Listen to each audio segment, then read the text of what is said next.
Hey boys, regular Elish morning in.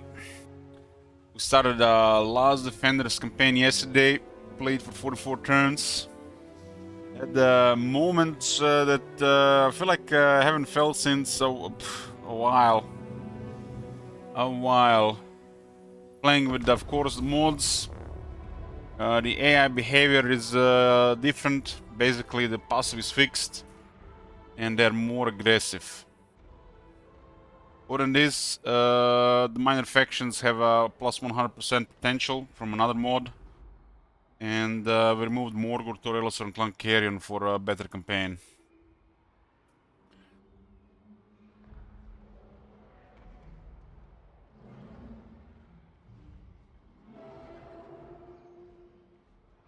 We are doing this campaign, I'll try to get a long victory. There's been a major setback yesterday against Kairos. We had to fight 3 of his armies. I didn't even know he would do something like this. He ambushed us with 3 armies. That's what the Zinch really dominates, when gangs up on you and ambush. It's early in the turn order, so it has quite advantage.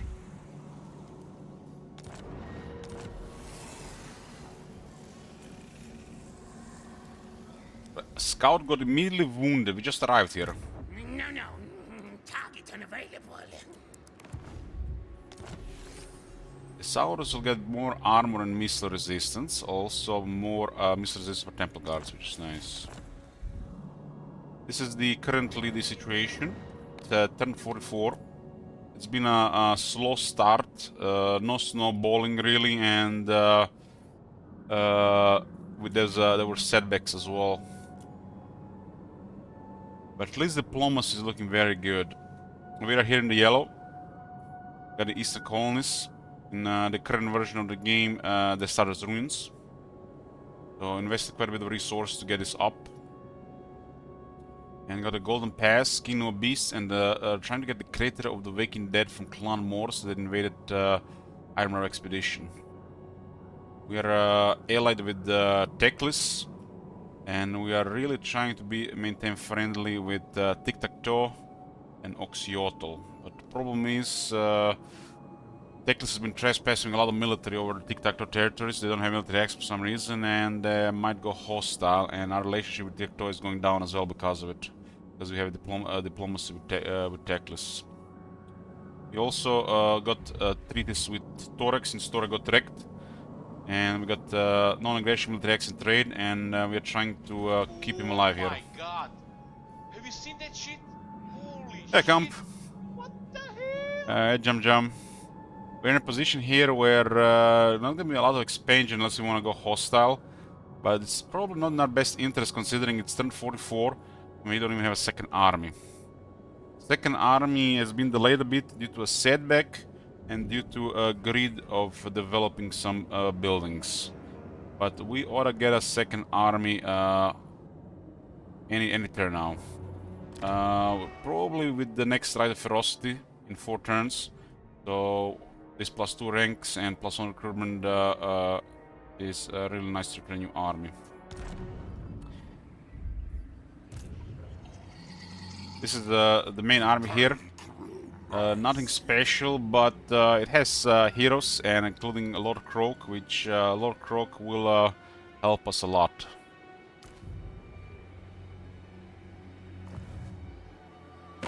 The diploma situation is defensive alliance with Teclis, trade with Teclis, Itza, and Torek, and war with Clan Morse, Manfred, Nation, the Southern Chaos Wastes, and Clan Spittle and Lastria.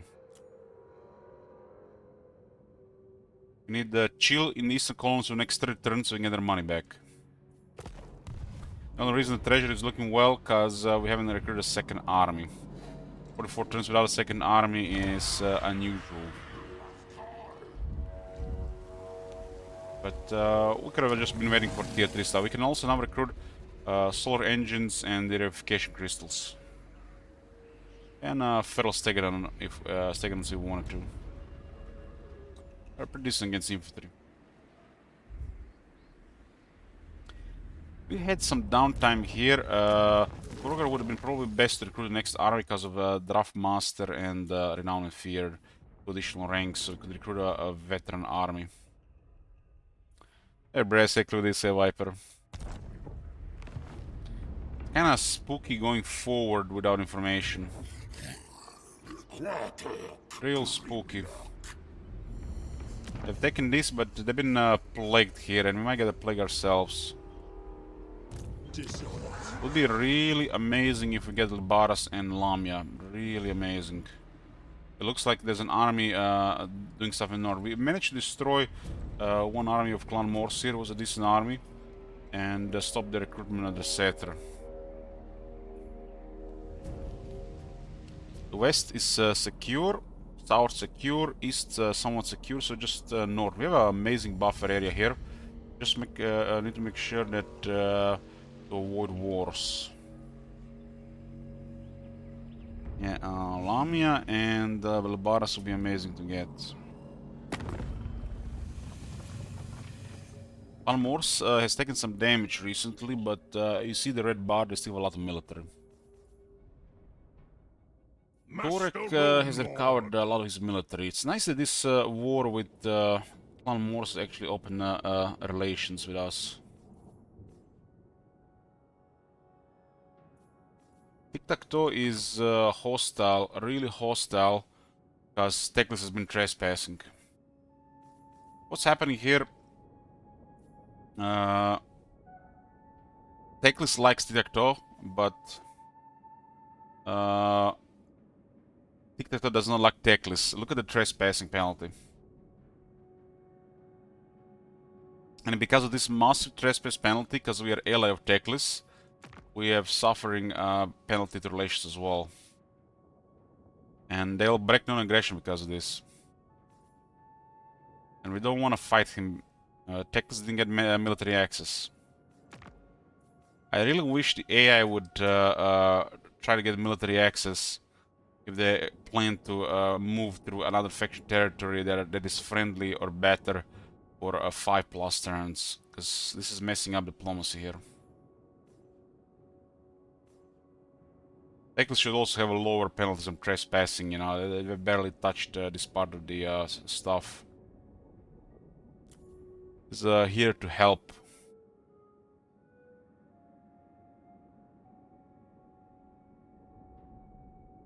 Teclis probably ought to have one of his unique skills that lowers penalties from trespassing, or probably by 75%, or removes penalties from trespassing on factions they have a treaty with or something.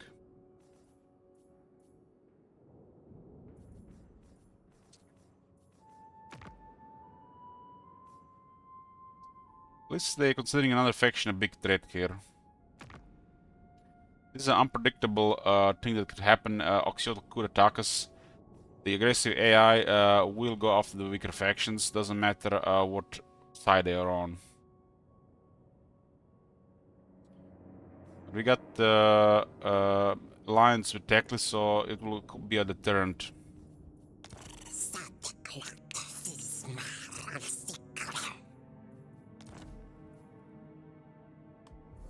Give a gift to get this a little bit more stable. Ideally, an invasion force to rupture excess and occupy one of the settlements and trade to Oxyotl. That's the only way we get things going again with this very strong factions. Other than feeding them a lot of money. We have a mod that displays the treasury and the expense of the factions here.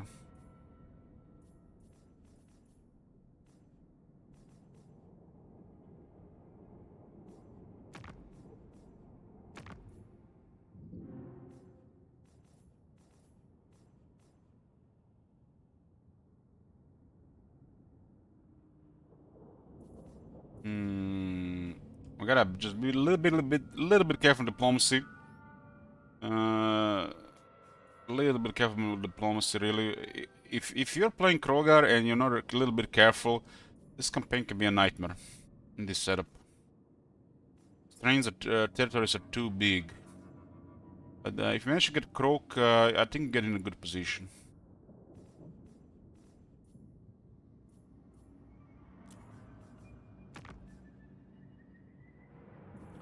Give him another gift. Need these guys to turn on Lastria. If they turn on Southlands, it's not gonna be good.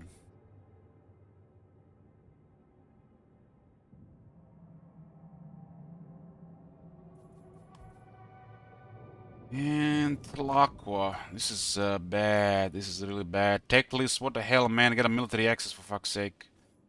Clan Ugan. They have so much money. If they have money, we have to give them large gifts. This gift might be the only thing that prevents them breaking non-aggression pact, not breaking non-aggression pact. It's 18,000. We're at what, 22? Oh my god, man. They're not gonna declare war on Techless, I believe. I have to believe. I have to believe. This will make them really dangerous in the area. This will increase the treaties, and it will buff the treaties over time. But if Techless keeps trespassing, it's not gonna hold.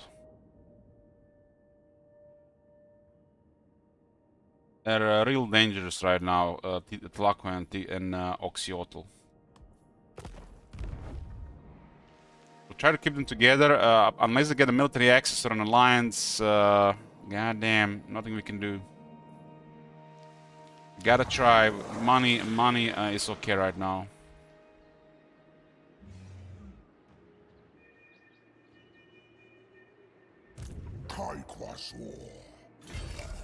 We're allied with Techless. Going hostile on Techless would make these factions hostiles as well, so we can't make the first move. Yeah, to go against Techless, we're gonna have to go against both Tlaqua and Oxyotl, unless they go against them first. Well, we're gonna have to be careful here. This is a real dangerous stuff here. We already suffered a setback. So we're trying to get rid of Kairos here. And it looked like we'd had him. It looked like we had him again. But both times he retreated out of range. And the last time, two armies literally appeared here at Fog of War. So we managed to flee here and ambush. And of course, ambush was foiled. So we're gaining advantage. He sent all three armies and ambushed us. Ambushed us with three armies. We suffered we inflicted massive casualties, from which he never recovered from. But we also lost the entire army. Luckily, the army has survived the attack and gained a lot of experience. And the heroes have survived. That was really lucky. So we disbanded the survivors, but Kairos have suffered such casualties that the rest of the faction just rolled him over after that. That was still a very good outcome. If we managed to be successful there initially, we would have all been on Manfred. Instead, we had to slow down by at least 10 turns. But now, situation has recovered, the economy is going. And we have to get a second army, but should be patient at 4 turns so we increase the experience of the army. I think some pterodons should be considered. But pterodons are really a tier 4 building in the capital, so I guess this is for a tier 2. We recruit the dinos and probably pterodons there as well. This will be for the underground spawning pool. These provinces are small. This is a small, this is a medium province. So we gotta split military recruitment. So we ideally recruit between Curse Jungle and Teotihuacan. It's really unlucky this hero got assassinated, so we couldn't see what is here. They denied us to take a look. And moving in here, we could get jumped by 4 armies. So we just have to be careful. We got Lord Croak, but Lord Croak only do so much if they have 4 armies full of weapon teams. So we are going to be baiting an attack here. With the Astronaut stand so we don't get ambushed, so we get vision. Kroger will be hidden. Kroger has an ambush specialty, but it does not guarantee he'll stay hidden. Staying hidden and ambushing are two different things. When if you stay hidden and they enter your zone of control, there is a chance for an ambush. There's a chance to be discovered, and there's a chance to have a successful ambush on them. Even if you stay hidden, you might not have a successful ambush. But the odds for Kroger are very good. In this terrain is a 100%, but this does not take into account their ambush defense.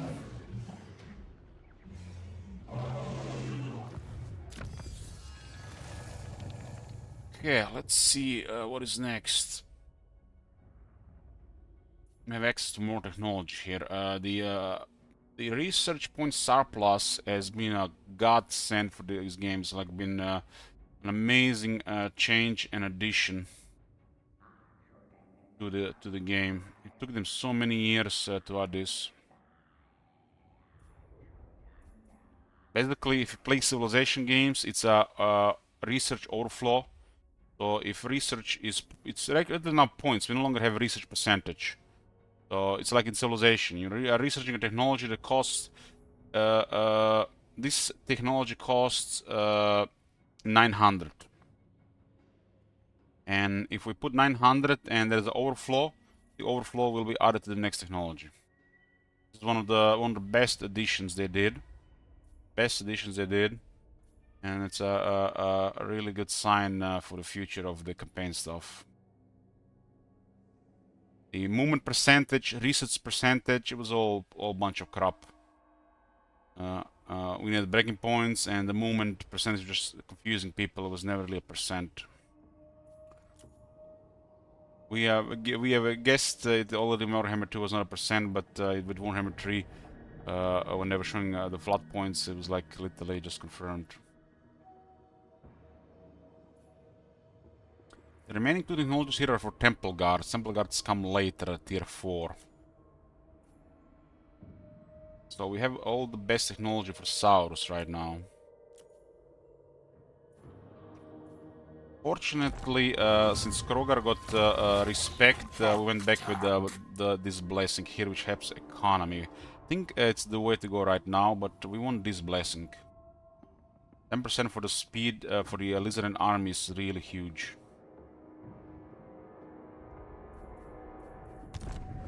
And the others are just extra.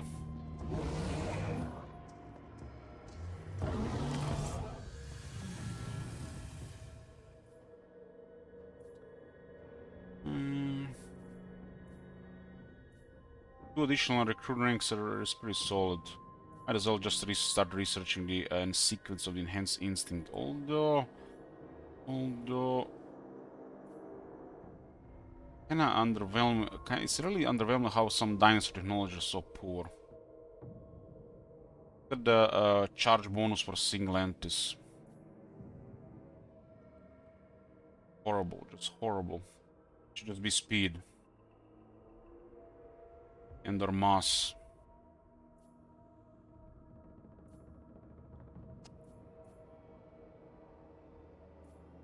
This is a really sweet technology. And it's faster to recruit build. We'll also start working on the income technologies. This is going to be a long campaign.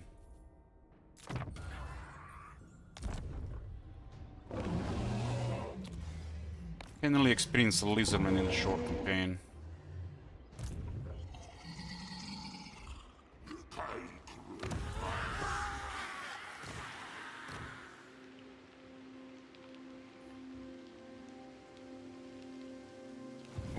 We're waiting.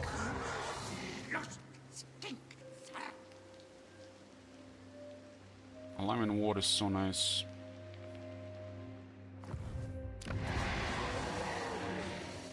The tough Saurus Car veteran possible.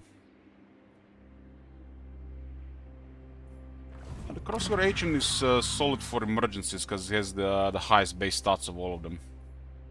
So you get one that has like strong or tough, and you hire him in an emergency where you need to help with the garrison fights.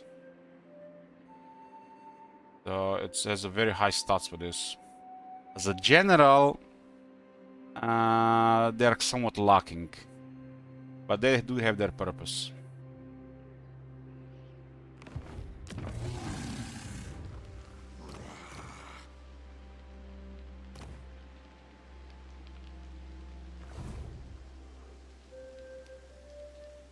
Can't delay the army anymore.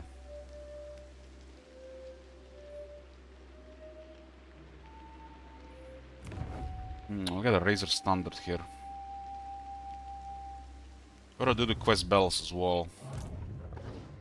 We're not in a good position to do them right now.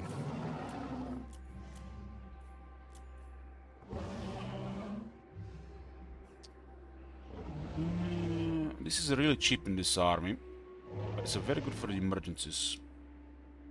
Same with this one, same with this one, same with this one. Except this one. This one is not very good for the emergency. But they're fast and they hit hard.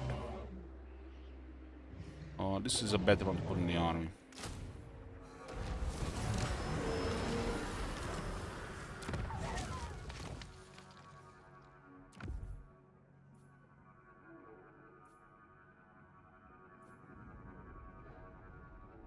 It's light shock infantry. I've been a little lucky with items this one. And we had scouting. What is the helm of this score? It's actually better than Grimlock. Grimlock needs more armor.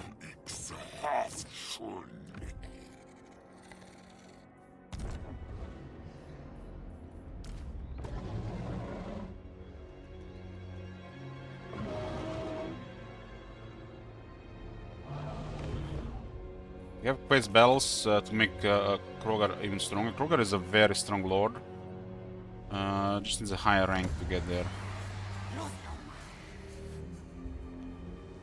It's really hard to deal with by a regular army.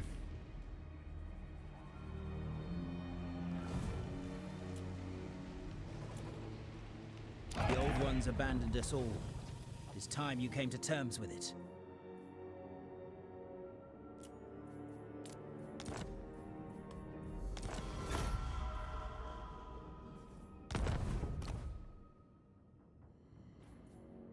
We'll be able to borrow an army from Tekla soon. Yeah, I've been saying for years that the Regiments Renown should be reworked. The system is busted. Let's say it's broken, but just busted. You know, you just utilize it where it suits you the most, and it trivializes potential dangers and retaliations. Because I'll give you an example. There's an army that is going to reach this place. An army might not be as strong as the garrison. Just get a lord here and they'll still move forward. Even march. Your lord has nothing. You're acting next, your lord with nothing, click click click, instant recruitment, kills the army that was marching, removes threat from the area. Sometimes it's even enough to just destroy any invader with just Regiments Renown. Downside is you can do this every 10 turns, but in vanilla game you're never really under pressure. In a game where actually pressure exists, then you have to be a little bit smarter with it, but it's still, like I said, it just trivializes some aspects of the game. The Regiments Renown should be earned. They should be earned and not just used for emergencies. You might say, you know, but you know, so you don't have to use them like this. But you know, that's for you to decide how am I going to use a mechanic in the game. a strategy game, and some mechanics just exist there to give you an advantage in a certain area of the game. That's how every faction works. And regiments now are just poorly designed, and the only purpose for them is for the emergencies. I'm gonna cripple myself just because it's this current design. Just ignore them. I just wish there was an option outside the game, as they had a point check, disable regiments renown. I would love this option. Love this option. Because regiment renowns should be harder to unlock, not just with your lord rank. They help the player immensely, and they help the AI immensely, but the player can still can use them better.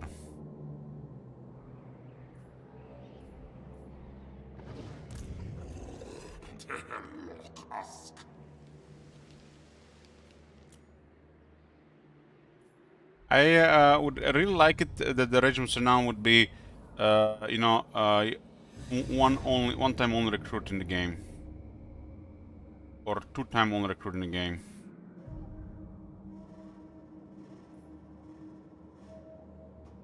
Yeah, there is definitely exceptions to the regiment's renown.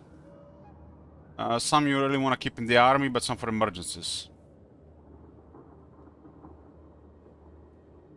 Like, regiments renown work really well for the Wars of Chaos, but just because how the Wars of Chaos plays. But Wars of Chaos recruitment is crippled, so without the regiments renown, especially for the AI, they are behind. But there's a couple of regiments now that you don't really want to keep in the emergencies, and that's definitely the Shred of Lastria. Shred of Lastria is so powerful that it can literally is the critical centerpiece of the army.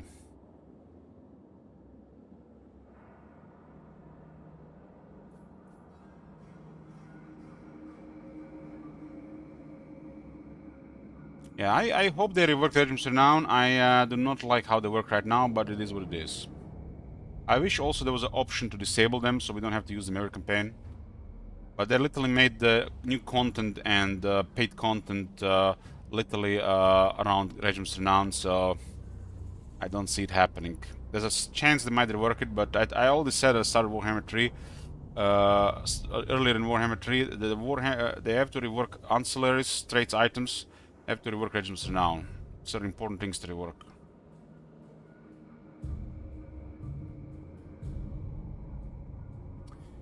Is stream any plans of streaming into another platform anytime soon? The reason I'm asking is that I'm starting to despise Twitch and don't want to support them anymore. Well, I understand this part, and it's a little bit of a hassle to stream on multiple platforms at the same time. So, my suggestion is to don't watch live then. You can watch VODs on YouTube.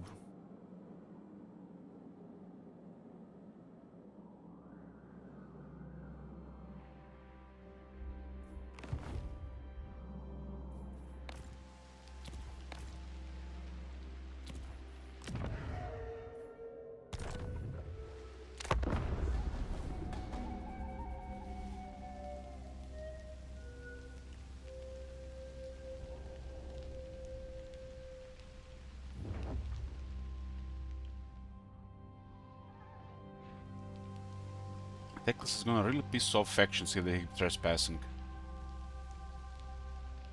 War with Laka is almost guaranteed, but it hopefully can delay it while the second army is active. I just hope they sign an alliance on a military axis. It does, I guess they're right, most of their armies are on the plague right now, so they're highly diminished.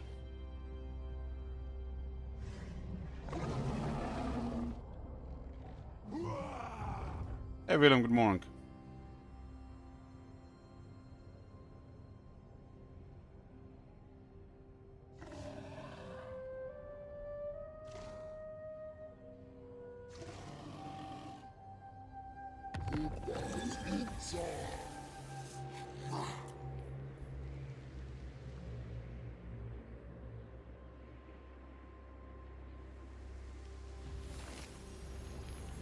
Belagor has a shadow Nemesis crown.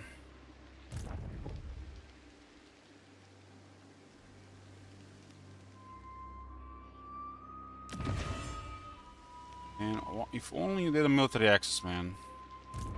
Subsul sarai kasigal sikso. They have no military access. And they also were trading with Klaus Sigmar.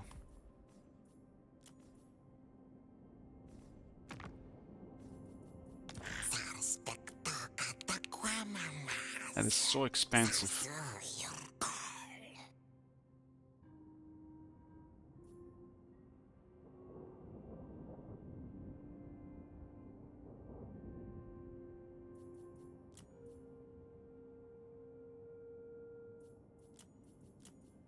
I think it's gonna go lower.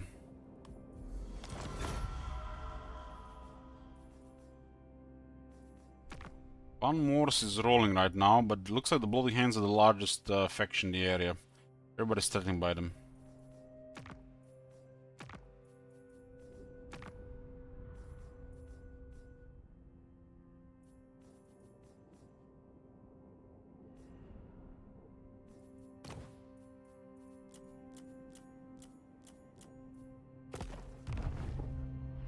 Eklis, just stop trespassing already.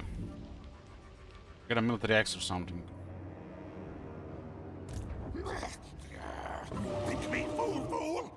Basically, most of the armies are plagued, and they've been bouncing the plague around because of it.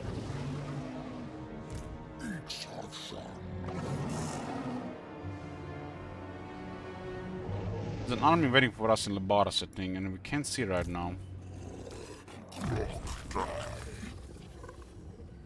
The wounded, assassinated wounded are spy.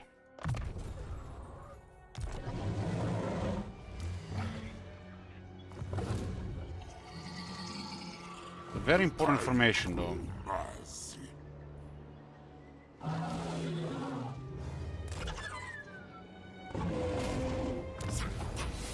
Nobody there, okay, so they're all towards Torek there.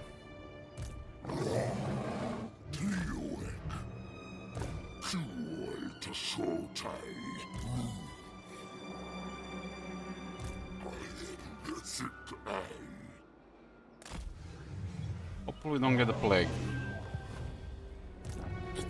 Plague would be real bad. Real bad.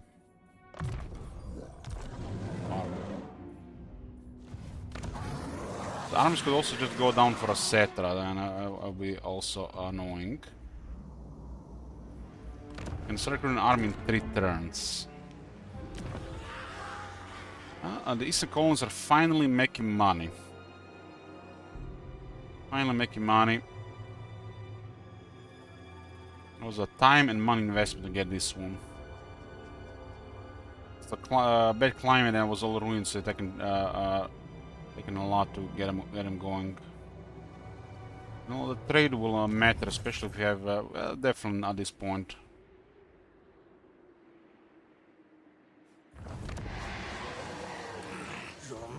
This province is making like a 1100 turn right now.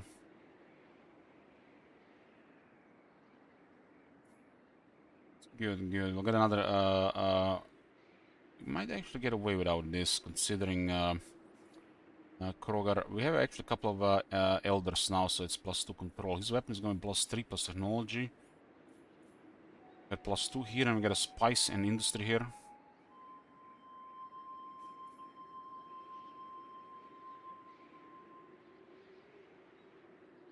We're still under 2, so we don't need it. There's spices, and there is also industry there, so we'll get even more money.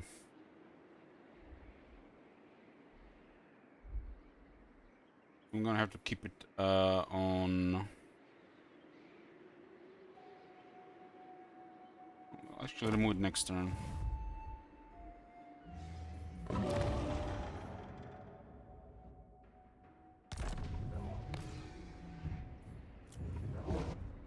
There's a jungle. Give me the pterodons for now. An option for a little more advanced army. Basics, we'll just get bullied with the basics if we're outnumbered with low rank.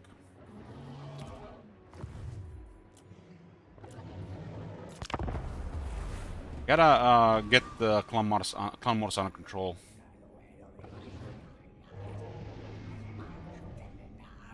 I'm fairly sure Zakar has been destroyed.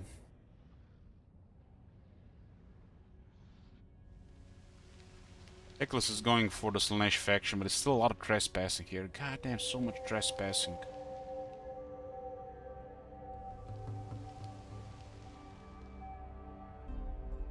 Gotten to the point where Laka will cancel non-aggression with us because of this trespassing.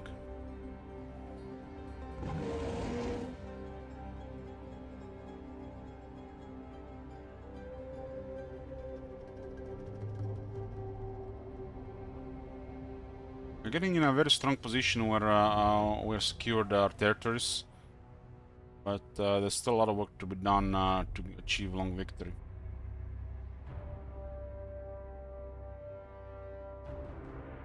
Will be with the help of military allies, of course. We got to see what happens over time.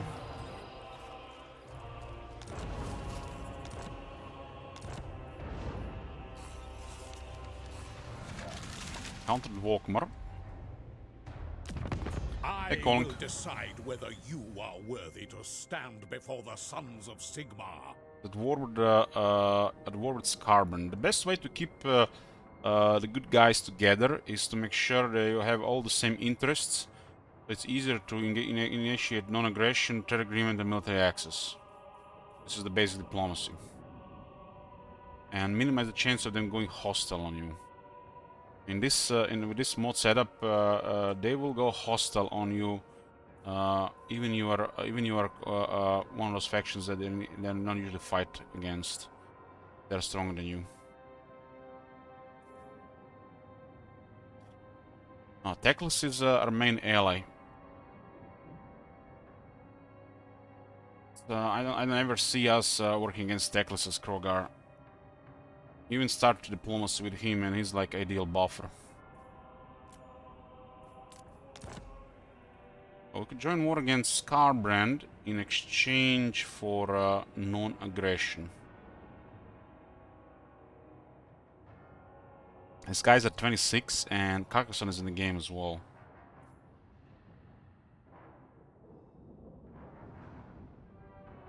We will require these jungles here, but we need to make sure that they work with Teclis. There's a possibility to unite this entire area, most factions to work together.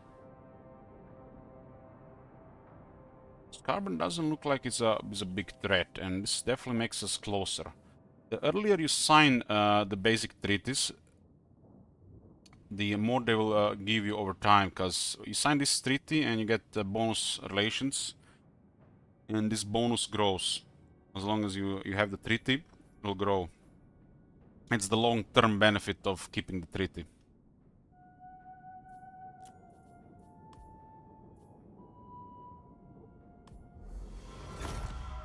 So it starts currently at 12, but it will increase. The problem is, these factions, they kind of like each other. If you fight any of them, there's a good chance you're gonna fight all of them. So, starting wars makes no sense from your side of things. But if they're the ones that start the war, or they're trying to keep things friendly between them, then it's a fair game. But starting a war while they're not warring each other is a mistake.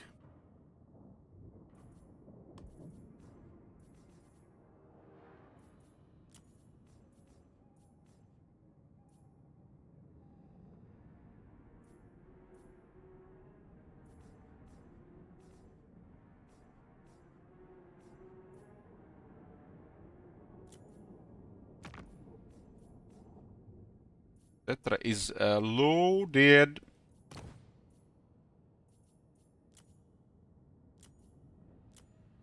Wisdom.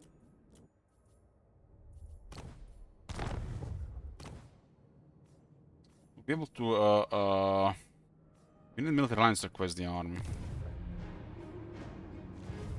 Yeah, this will at least keep the Slanesh busy. They did invade us in the eastern colonies, so we had to get a garrison there, but we repelled them. So this is good timing with the upgrade, so we drop the construction time by 1 and we remove this. The control will be fine to remain positive while we get industry and spices here instead. Money is real good right now, and we'll be able to get a nice second army.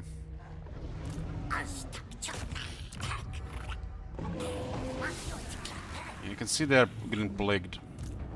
No, Gracie, never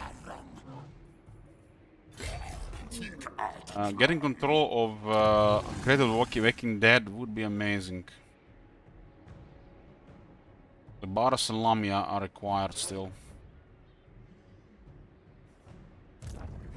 The council is disappointed. They've been plagued and 2 more turns being plagued. The axe thirsts for war. We are in a little bit threat here, but it should be fine.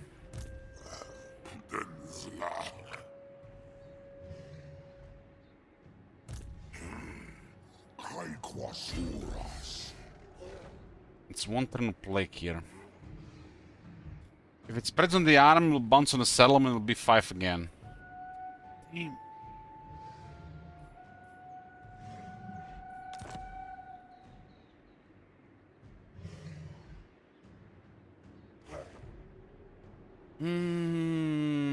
Oh man, this is 2 turns as well.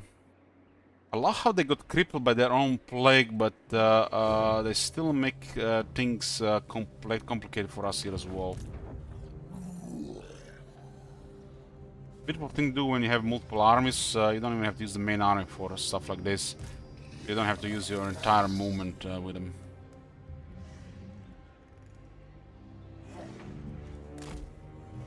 The main army receives less experience, but this is a small settlement, doesn't really matter.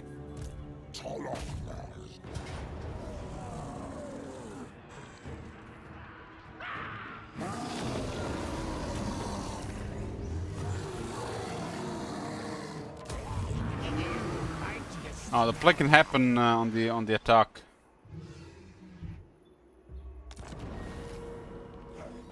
Oh my god. And refreshed. Is this a guaranteed thing?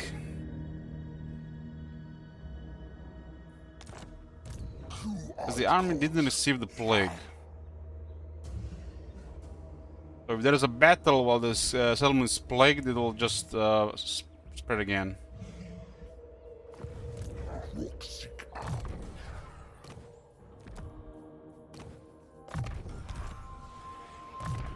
This guy got some experience.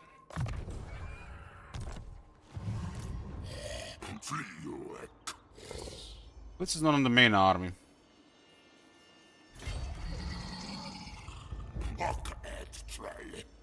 There's a lot of movement between Lamia and Labaras.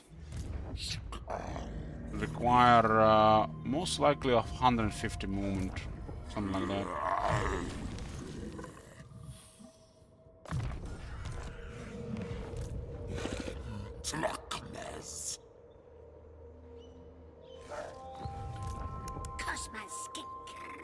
We have to scout with our wizard in the army, and we are losing scout chance and other stuff.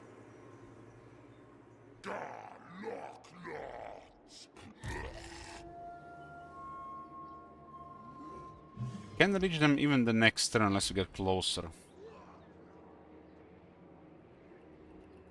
It's a bug with any hero that has multiple hero abilities. But there's no reason to switch to the training if he is under replenishment, so yeah.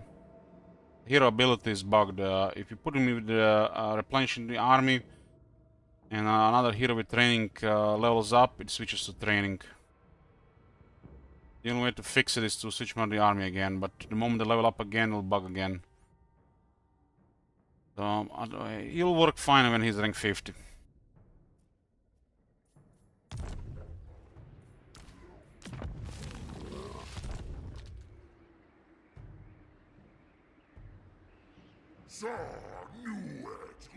Money is real good right now. Probably save the quest battles for the income post-battle increase as well, and not do them right now.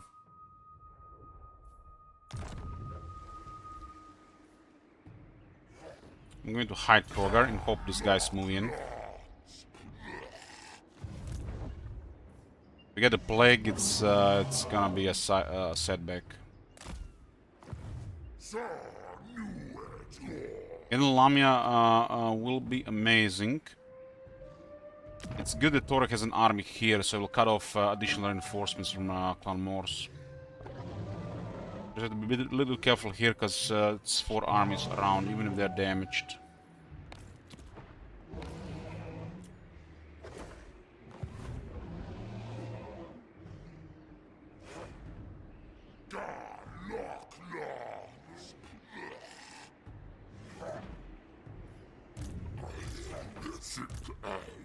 If our economy is fine, I don't think there's any reason to use Sauros' old one.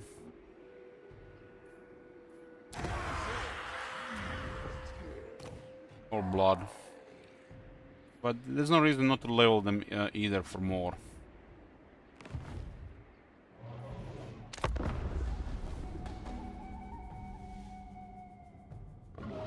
They don't really do much compared to a Lord of Life Slan.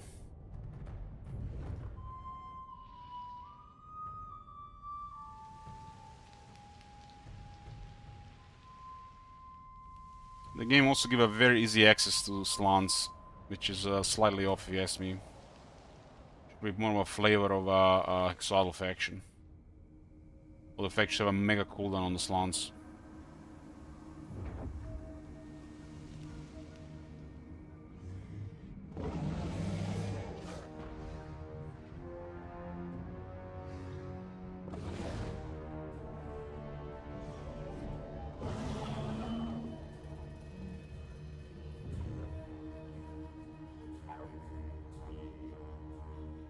We get Lamia, we golden. We have core territories for a strong economy. Lamia has gems and it's a large city. Also a large province. We have a good ambuscator. Mumford is down. Economy is real good, man. This economy can be used to manipulate diplomacy. Sure.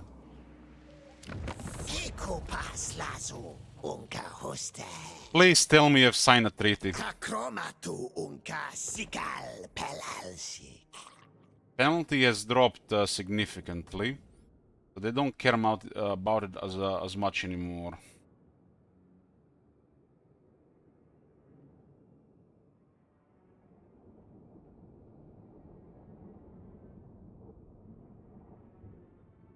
Texas has been trespassing too much in this area.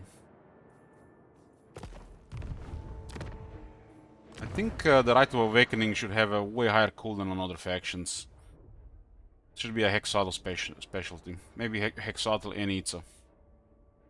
Hexadal should probably have a lower cooldown, Itza a normal cooldown, and other factions should have a penalty to this Rite. Should probably like 4-turn cooldown.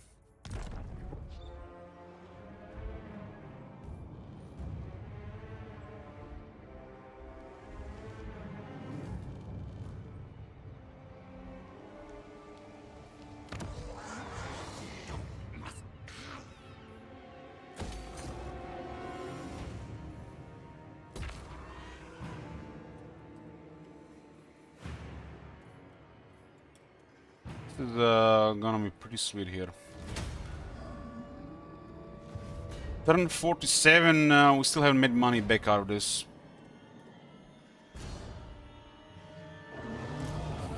No, you failed. Okay, this is our window to take Lamia. We don't have the city in range though. Maybe I should move forward more last turn. We really need to take Lamia before the Skaven, the Torek does. But Torek has an army in the north.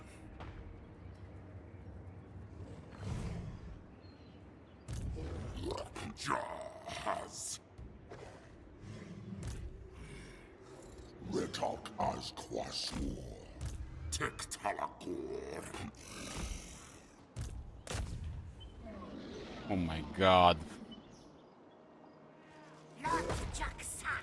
Really, CA, really?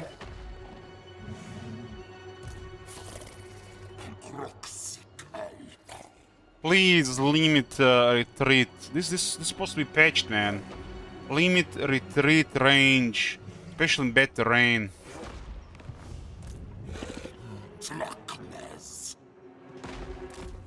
I really need to take Lamia. If I get Lamia, we lose a really huge amount of money long term.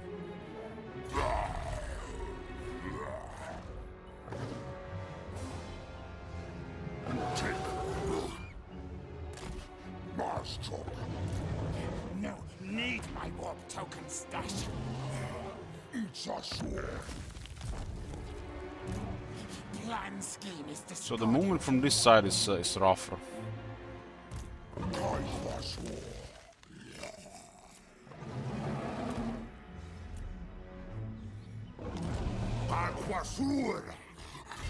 I'm risking an ambush here otherwise.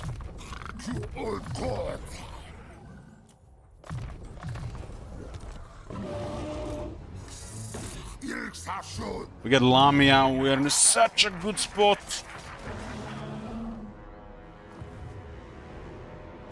Ready to do the guild's bidding.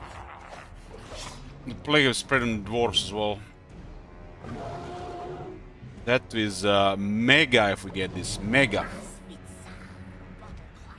I have to thank Clan Morse for giving us this opportunity. At one point it looked like we might have been... Torek might have went after us.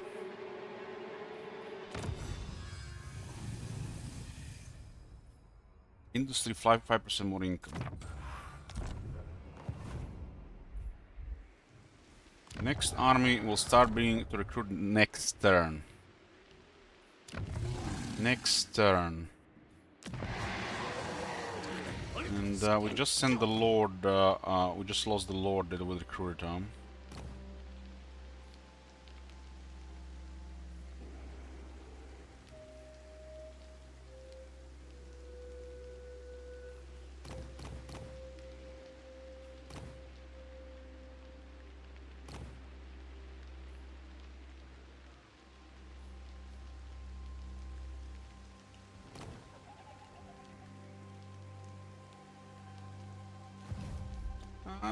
This Skeleton army will not be enough to defeat Krogar.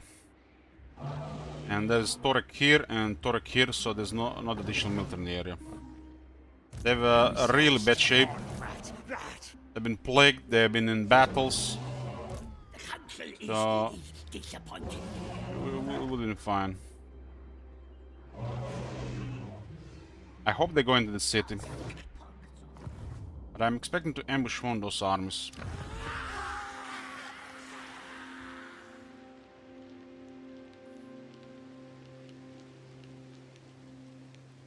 Also getting closer to tier 4 for temple guards here.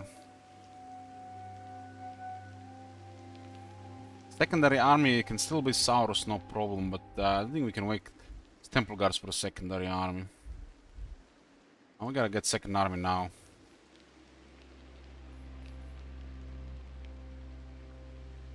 We're just risking bad diplomacy for too long.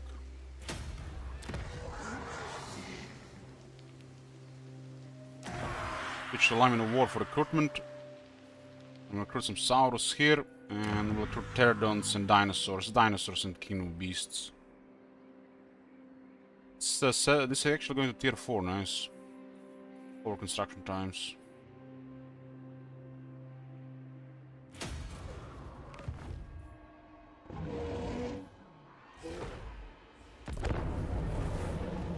Hope we get the one armies now, and then we take Lamia on our turn.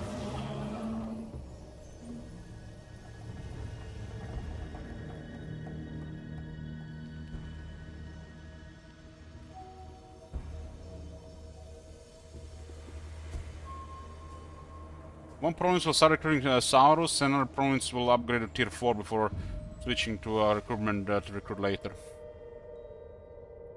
But the commandment, hopefully Draft Master now feared, and the right gives us access to +5 ranks on recruitment. And the plague just stopped.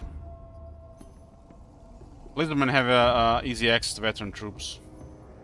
If everything is sorted. +2 from the technologies, so you can easily recruit rank 7 units.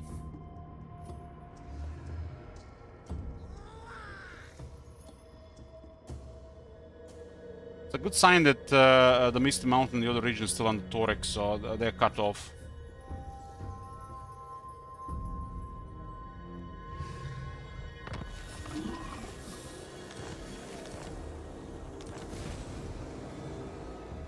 This is the second time our ambush has been foiled, so the ambush success chance really doesn't mean anything unless you get lucky.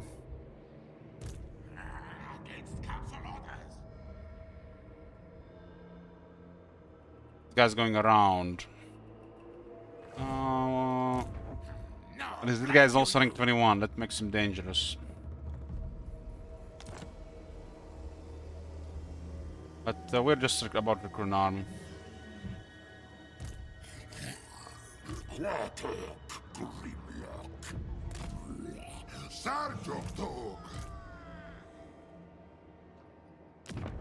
The city has fallen, so they have one army here. Meaning Clan Morse is sending more military. For the wisdom We have to go of on the Lamia Lord. here. We have to go on Lamia here. This is it. We have to cut him off.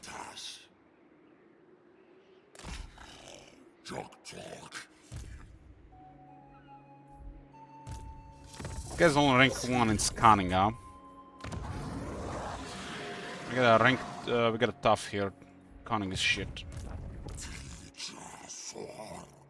Parasite of Mortrix.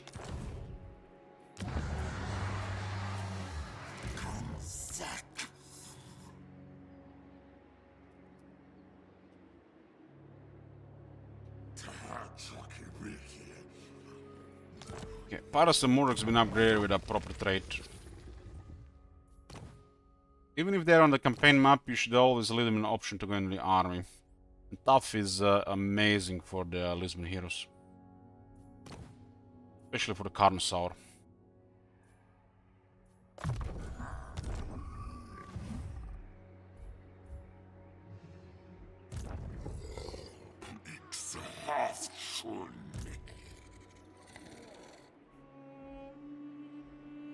White has 25 armor and 5 defense. That's a lot of stats. Cunning has nothing really. You get poison other way around as well. At ambush. Foiled, foiled, foiled, foiled, foiled, foiled, foiled, foiled. Situationally useless. No, it's even 120 is a big deal.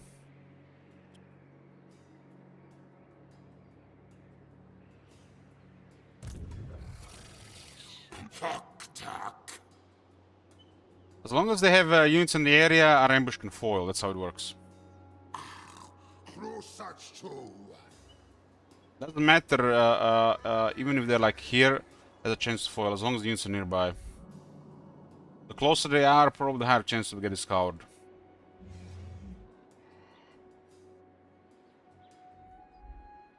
But ambush hidden is just pure RNG. Sometimes it works 7 times in a row, and sometimes just foils every time. It's unreliable. Something you should not rely on.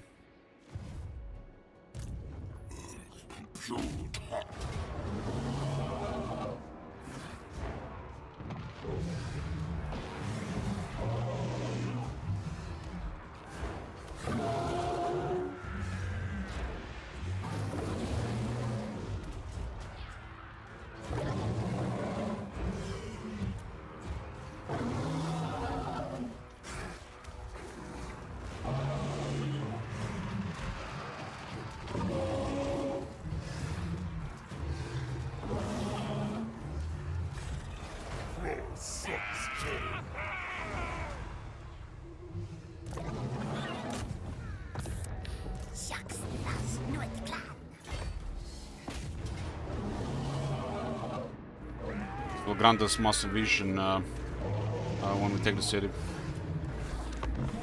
God damn, if we get Lamia and we get to keep it and we fend off Clan Morse on the other side of the Misty Mountain, that'll be huge. Huge. This area from the Golden Tower to Lamia is enough to support 3 elite armies.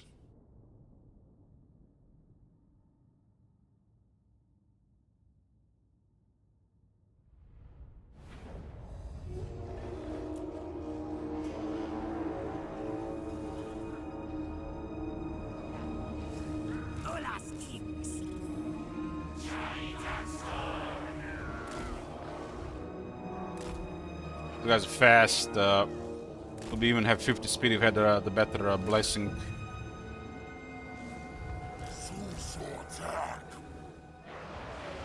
And we have some nasty units inside.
One man is blowing the back, interesting.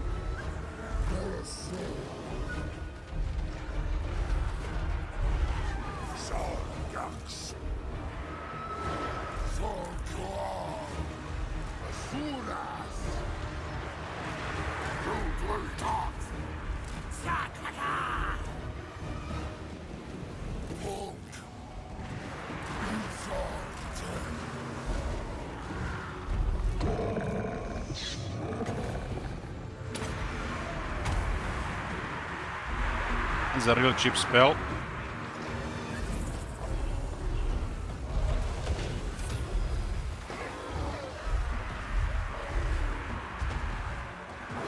Roadblock details have a good spot.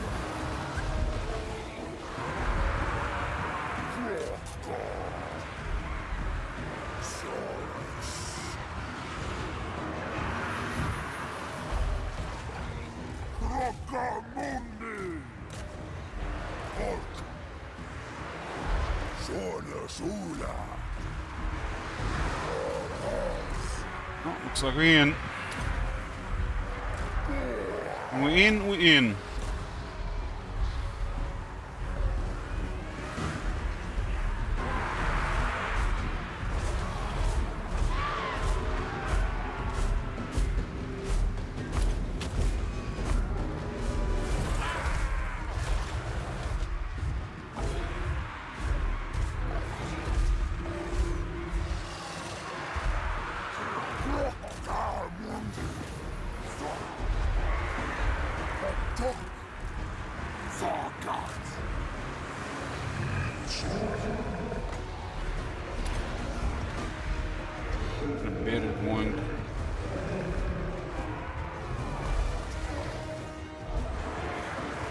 The Carnosaurus are really good to get glue on a unit. You have a Carnosaur or a hero of a Carnosaur and there's a troublesome unit, just send him there. They're really hard to pin down.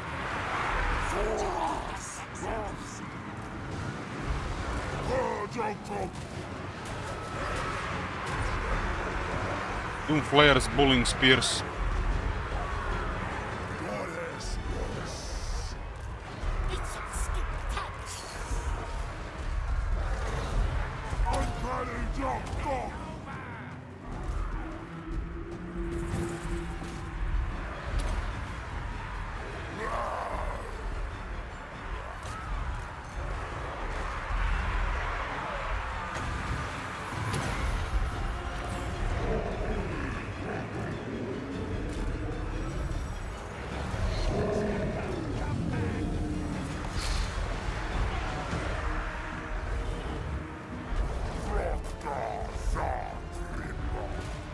See that one is trying to shoot again, just to say Krogar and I'll deal with it.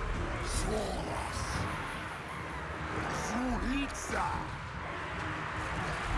Sarkad. Jock on.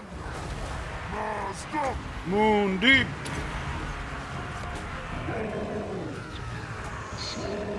It's a bottleneck here, I gotta do it.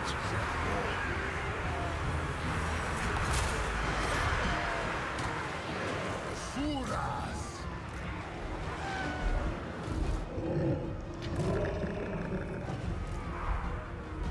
Gorga.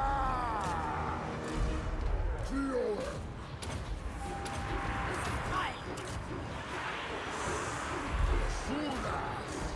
The Stoneworm.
Let's get some fresh troops in.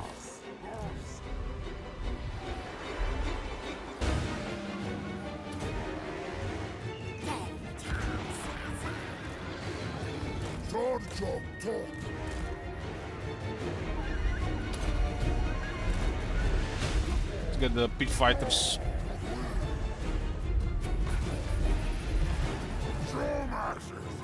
Let's take some damage with a fresh unit there.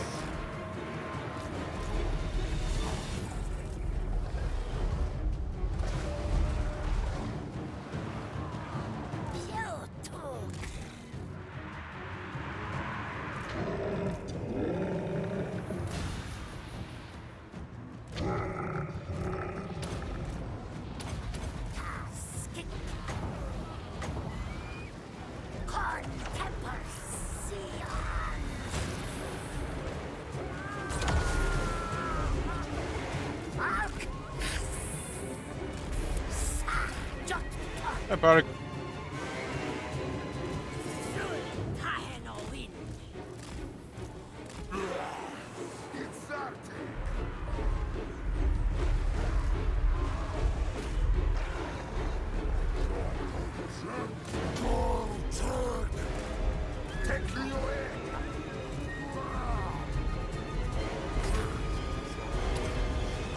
The bubble, it's 40% ward save.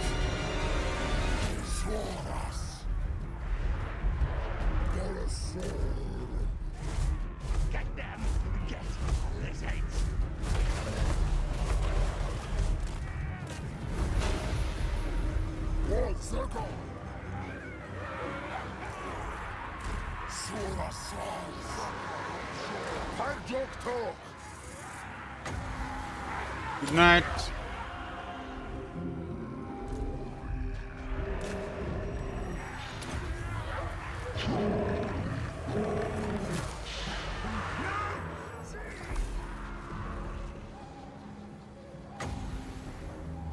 I'm gonna do a big one down there, they might move.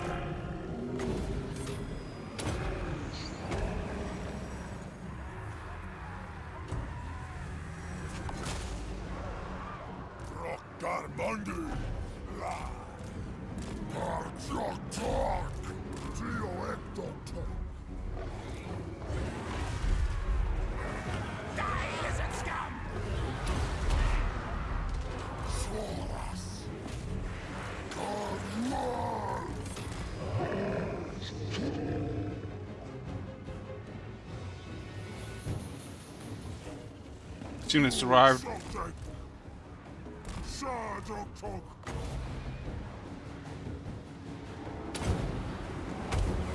Hot into the guy! Warslav! It's on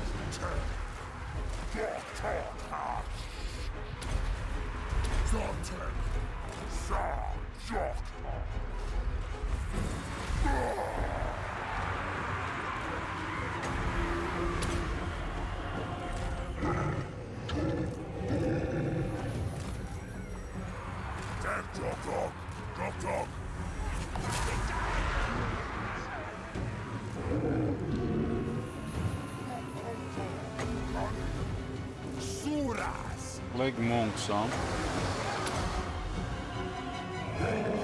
Gatran is the one that's doing some damage.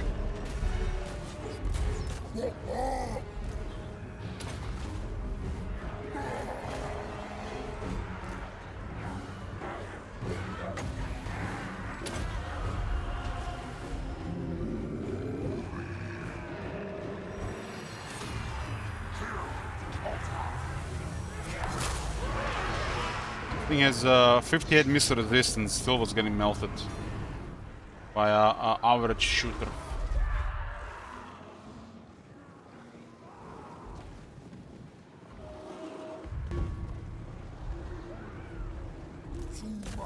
Tells you how much important is the armor on top of that.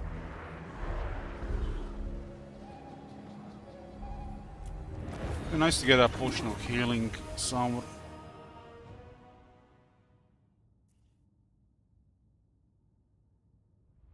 Not taking any chances here. We're going to get a replenishment option. We need to clear the area, not get the plague, and then the rebels, and then see what we do about the clan Morse while we hold this area. This area is really rich. 4 settlements, 4 region province. It's the best.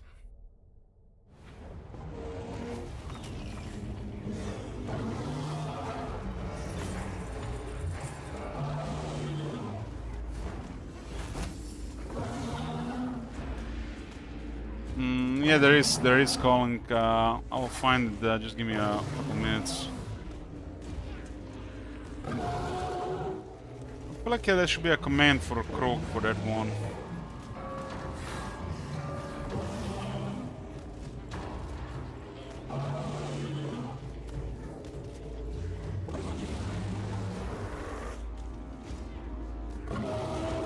Oh, let's see what happened here.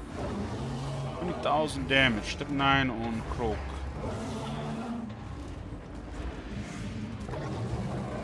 $29,000 with blasting. I did want the Saurus.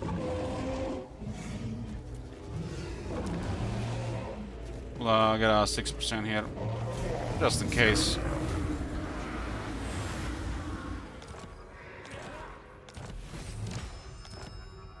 This will cause rebellion. Gems are really rich. Gems are really rich, and this province is rich. It's what's most important is green. Okay, plague immunity. Yeah, we have updated this Astramans, and now we can see further away. We can see Torek is in the north. Torek ought to do fine there. So Clan Morse has been cut off. The military is gonna get crushed because of that. There's one army going around, but no biggie. Having this province is mega. Gemstones and additional spices for trade alone.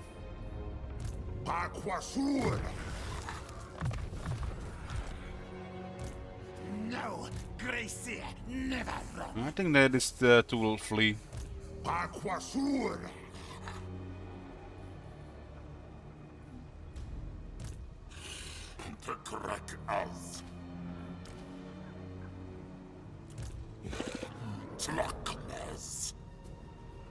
Get a cavalry unit for all that artillery in case they besiege us with everything, but Torek is too close for it to matter.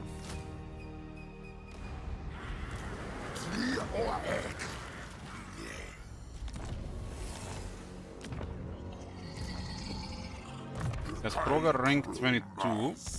Replenishment is 34%. It'll be kept when Krog is 50 though.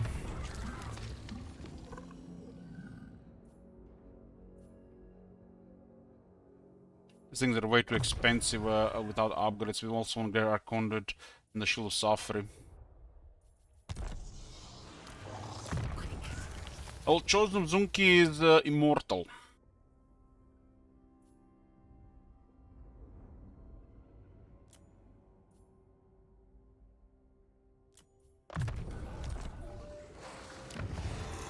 It's like Scare were never here.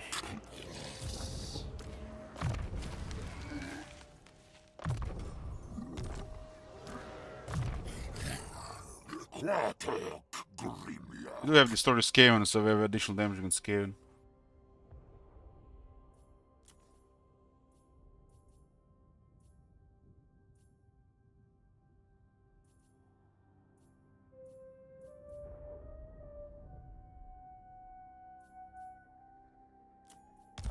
Veterancy wise, we do have veterans in the army.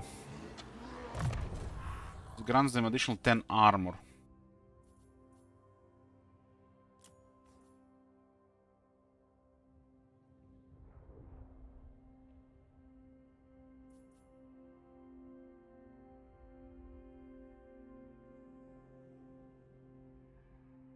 With a beast driver here. Defense, weapon strength, missile strength for the Stegodons, Feral Troglodons, Ancient Salamander, and Bastillodon.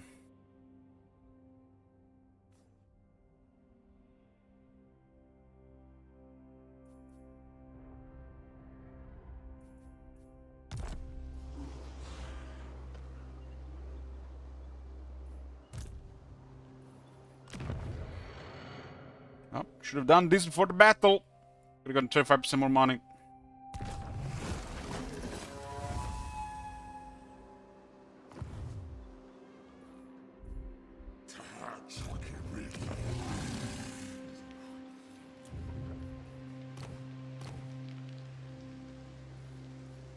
We get a Saurus All Blood. We have a 15% cheaper upkeep on the entire army.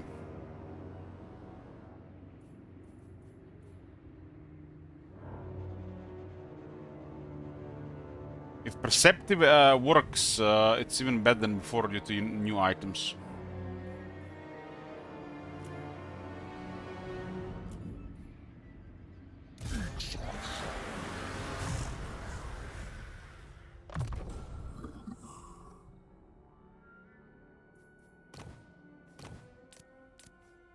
Good thing we confirmed that Perceptive works in the past. Especially on the Lords. On the Heroes, should work.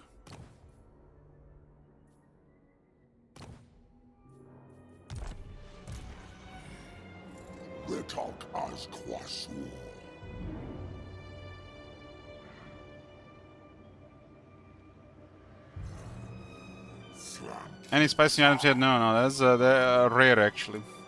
You have to max your drop chance first. They're usually for longer campaigns.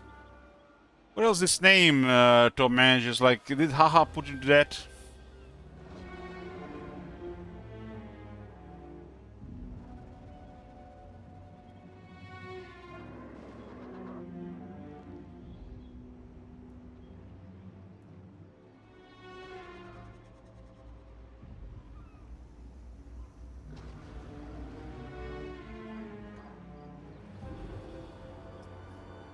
Ventizal. Like big E's. You art caught.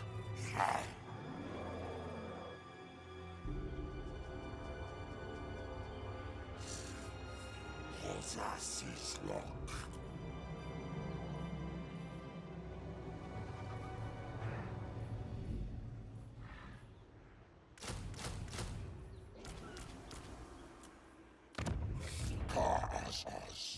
Ideally, we want Draft Master and the Down Fear when recruiting. But look at this, rank 5 units, you can get rank 7.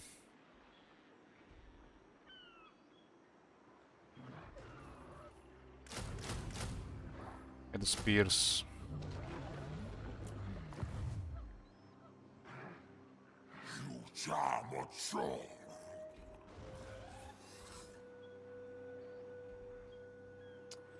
That clip, huh? This is the one, huh?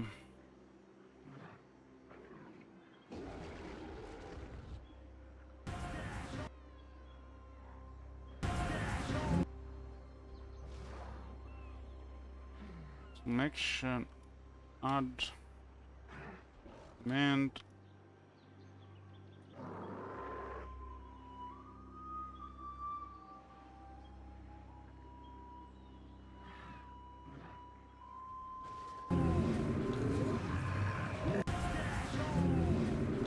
The start of Goro campaign in Warhammer 2.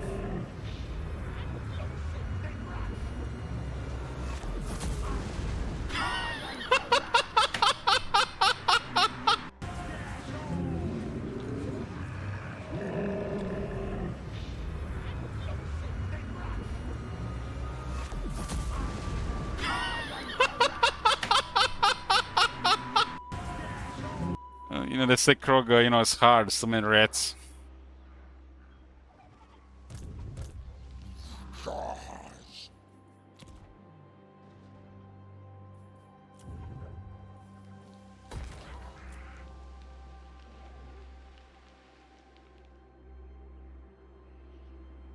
Yeah, we got our first tier 4. This will be probably our first tier 5 in the Kingdom Beast as well. Actually get some okay stuff here. We do have pastures, which is a good growth.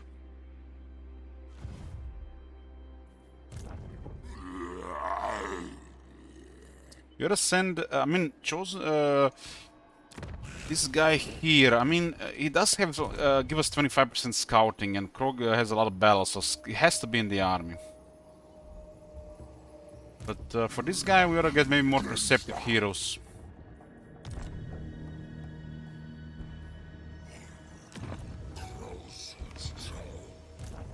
If we achieve short victory, we'll get 3 hero capacity. Just need more settlements, and this is really good for the lizardmen.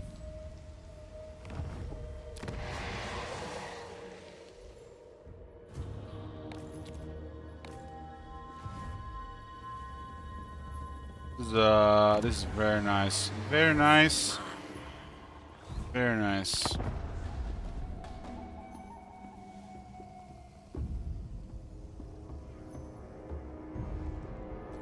So plan is to play Krogar.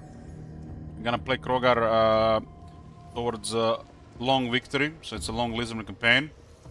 And before this campaign even ends, we'll be starting a Gorst.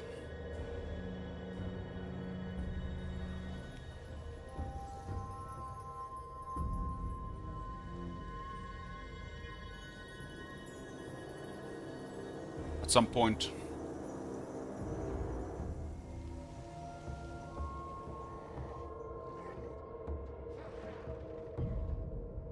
Did they just won there? It looks like they did.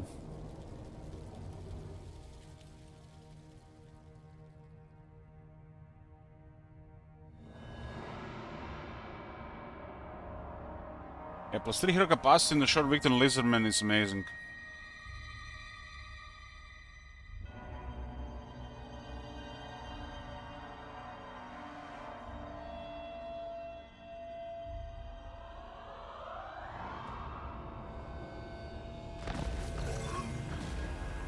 Uh-oh. Tori got ganged up. Slash Faction and Malagor are down again. So this entire area is literally under control. Hopefully they don't they don't fight each other. Got Oxiotl here, got Teclis here, and we got Tlaqua here.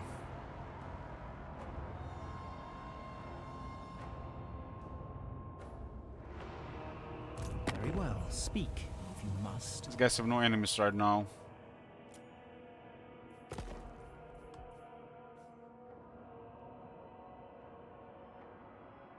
What's the diplomacy looking like? I got non-aggression with Tlaqua. Trade with Oxiotl, Tlaqua, and Armor Expedition. That's very good, but no military access. No military access. At least the Tlaco is starting to forgive them, they stop trespassing.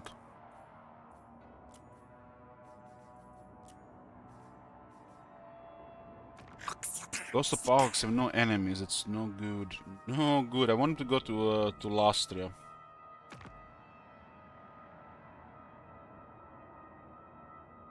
Hello.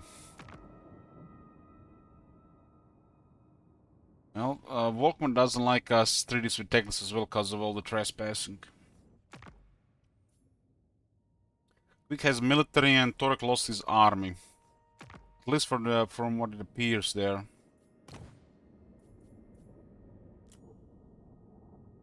This is a doable on.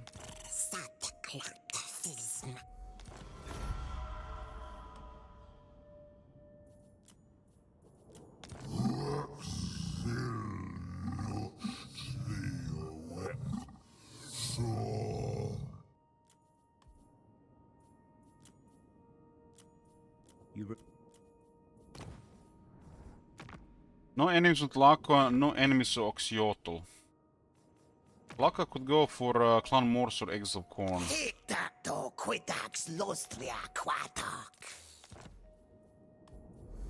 I got military, they just need direction. When they have no enemies and they're especially strong, they're literally just looking for anybody to fight. The closest hostile factions will do.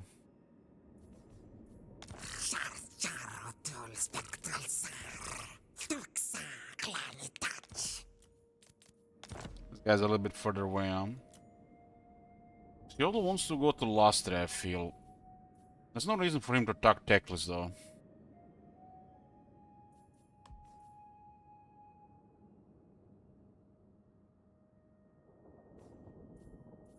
Valka should be stable.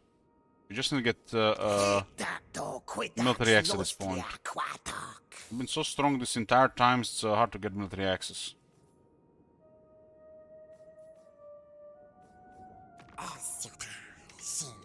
Lastra seems to be doing fine as well. This war makes sense.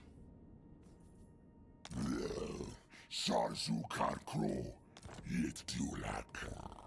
not even gonna pay us for it, they have money. Now we can invite maybe Oxiotl against them, they are further away though.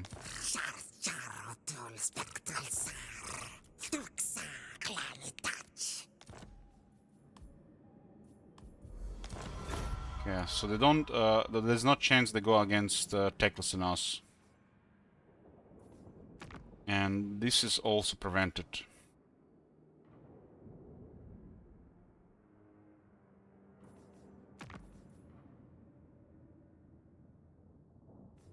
We managed to avoid it so far, Heretic. Gotta spot these opportunities in diplomacy, like what we did here and what we did here. Don't be afraid to pay them 8,000, 5,000. Especially when the AI is aggressive.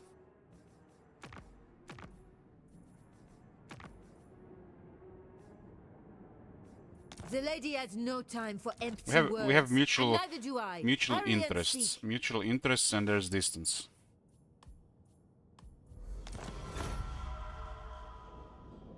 Because if we get to fight any of these factions here, the rest of them might fight us, and we can't currently back it up with military.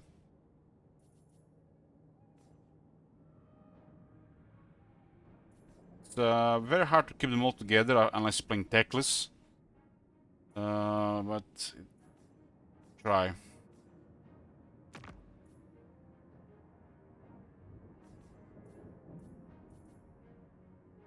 This is pretty good right now. We just need non-aggression here. Now that we have a treaty, treaties do grow over time.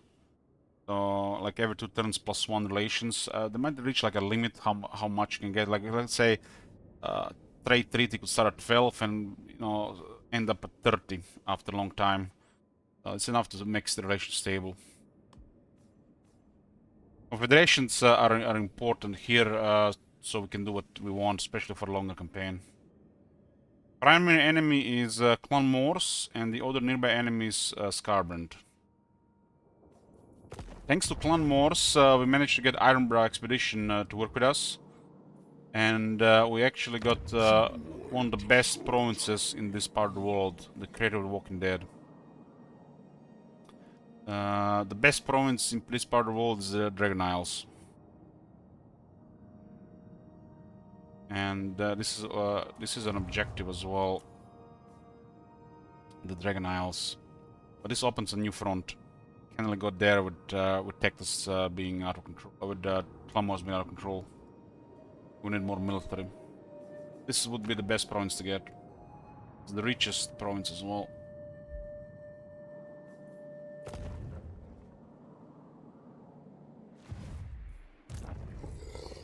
Well, we have the eastern colonies, and if we go see what's there without backing up with the military, they will come here.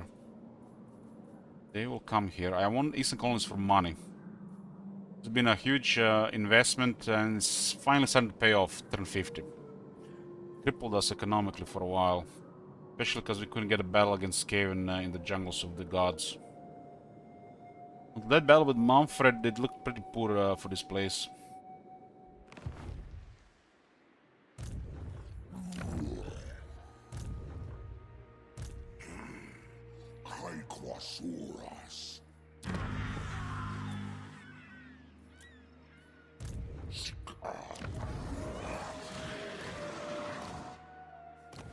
Has to be tactician, huh?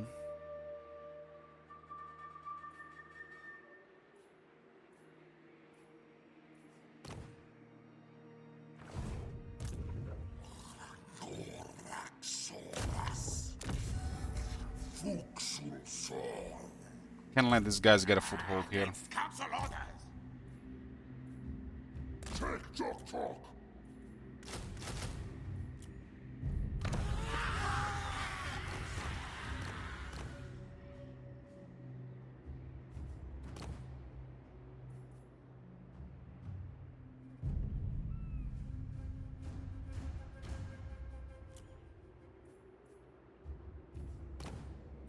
Too expensive. Slan is nearly used to the start. These guys have 50% upkeep reduction. Gives this faction potentially the largest Lisbon military.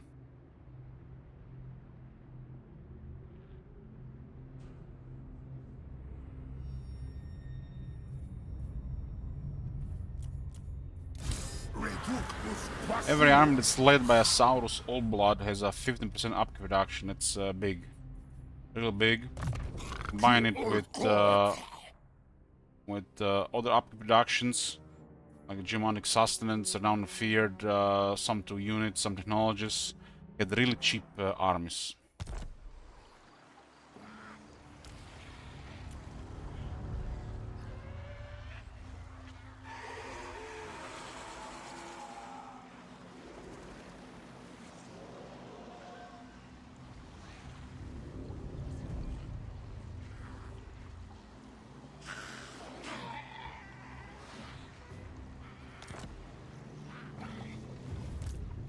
Reductus quassur.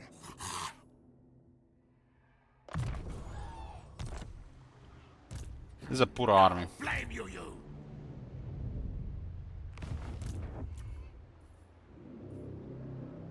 We get Bastiladons with Replication Crystal, we get Bastiladon Solar Engine, and also get Feral Stegodons. But we need something faster right now. Something faster.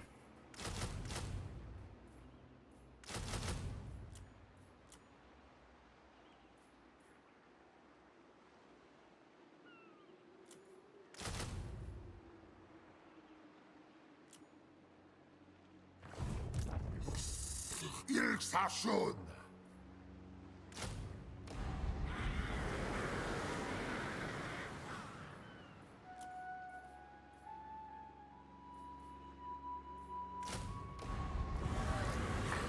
This army is on a particular quality, but they got a rank 21 Warlord.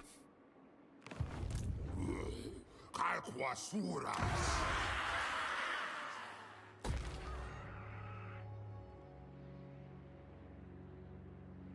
Another tier 4 up. Tier 4 is where is good stuff.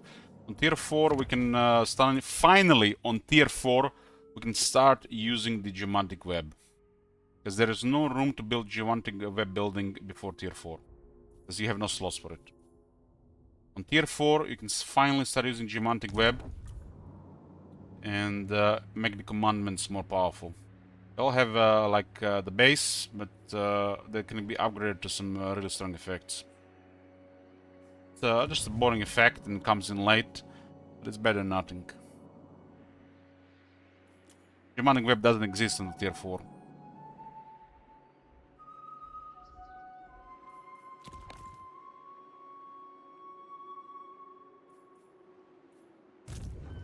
Yeah, this is good. This is good.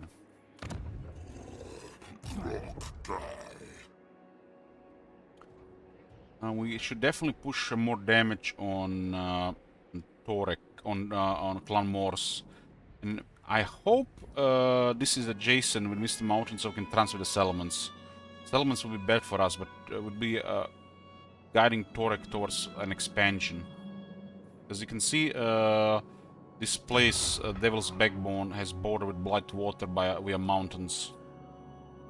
It would be nice if just Torek gets it. We do we want to keep the Crater of Waking Dead, but we don't really care about this area here.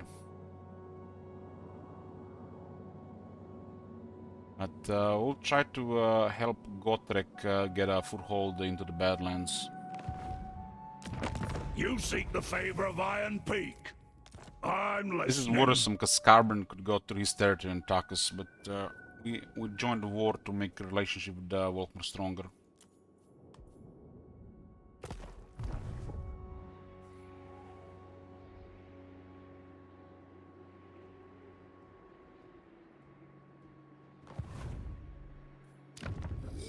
Attack!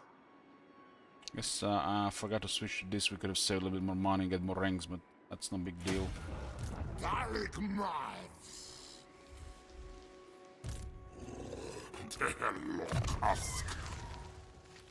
Get an Conduit. We'll get a power charge increased and spell master plus 15%. All his spells will be stronger with 15%. You think with all the spell mastery changes, the slants would have more spell mastery via a unique slant skill, and Lord Krog especially via his magic items. Lots of missed opportunities.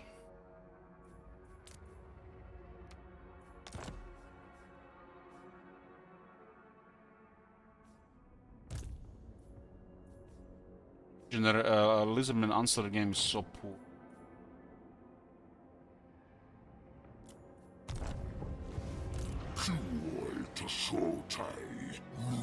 We don't have range, but we have quest bells. And quest bells will grant us resources and items.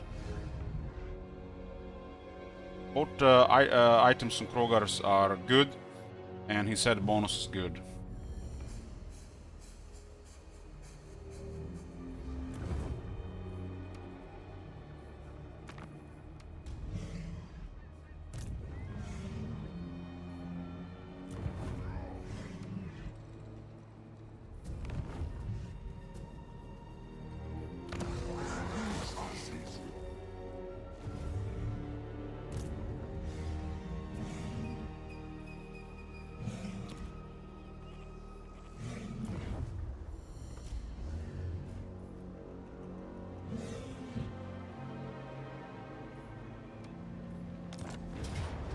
This one is against the High Elves.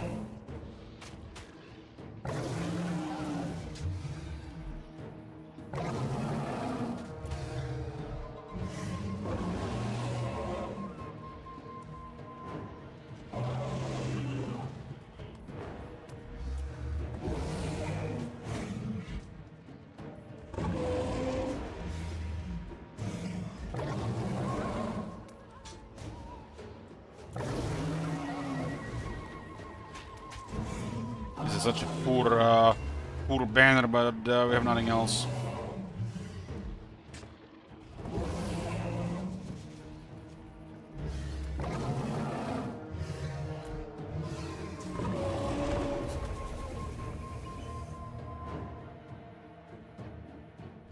Clan Morse should be under control for the moment. Torek is in the area.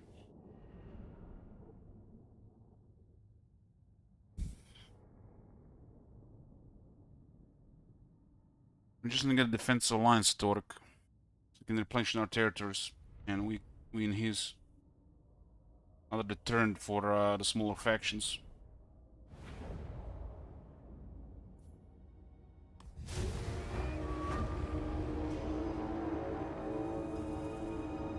Does this mean we're gonna meet Hexatl? Probably.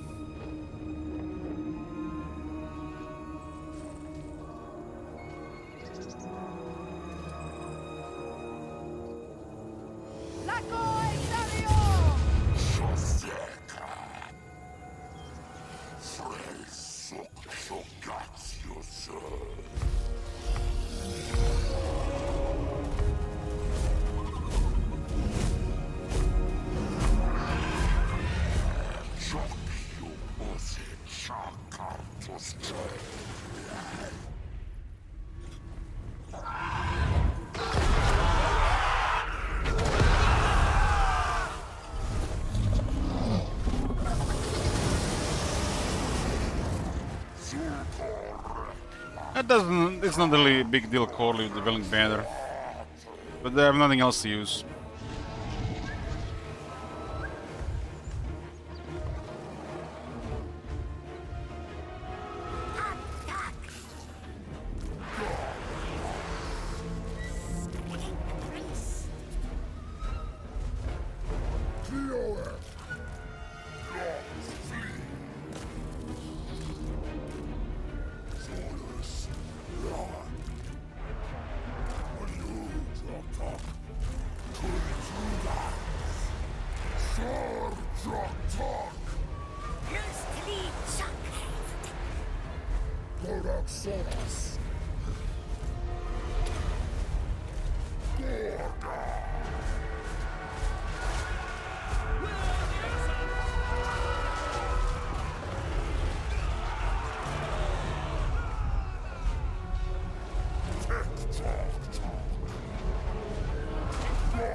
I don't think Welling does anything for the Lizardman because terror is so common with him.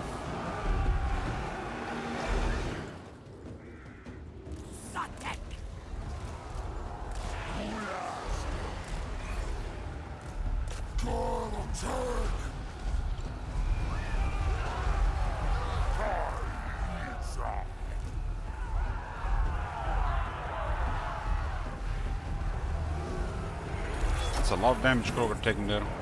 For defense, I guess. Might have been also the artillery shots.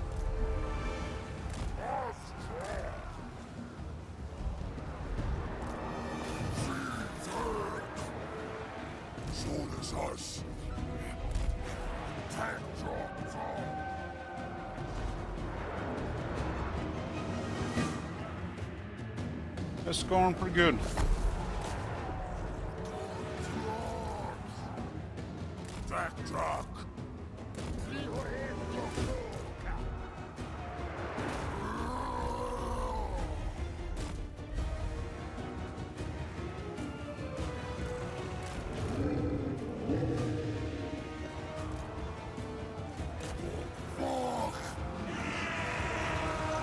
We got it fast. Moving faster.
And this can die, front is dead.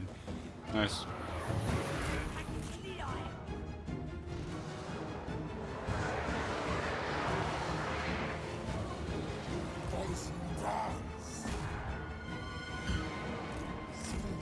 Don't land the spears! Don't land the spears! It is a cheating sun dragon! Don't do it! Go for the terror, okay.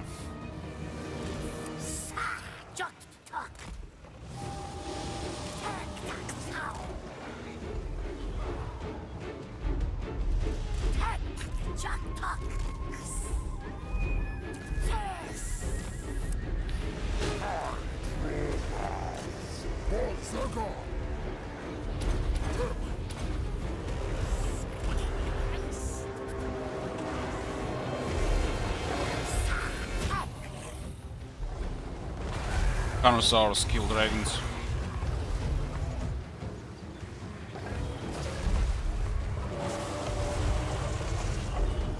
Who knows? Who knows what that was?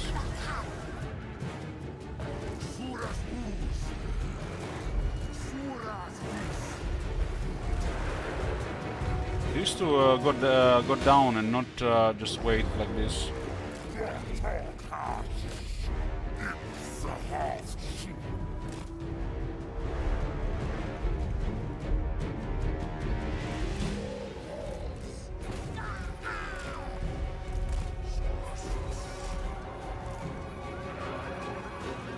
Okay, we'll be outnumbered there.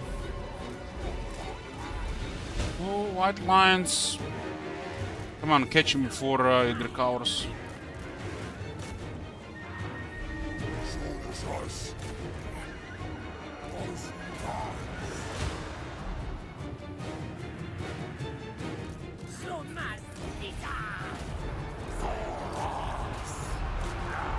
This is the part where the Shield of Suffering will be huge.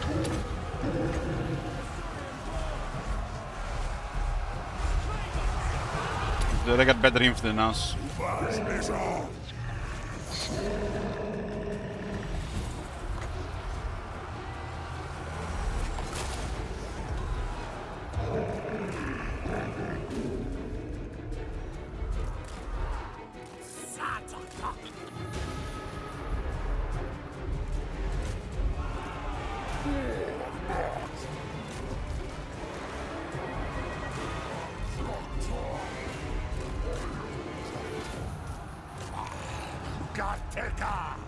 At least Croak delivered.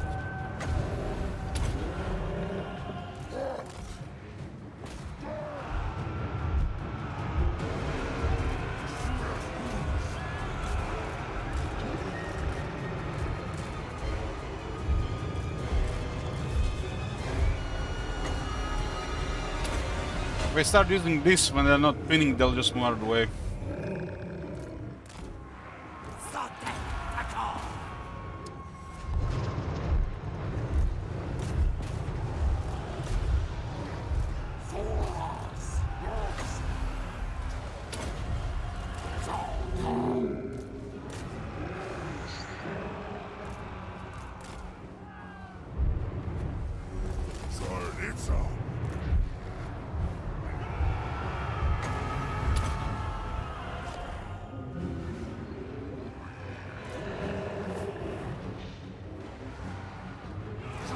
Scale isn't good enough to deal with Saurus. You can also cripple them.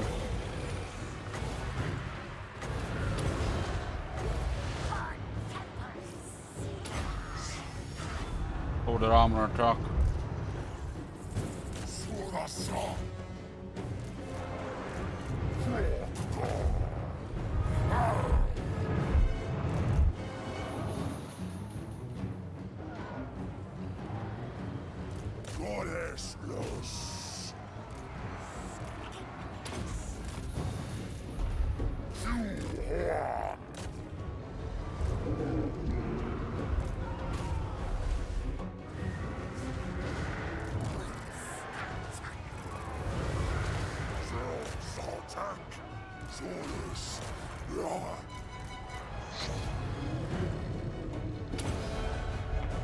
Request bell, yeah. Of this battlefield. What's the kind of damage on the Saurus? Just because the high ground. Couple Saurus actually got the mega damage from the Sword Masters. Could have used the bubble earlier, maybe.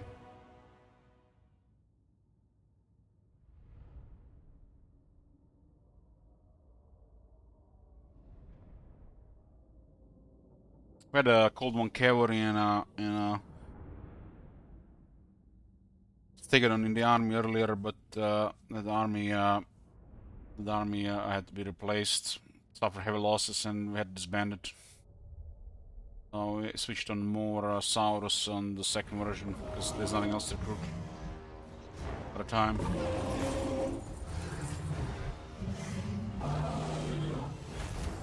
Will this ever get patched? We just fought 4 armies and it gives us the captives of just these 3 units. But the captives of 2nd, 3rd and 4th army are being ignored in calculations here. You can even see the numbers here.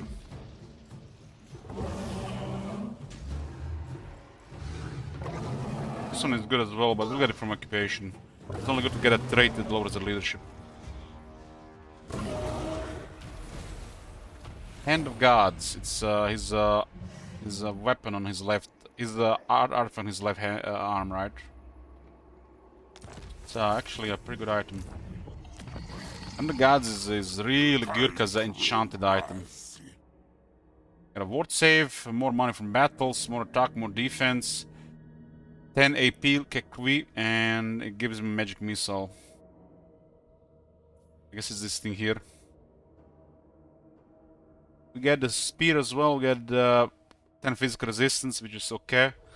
And they usually call pasta +1 control to all provinces. But it's useful to keep growth in line of sight. Goes well because Saurus have Honored Elder for +1 control provinces.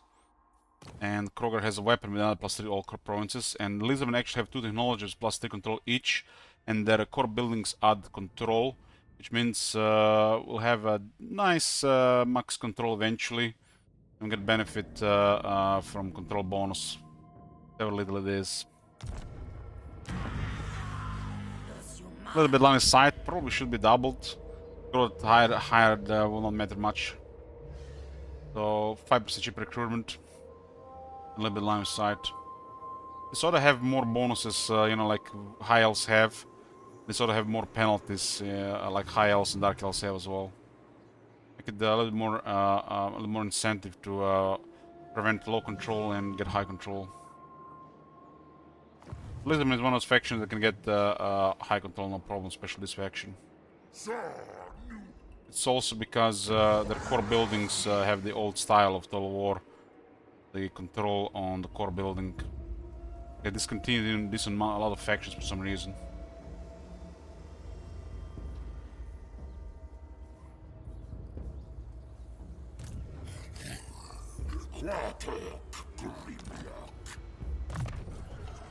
So we got bonus replenishment and we got an item. It's a pretty good item. Stuff like this, an enchanted item is hot. Hot. Really adds up to a nice item.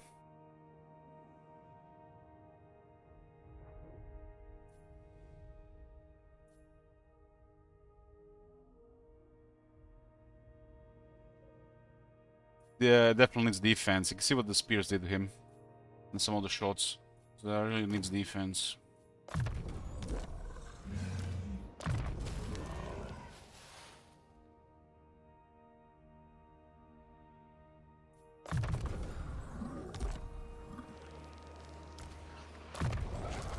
Fuel suffering. Now every time Lord Crow casts a spell, our entire army will get 10% ward save for 9 seconds. That's big.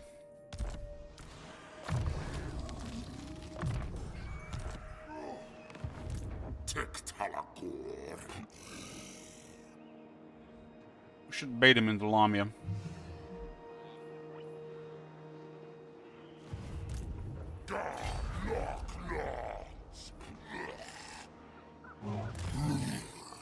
This is such a good province. Then the city is not 10 slot though. Why the city is not 10 slot? Like what? Why is some cities just some special for the faction for the like what? Every capital should be 10 slot. With the special ones like Scam Blight, Magical Forest, Keys of Great Cities ought to be 12 or 14.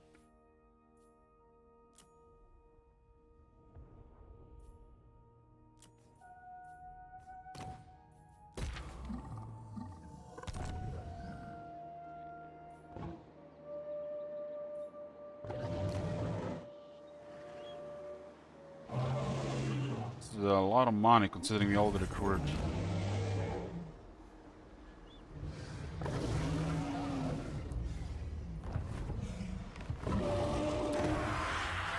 Who's human?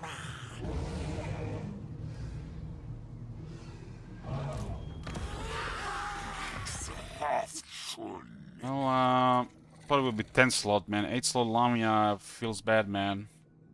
We'll need 10 slot city. Like, you see how many military advanced buildings there are? 1, 2, 3, 4, 5, 6, 7, 8, 9. You can't even fit them in a city. Can't even fit them in a 10 slot city. And of those, 1, 2, 3, 4, 5 can only be built in a big city. And then there is the Geomantic Web. Without this, the Geomantic Web might as well not even exist. And 8 slots or 7. Kekwi. So bad. Every city that's not max slots for the faction that controls it, like Lamia, for example, here for the Lizardmen, you have an option to use your treasury to expand city slots. To 10 slots at least, if not to 12. Kislev as well, to 12 and 14 slots with your money. Just make it happen already.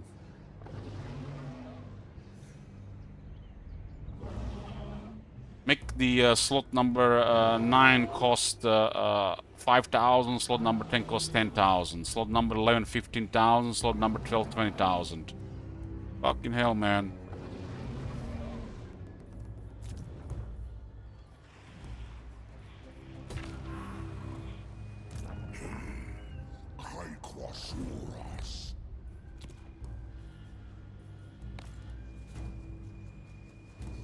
This system already exists in Rome too.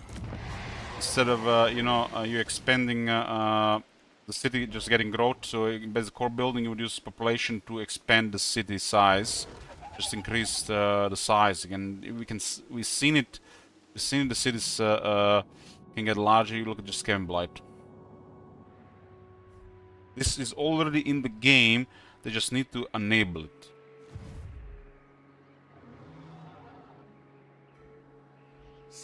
They don't have to handle shit.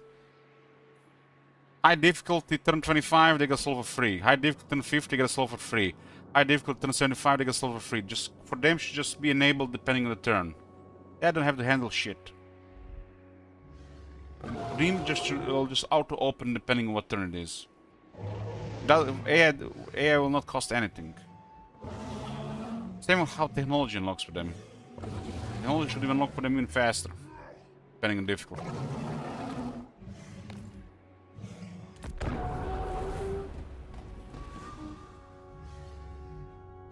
This would be so good for the game, so good. I can't believe Kislev saw the cities that are 10 slots. Oh my god, it is an epic fail. One of the biggest fails of Warhammer 3. Kislev, Prague, Erengrad 10 slots. Epic, epic, epic fail.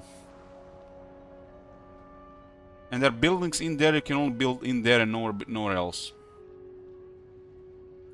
It cripples the AI and it looks so bad when the player controls it. Kislev just sucks with 10 slots.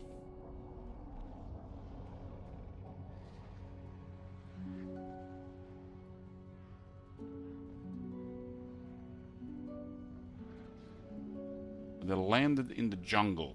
Gotta destroy that guy.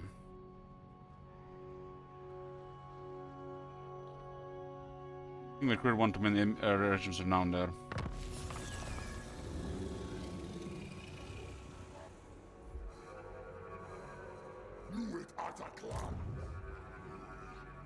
Just, we're out of range there.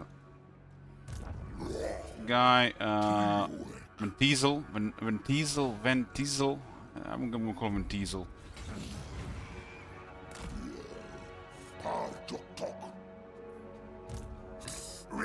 We should bait him on attack here. I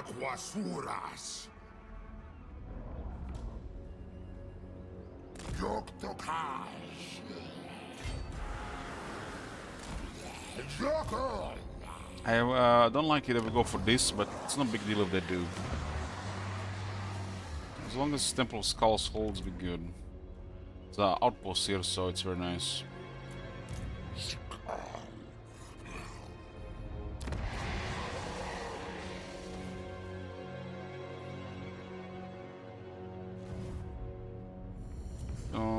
Get a really good thing, which is 3 capacity for all heroes. This is really good for Lisbon.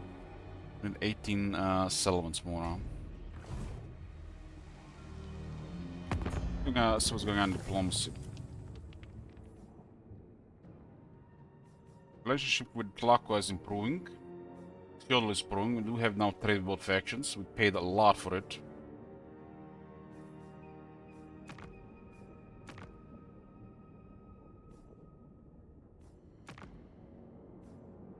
We also met Hexoatl, because we had to trespass there to do the quest battle, Kekwi.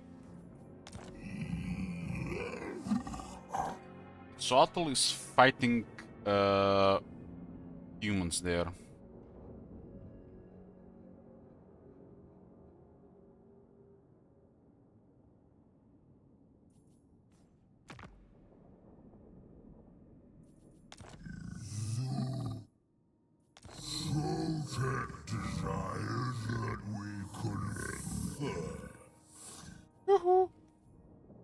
We're trying to keep the good guys together here, but Lisbon are not really good guys. They can be good guys when they want to be good guys. And everybody's slightly hostile here due to their strong military. Especially the Lisbon.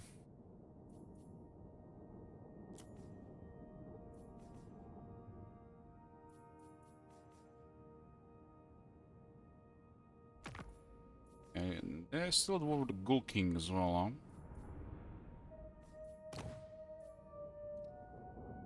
Would make it stable. We did guide them into Lastria with the enemy, so you have to pay for that as well. Well, these guys are biased for trade, but we'll not trade with them. This is war in Gran Pepe. Don't even have resources to spare. It would just be a relations buff.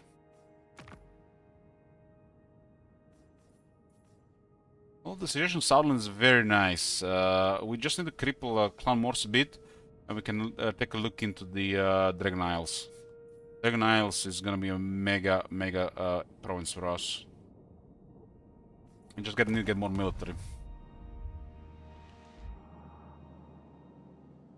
I mean, this part of the map, this is Southlands is under control by the Order. Unless some complications occur here, everybody's gonna have a bad time here, for sure. Continent has been secured. Mumford is gone, Kairos is gone, Scarbon is not in there. The Tomb Kings are almost gone, and we're working together right now. There's bad relations between a couple of factions, but I think our alliance with Teclis will prevent wars for a long time.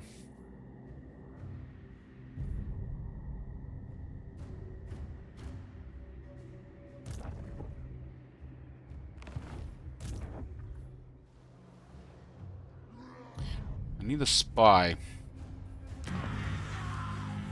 Need the Skin Chiefs. Win the capacity.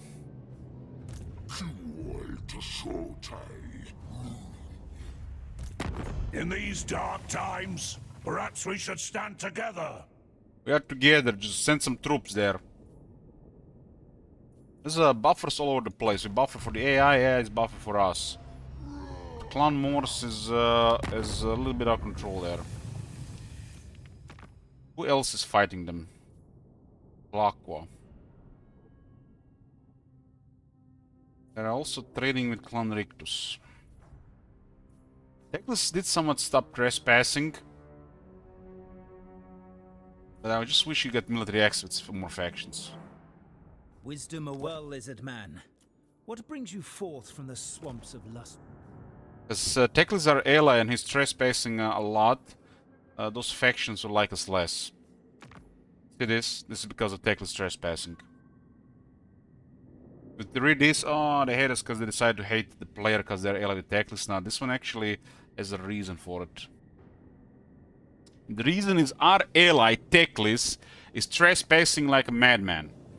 No diplomacy to ask them for military access. Man, Teclis is just here to help. He should not even have trespass penalties. That's out of his faction flavor and missed opportunity as well. Just give Teclis lower penalties for trespassing or eliminate trespassing for Teclis as a part of the faction. He's here to unite people. He's here to create overtide. But they might turn on Teclis. I think the only reason they haven't gone hostile on Teclis or on us is because of the alliance here. And he does have military. And we're trying to get military as well. We have poor military right now. Like anything over 30 right now is poor. I mean, look at the Tlaco and Oxyotl. Been going with construction, so I've been delaying the second army, but they're going up now. I have currently 3 armies, but it's really 2 armies.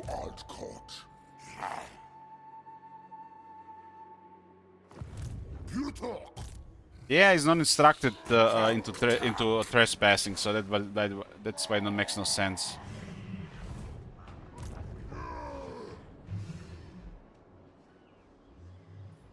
Dorek might hold it, but we might just lose Lamia here. Do we believe in this army here? I don't see anything there. God damn.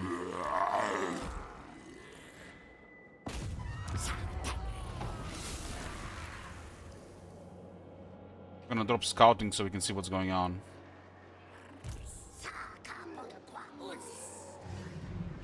Just fresh armies there. Hard for anybody to move in there for sure.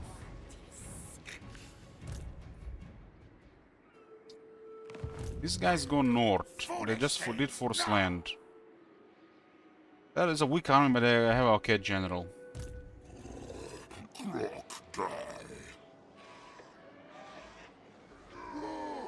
Let's get the +3 control everywhere.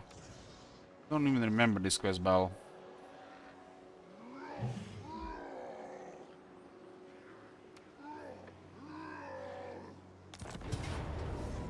Kroger items are good, and his set bonus is good.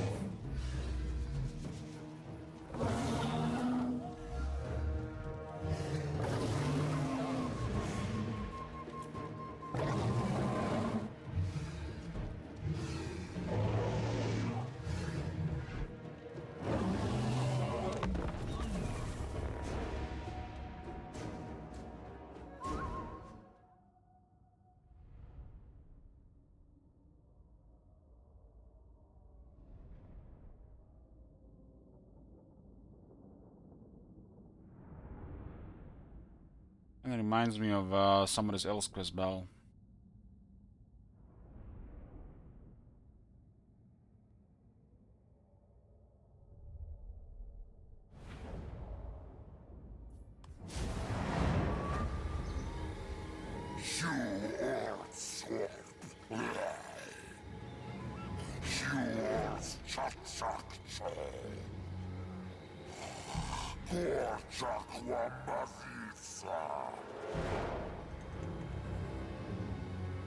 What's the most played faction? Either Empire or the Dwarves.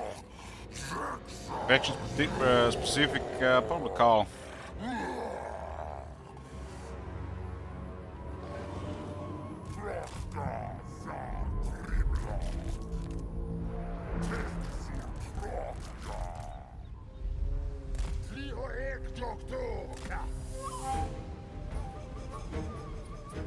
Read the enemy dreadful before time expires, huh? At 15 minutes.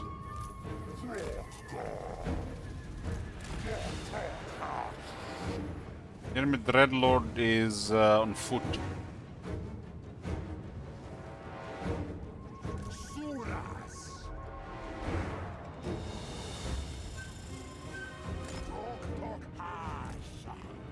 And the 10% speed blessing is the best one.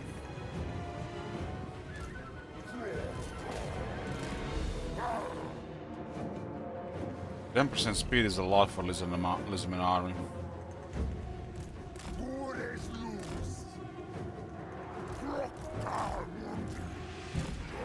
Not trying to ambush us, they're trying to converge.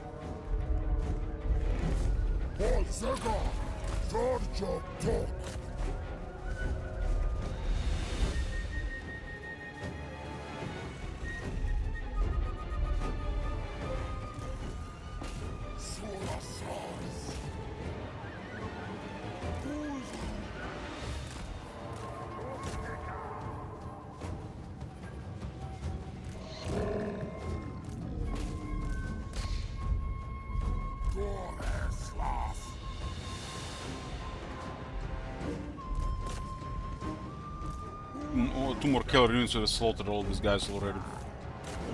He's really bad against cavalry.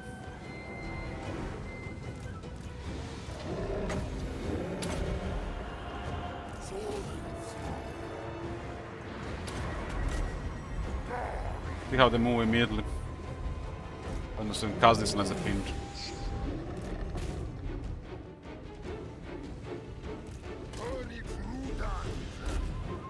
It's interesting they're sending everything there instead of attacking us while we are getting there.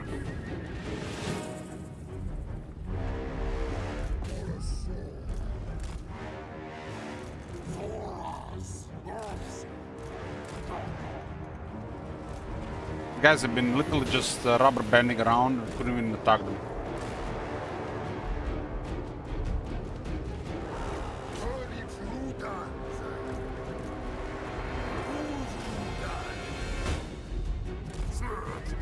All this jumping around, we killed 6 of them in 3 minutes.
Bok!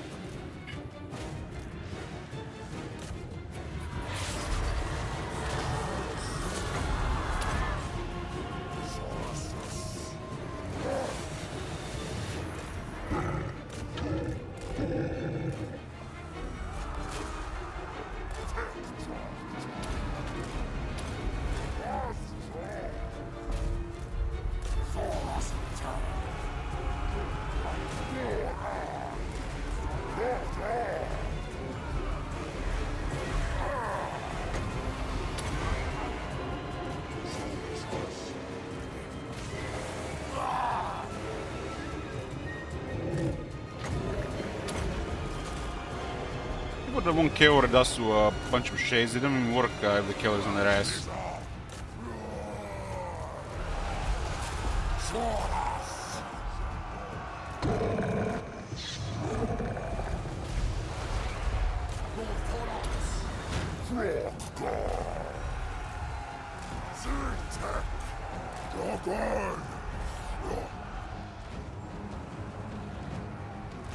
bottlenecks.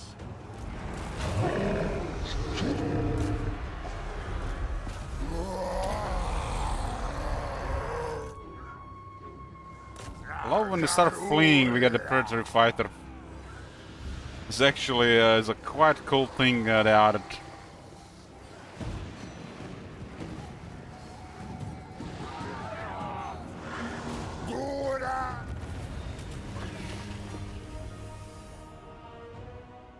Am I going to play the fresh tomorrow? What?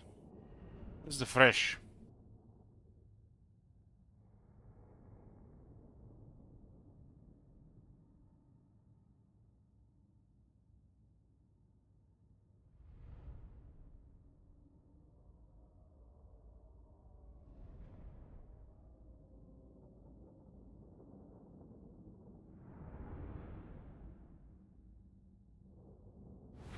Need to know, after tweaking AI with mods, will you also touch on items like Sword of Cain, for example? What do you mean?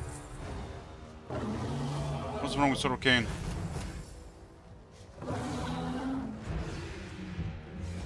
Are the Slayer Kings now? I'm not gonna bother with stuff like this. I'm against mods.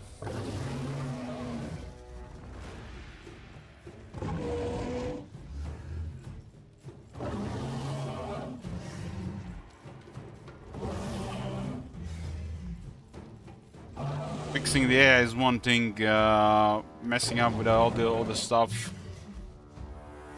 Might as well just, you know, play a overhaul like Grimhammer, right?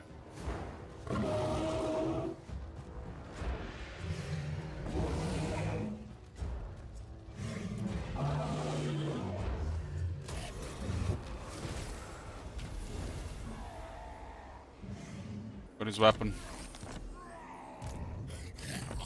His weapon grants +3 control to all provinces. And every Sour Soul Blood does on rank 20 add 1 control to all provinces. The set bonus is another +1 to all provinces, so we're gonna have really good control. Especially on top of technologies. We also get 7 attack, discouraged effect on when attacking, so when he hits somebody they will get -16 leadership. It's actually gonna go well with headsmen and if there are any pompous in the area. Fear. Terror. Gets magical attacks, 12% damage, 12 anti-large and 30 charge. 30 charge is kinda meh. Better if we're gonna gain mass or speed. 47 anti-large there.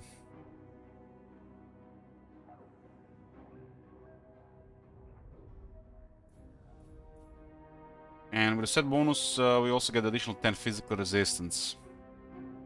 He does have 15 here, so that puts to 25, and his ability, we give him an additional 20 for 20 seconds.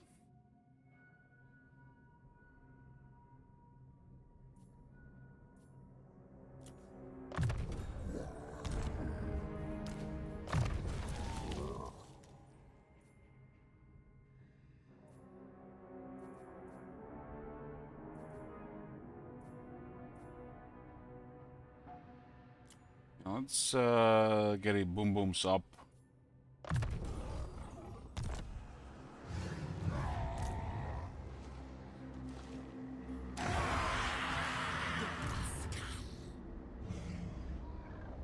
We managed to avoid the rebels here.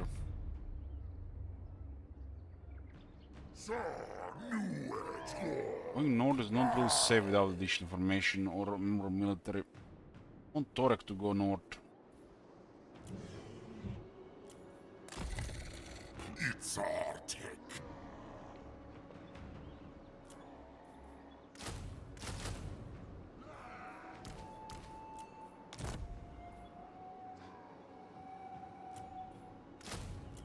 Oh, just hang along me and start recruiting. 4 turns. Why would we use our legend lore for another 4 turns? Just get some units.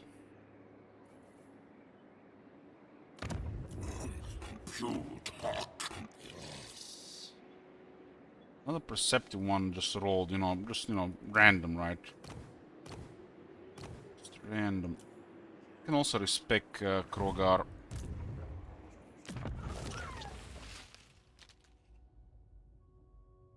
Gonna cost a lot of money though, just to get Blessing of Tepok.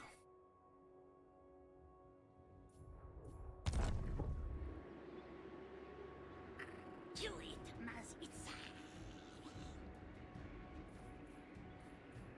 10% speed is just too much. Northern Elizabeth army. Eastern colonies making dead money. Finally.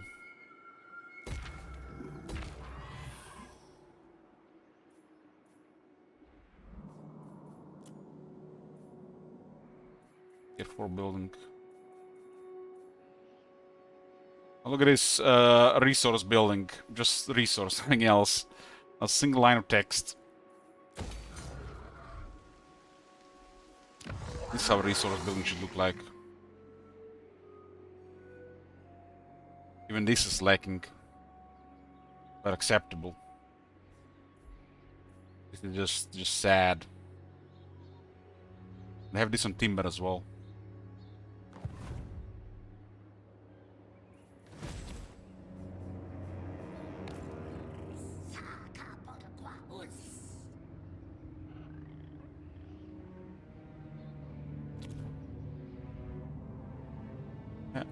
We are waiting for these guys here, and we have to get rid of this guy. Not enough warps,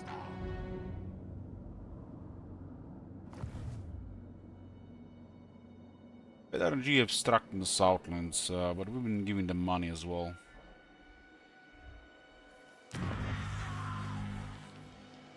Golden Tower is secured unless a rogue army somebody goes around. This guy's at war with Scarbrand, so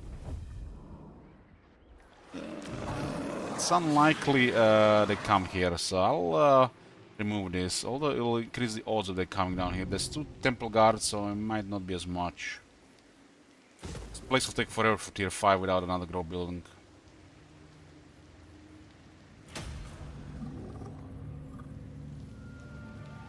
This building is useless unless we are expecting an attack.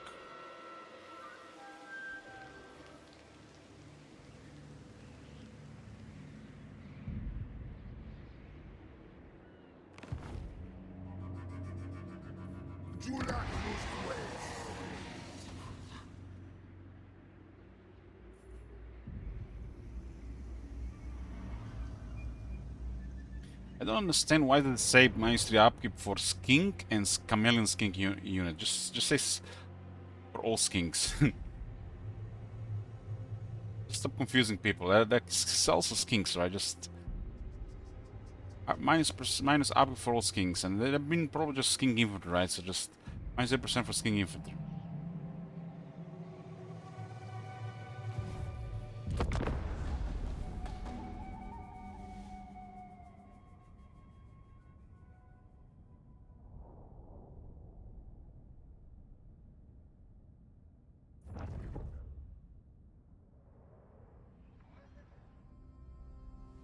Was going all the way north.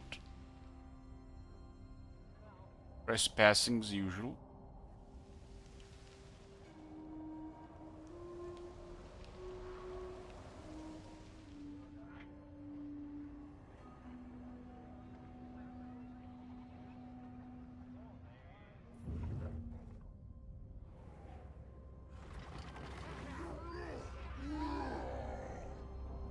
This 2 armies in the range of there. We started global recruitment there. It's 4 turns. It's very often it happens just 1 turn left of recruitment and they come.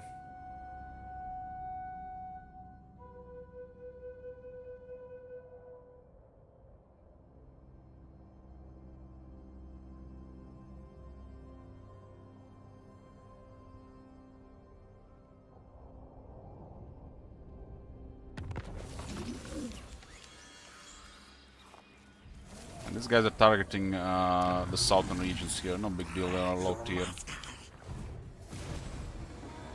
I will get 4 Blessed Arrow Spears with shields for this 500 enemies killed. No, need my warp token stash. Slackness. There's a plague here, 1 more turn now. The axe thirsts for war.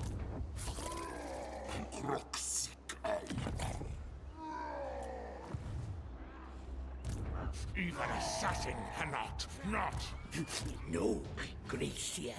Never Rank wrong. 20, rank 7. Cosma skink. Gods, destruct. No, you fail. It's answered. Zung has leva Stegadon.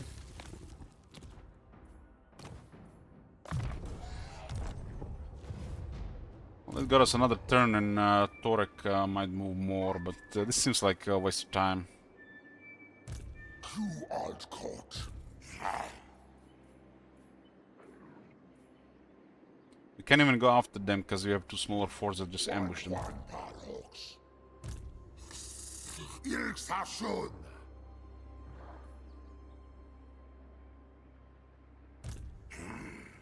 Kaikwasuras. Aquasur. Retok as kwasur. Mastrok. Isasur.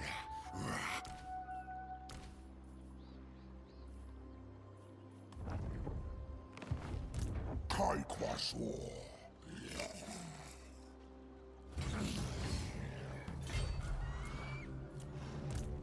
Look attack. You art caught. Time we catch up with this guy, they'll hit one of these elements at least. I'll go for both.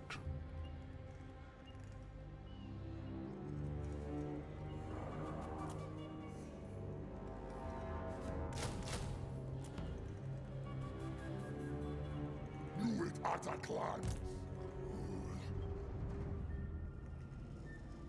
Master of high magic. I mean, worst thing that happen, Torek will take on these elements. It went around from somewhere. It's from Bitter Bay. Means they could come to Eastern Colonies at some point.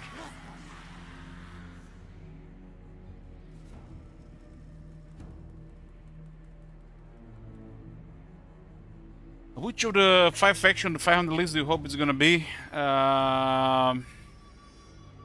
Drog. Or Gold Tooth, so we can do it with the mod, with the DLC.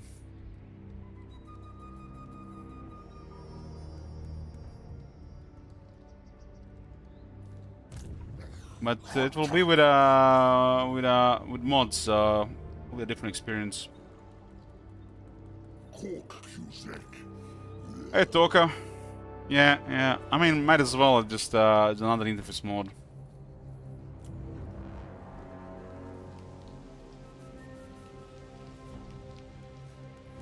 Gotta get growth here, otherwise this province never get tier 5. This building should have even more. Should have growth on it, since it's a 2-region province.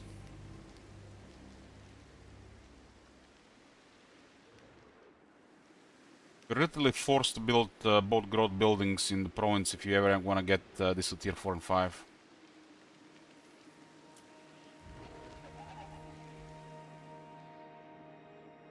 I'm gonna put Lamia to tier 3 first because the gems are way too much money. And these guys are backdooring us. These guys are backdooring us.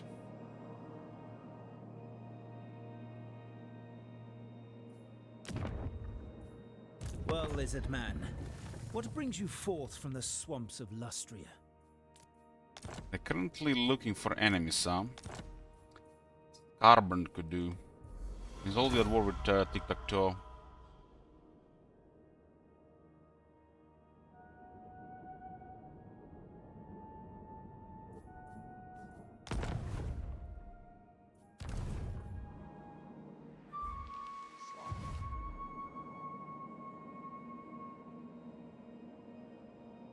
Stuff will be all over the place. Teclis, High Lord. This Teclis is active. The way he's active and the way he campaigns actually plays out. He's not only a big empire builder. He really needs no trespass penalty or open diplomacy properly.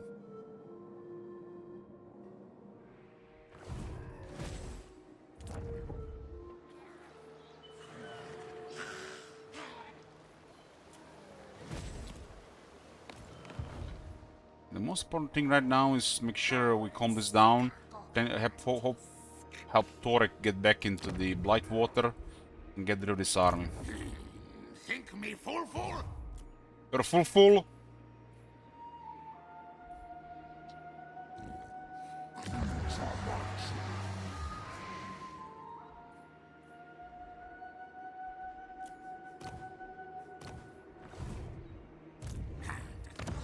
Cetra is tier 2, Doomglade is tier 1, so we would like them not hitting the Cetra. And we might march into them, huh? Perceptive is solid, especially since they added more items to the game.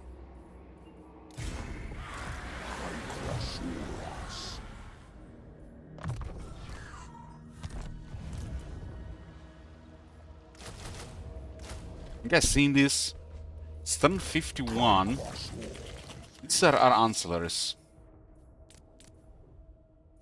3 hibernation attendants in over 50 turns. Meanwhile, play Kislev or the Empire, you literally have a list, massive list here.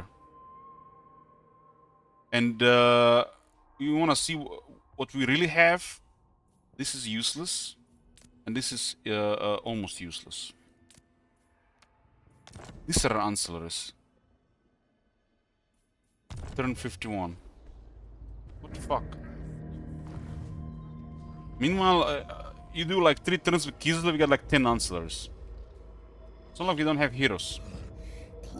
No, it means the Elizabeth ancillaries suck, because we have a rank 25 hero, rank 25 lord, and we have another rank 22 heroes. 22 hero.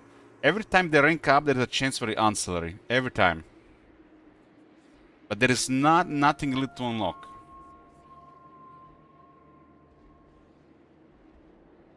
They've always been really poor. And then play Kislev, and you'll see how ancillary is supposed to work. Or the Empire.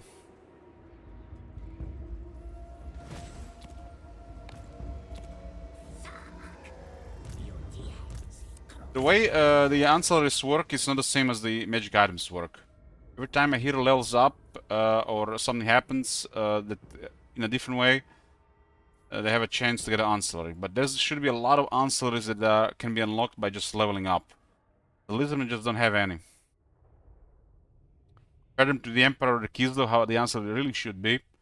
The Lizardmen literally at the bottom of the ancillaries amount.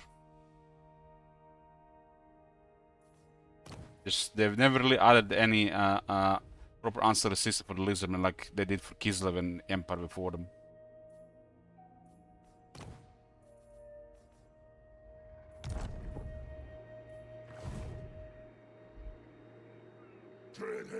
Lord T-Rex.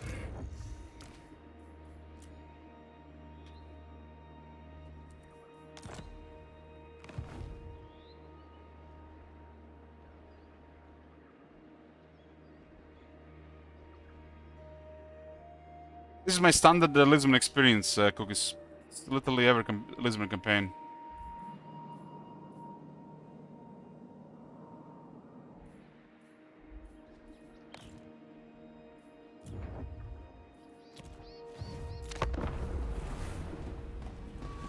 Wish Oda would have gained at least more stuff.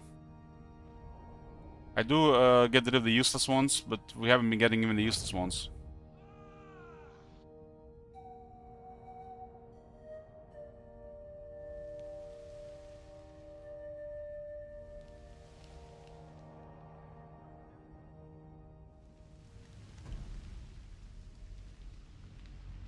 The general Lizardmen just underwhelming Trenlo.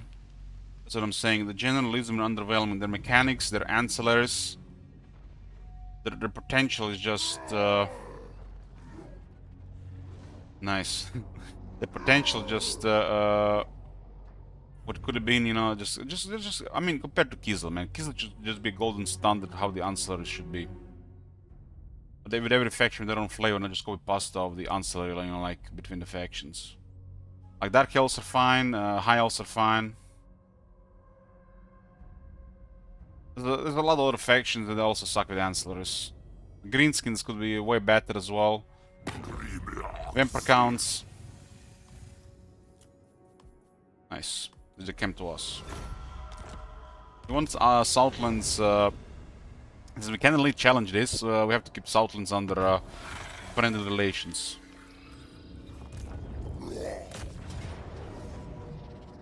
So this was needless besieging. Since they have the Warfire Thrower and a Broodmother. This behavior also needs to be fixed.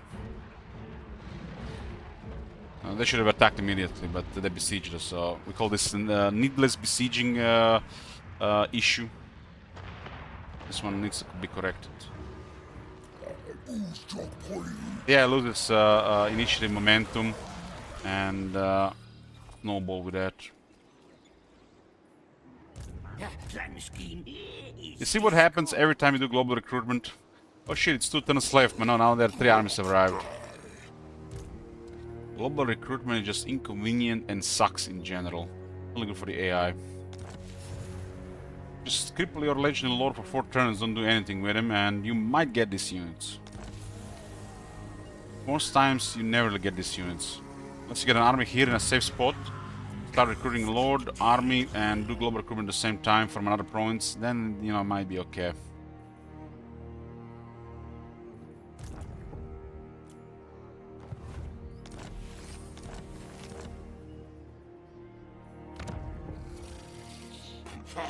This army as well, we can't just rush after them but we can now. But they can just second march from this one.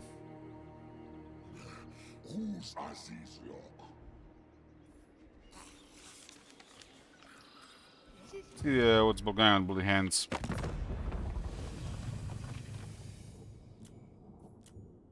They're rank 1 with 16 settlements and they're rich. War with Skrag, Khal, Belegar, Ghoul King and a rogue army.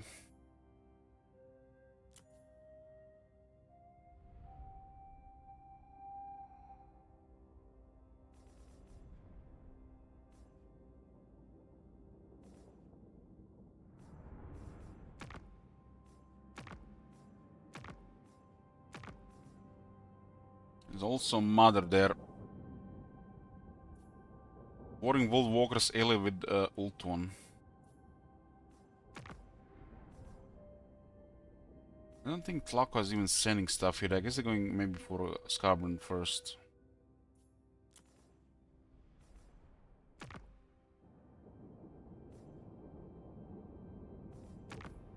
At least this thing have been sorted. Clan Ugan. They still have no military access, but at least technically have stopped trespassing like crazy in these territories.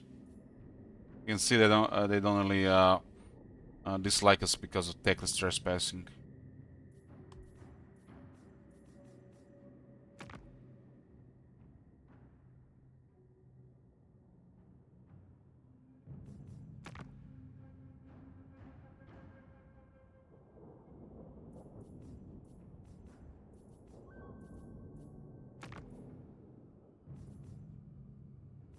Deliver your terms, and I shall consider them.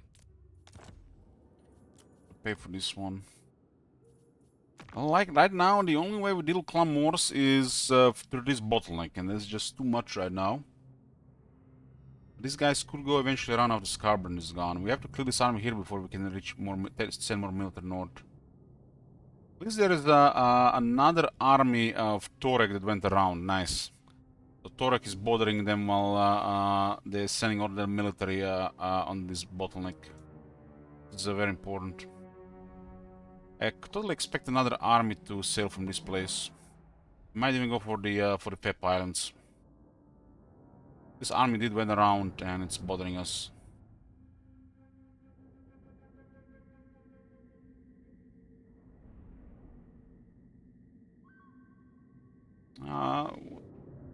Scarborough makes more sense. It increases the chances of him being good with Tlaqua.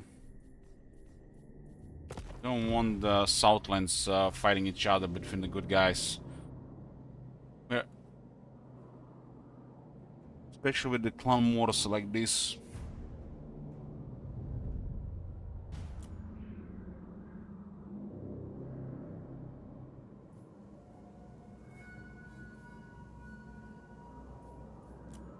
I mean, the Southlands is looking good.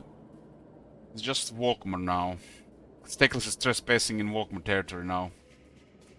I don't think we can work with Walkmer because of this.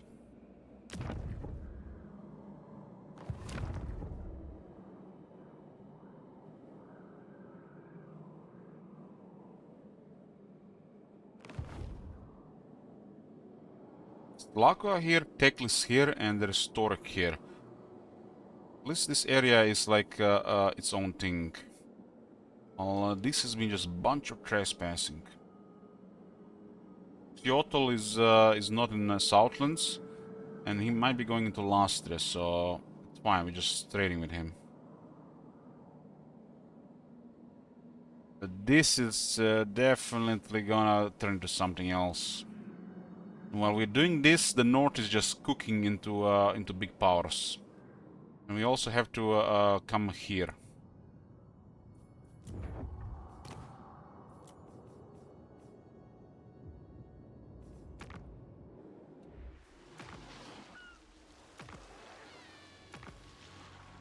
Yeah, the jungles are no problem here. This looks like everything's under control. 1 jungle, 2 jungle, 3 jungle, 4 jungles. 4 jungles. These are all the Southlands jungles. Golden Pass, Kino, Beast, and Dragon Isles. Yeah, everything here is under control for this. We're gonna go into Dragon Isles the moment we sort clan wars. It's right now it's just overextending. Still be really nice to get just get more settlements. We're in a position where we can't really expand much anymore. Getting blocked by clan wars. We have no military X to go west. So it's only Dragon Isles. But we can't go Dragon Isles unless we deal with clan wars. And we can't deal with clan wars right now.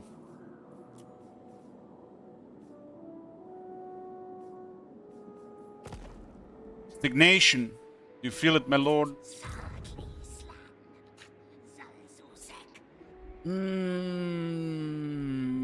I'm getting hungry here. I'm gonna go eat, boys. I'm gonna go eat. I'll see when we get back. We are back, boys. Sorry for the wait. I'm usually slow in the kitchen making food, but I don't even have a full use of my right arm right now, so I'm even slower. Even slower. Where are we at? Food finished. Let's continue. This army is nothing special. What happened to my arm? I got radial tunnel syndrome. It's the nerve has rebelled. It's been happening last 2 weeks, but it's getting much better now. I'm fine. I can use fine. I just can't really lift the arm still, but I got most of the use again without big pain. No. Okay, this one is trouble. This one is trouble with the other one. And this is real bad. This is real bad. Well, looks like maybe I mean already what I'm seeing with Krogar in our first campaign here. We might need to not underestimate their military. Get more military early, and even consider lightning strike.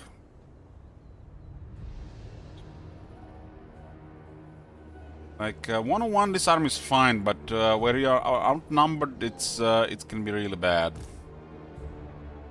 But our units are extremely durable, but when they add in the mix these guys, and we can reach them, so magics and numbers, big stuff.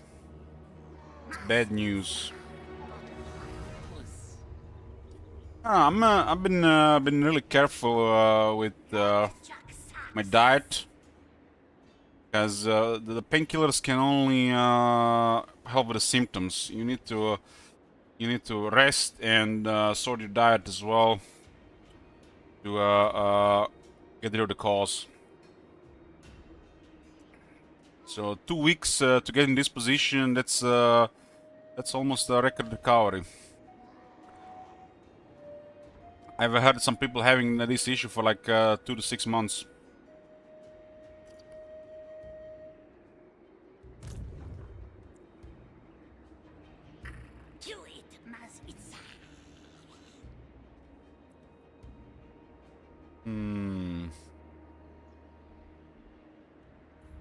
I have to tell you guys, I love what I see here. I love what I see here.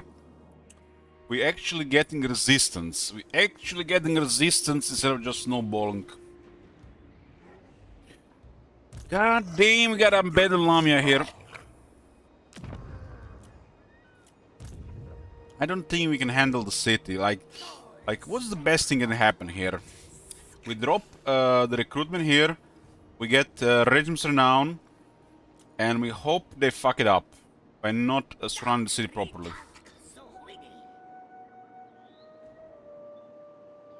They might underestimate this, and Torek might be our X factor in the area. If they just besiege me, we would have to get really lucky on the battlefield. Like when we are outnumbered and they get a bunch of characters and then include weapon teams, that's trouble. Because, you know, then even a unit like a Doomflayer is becoming a thing of nightmares. We have to deal with massive numbers. If we can't shut down this unit fast, it's just gonna cause such a mess. A Doomflayer is actually slightly stronger than Saurus Spears. Did you not? They have really buffed this unit. Because Saurus Spears cannot deal with its armor. It has too much armor. So you need like Temple Guards to counter it. No, Gracie, never. Doom Wheels are also a thing of the nightmares. They can even push around Carnosaur target. But Carnosaur should be able to handle it. This is why I really don't like global recruitment on the Legend of the Lord unless thing is a mess. We have to cancel this. I mean, what happens? I just let him attack and hope Torek delivers. This army is really bad for us.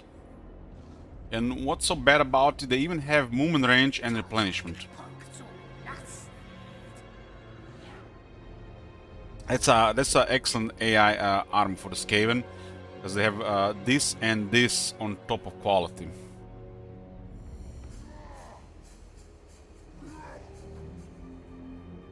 Man, I was like, yes, we got Lamia. Yes, we got Lamia. Clan Morse was pushed back. They were in a sandwich, but no, they have murdered Torek there, and they're coming again. I have to tell you guys, the way they sometimes stack armies and attack, this is a behavior of early Warhammer 2.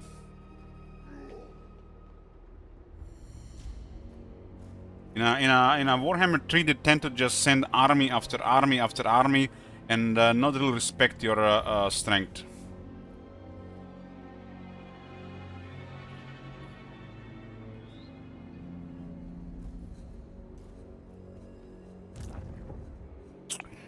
Warhammer is back, boys. Warhammer is back. We have to adjust our whole strategy here to play the game again. Warhammer 3 has been too easy until now.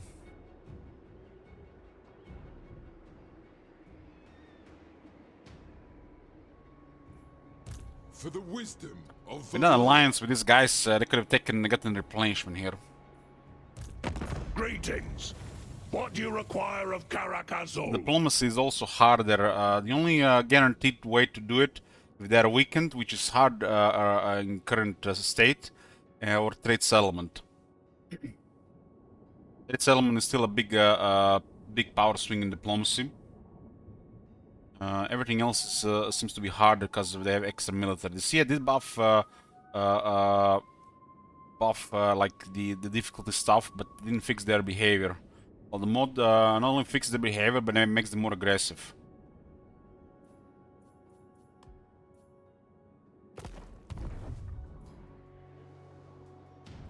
Jack Sacks. Boy, what do we have here?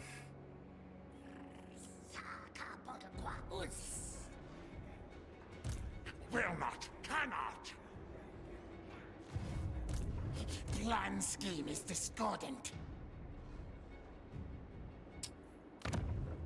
So much about this city. This city is a war zone right now. We are stagnating until we get the military up. I did delay the military a bit, and I did have the setback. If I didn't have that setback there with Kairos, I think these guys would have handled Kairos anyways. But if I didn't get that setback here and we got the army backups earlier, might have been on this side here as well, but we've not had this area here.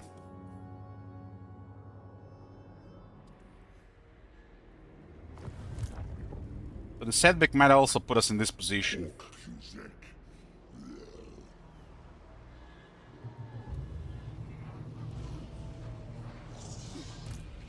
No, you failed. Lightning strike is not even good here, because we would have lightning strike one of this army, so we get stuck in the bottleneck, and we would have taken damage.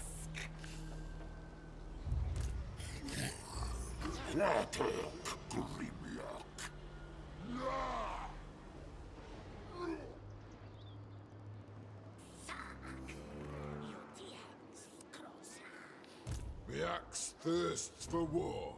If I hide the army, they take Lamia, but if I keep the army in the back, they might not do it.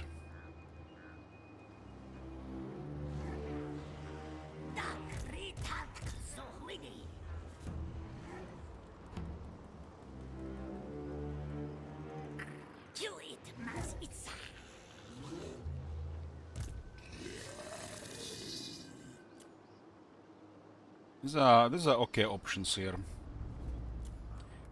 Okay options here. We need these guys to go north. We need to get some other stuff during the army as well.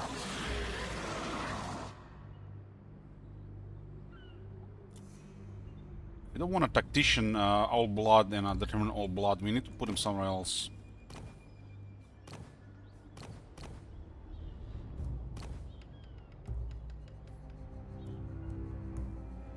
Hopefully they fix this trade so we have a couple more good trades, or there's a way to permanently disband lords. Because we recruit too many lords outside the heroes, mentor doesn't do anything anymore.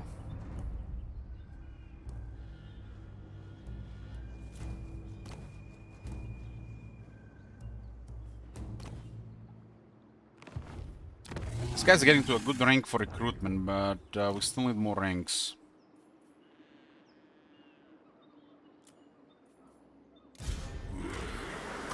We can get Draft Master and Renown and Feared, and with technology it's only +4 ranks to all units, with commandment +5. You talk. Lizardmen have a much easier time, really easy time getting high rank units. Clear or egg. Should get some dinosaurs here. Not really discard Stegadons. Stegadons are the regular Stegadons are really solid, especially with the additional missile resistance. This also makes them a little bit further if there was a drop health. They have one downside. The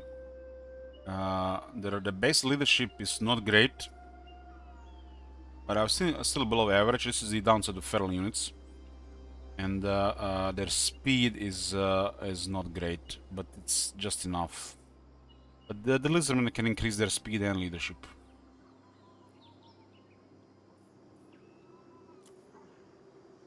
This is the last turn to Q stuff, huh?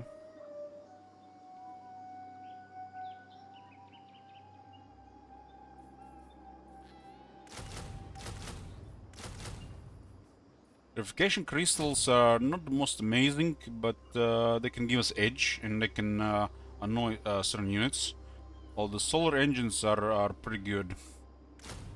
You know, they can go in a melee, they can shoot, and they get a solar engine buff which lowers exhaustion. And we can actually get Draft Master. One off was 5-6 now. I'm level 7 for Draft Master, Top Manager. Yeah, well, like as we're off, this is critical. This is critical. Without this, the recruitment sucks.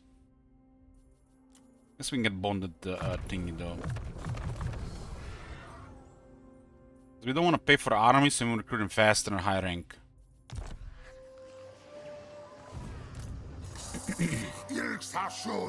With the commandment, this stuff here, listen, we can have really cheap, high quality armies and recruit them fast. Especially this faction. Hey, Dek, bro, we got a stalemate here. Can you believe it? I like to believe it's because of that setback against Kairos, but because of that, the Kairos is gone. We actually have to abandon a position here. It's like a brand new game. Like a brand new game. I have no option select to expand here. It has to be the setback, right? It has to be the setback. The game is not that hard.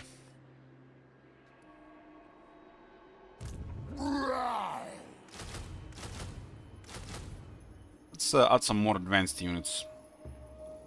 Should probably consider using global. We have the money for it.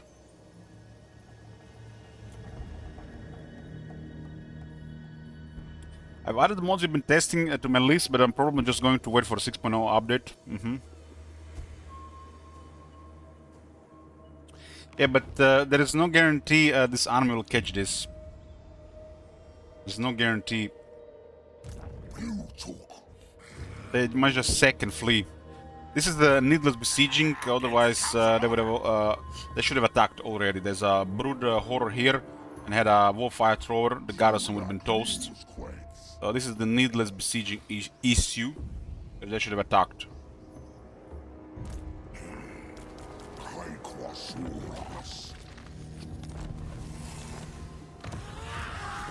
Not enough warmstone.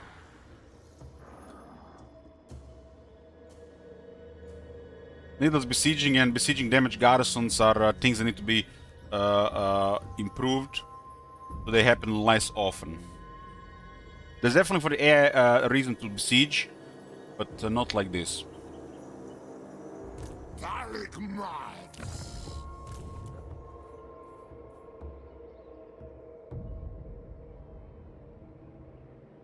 These are good at murdering artillery, some weapon teams, and single entities.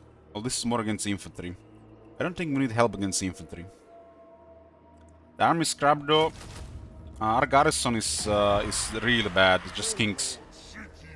There are guys ranked 21 on a brute horror. Brute horror is impossible to kill that garrison. And they had a rank 8 weapon team. Now this is the issue. This is not not intended. Trust me on this. The AI has rolled something bad here. This unit is a menace.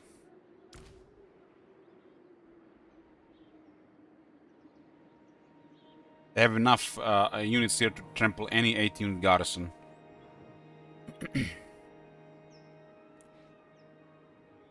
If this lord was a low rank, like under rank 5, I might have seen it. But there's this unit here should give him enough balance of power. So it's an issue more than anything.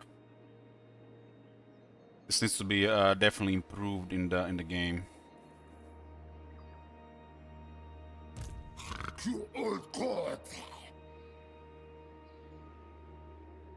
Well, yeah, there's some garrison that are exceptions to these cookies. Yeah, for sure. Like corn garrisons are exception, but lizard garrison, these are just skinks. Low armor, low leadership. It's clearly an issue in this case, which needs to be a second look.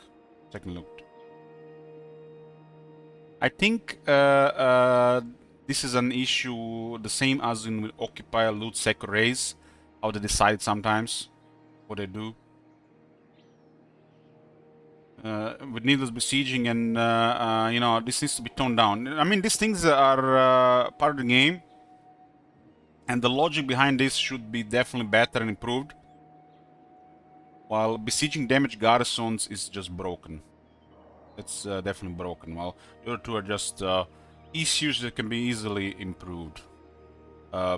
Besieging broken damaged garrisons, it's a bug that definitely needs to go. But this just adjusted. Danger!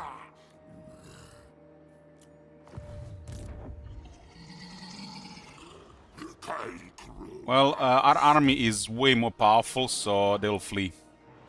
They'll flee. Our army is way stronger. This is the reason why I'm marching after them. I'm thinking they'll sack Cetra and they will move out of position towards Doomglade. So Doomglade will get a lord, so we might be able to catch them.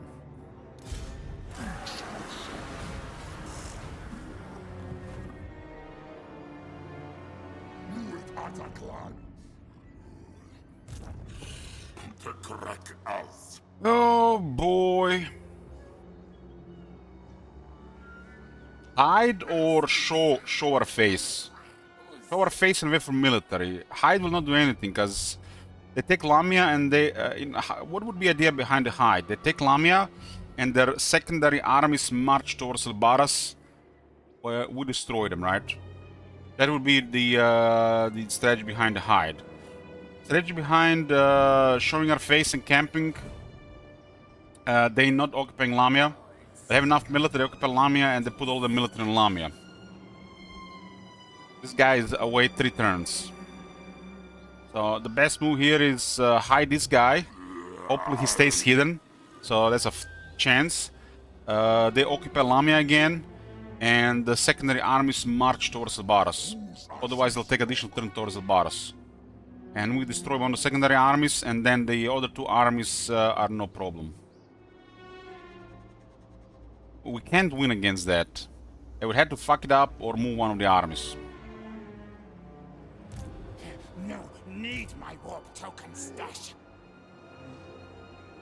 Nah, they just...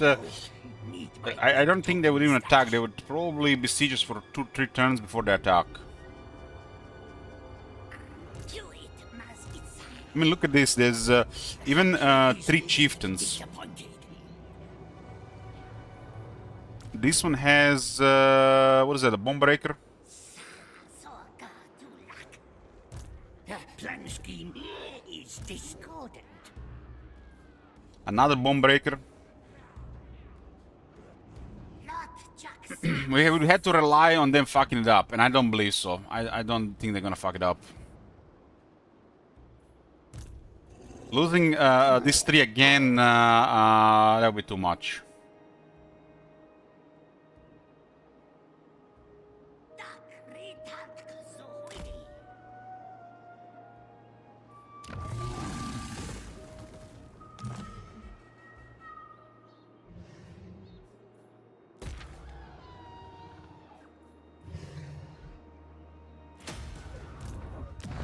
Is there a plague going on? I think the plague is done. Yeah, plague is done.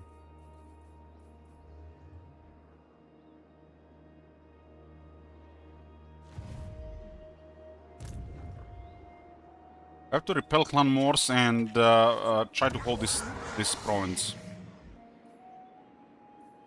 As Torek could take it back. So far, there's been no luck with staying hidden when we need it. We have a very high chance to ambush. Ideally, we would like to ambush them immediately on their turn. And destroy that military on the following turn.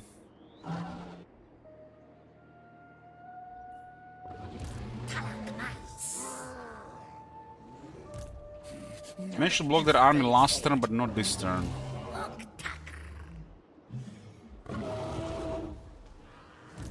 There are 2 assassins outside the city. No, that's a chieftain actually. It's a chieftain and an assassin.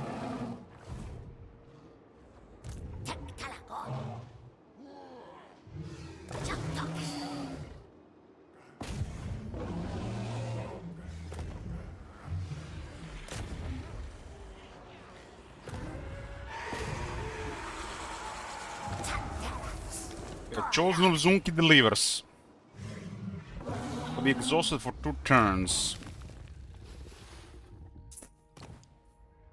Exhausted. I mean, this turn and the next turn.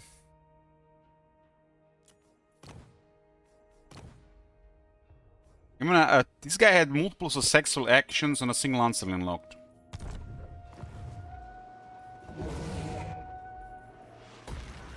I mean, the Calm Wars is just the initial obstacle. I mean, obstacle after the early game here.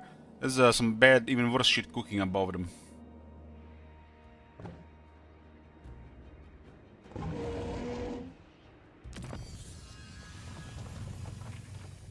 A resource will be produced faster, huh? What do we need for Grand Plaza Scrying Pool? Scrying Pool is required for this? Oh man, I didn't queue it now. This one is great, look at this. 50% cheaper hero actions, 3% higher chance to succeed. And then we get 5 relation with High Elves and Lizardmen. This 5 Lizardmen helps with Oxiol and Tlaqua. Especially towards Confederation. We need a Scrying Pool again. Scrying Pool is needed for 2 different technologies.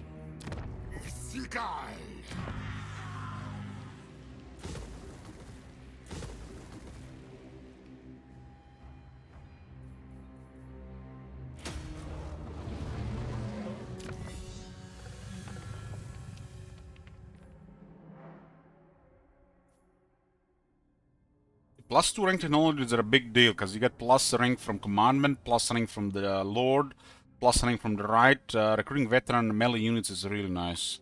Melee units do take a while to rank up.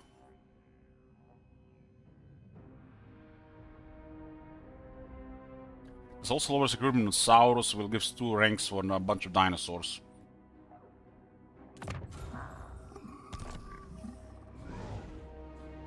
The also additional experience on the ferals is better as well, because they get leadership from it. Eastern Colonies is making money. Eastern Colony is making money. In under 20 turns, we'll have all the money back. And then it's just pure profit.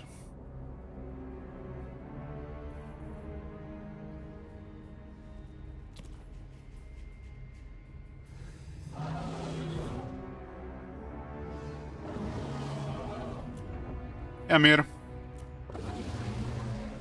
If I get a short victory, I'll get heroes, and this is gonna be a really big deal. But we still need like 18 settlements. We had to go through rampaging through Clamor's territories. But I have too much military.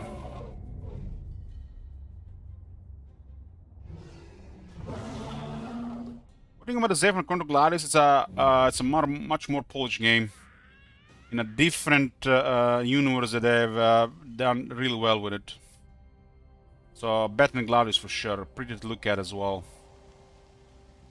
My review literally is short and says everything about it.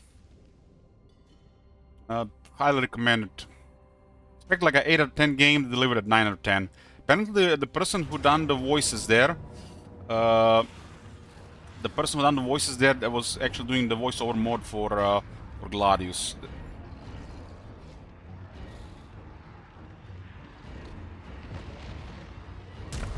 It should have happened last turn.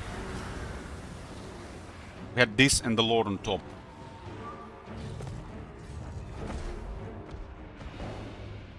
Okay.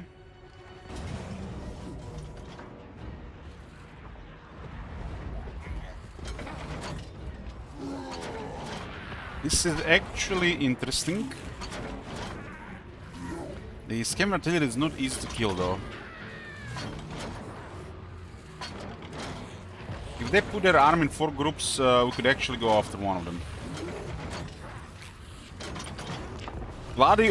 Zephon is a really nice surprise. A really nice surprise, and I'm looking forward to play more.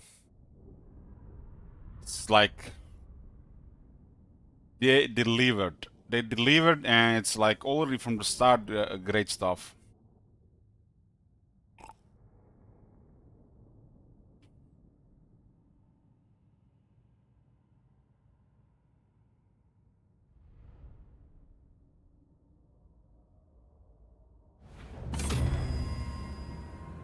3 groups, huh?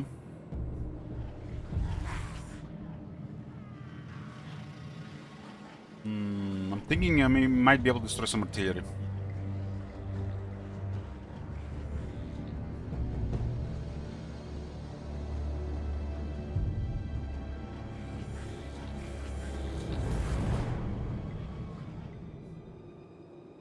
The city is amazing to defend. It's a really big city as well.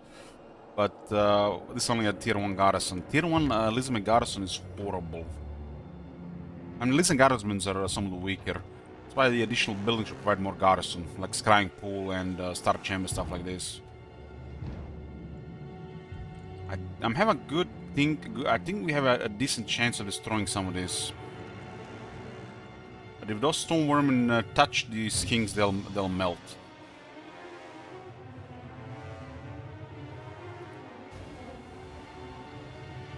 I mean, we have to try to destroy at least some of the artillery. I expected 4 groups, but I mean, 3 groups fine as well. This guy's in a position where we can't really approach them.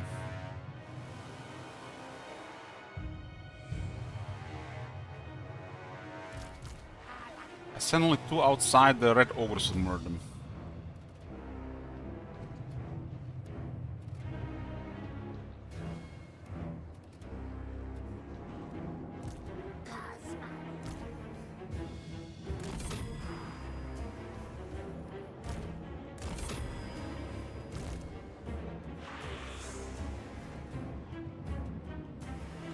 I mean, I gotta hope for the best here. Destroy 2 units.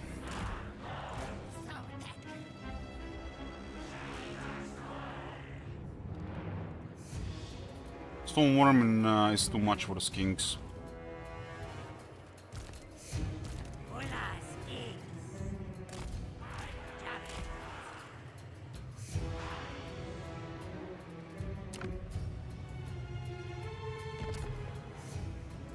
Still haven't fixed this thing here. The radius is detect hidden units and not the range of the tower. Somebody should report this. Artillery will try to breach the walls.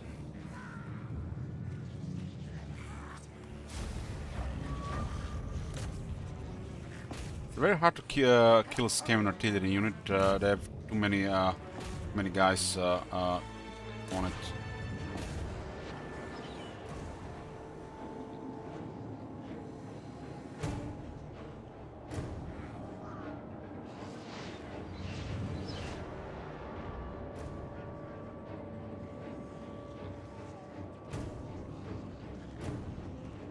Man, those Zales are just... Crenellations, you work!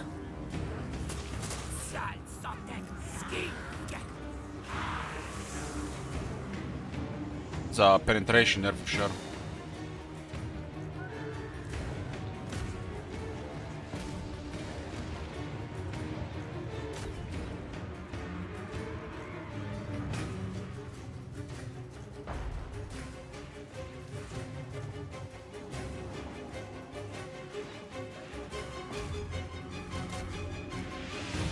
There's no way to get there. There's a red ogre unit here and red ogre unit there. Yeah, I think you just get killed trying to deal with that.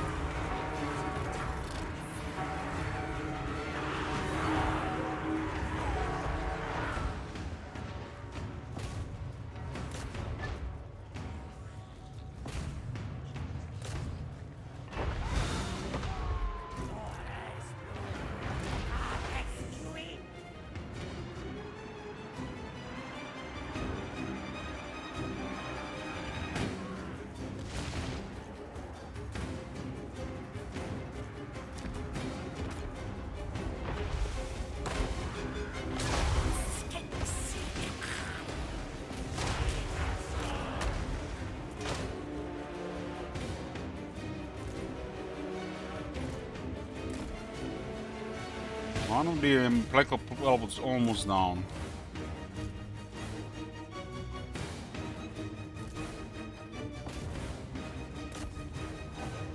"20 guys out of 60? Damn, that's too many.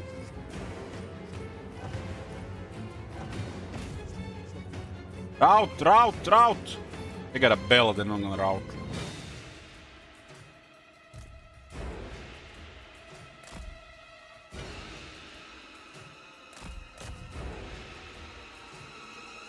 Got one, got one!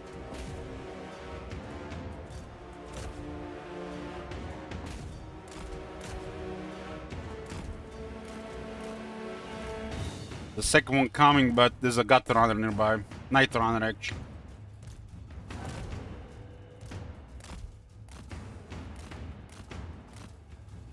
No grinder. I think we only got one. Second one was closer, but one catapult down. Before the other, I helped Pit Abomination regiment around instead.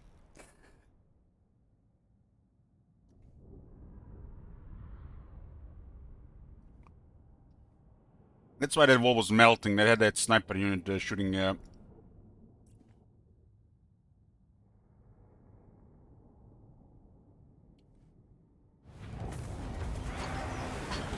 Best you could have done here, destroyed two catapults.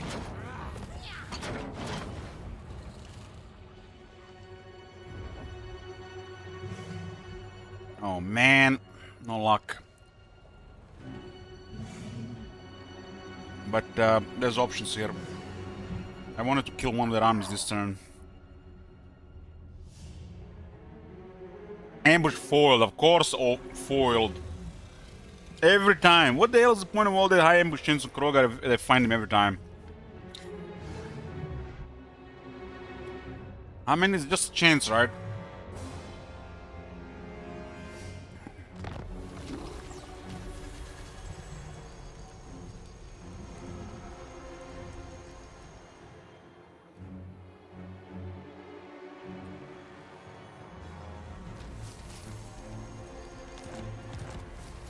If you've been watching this campaign, remember how many ambush were foiled before suggesting an ambush against numbers. Because the only thing I can comment on that, are you stupid? Back in the day of Warhammer 1, people were suggesting me, when the chaos was coming, ambush chaos with vampires. You know what happens if you ambush chaos with vampires? You get murdered. Even if you succeed. Back in Warhammer 1. That's how strong the chaos was against the vampire army.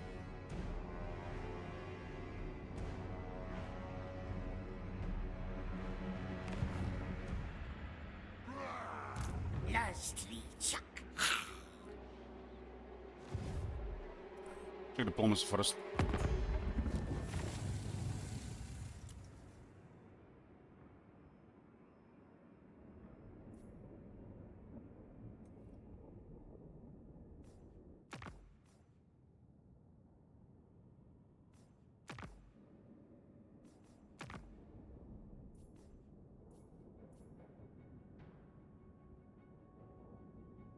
Improve the military strength, but barely at all with additional army.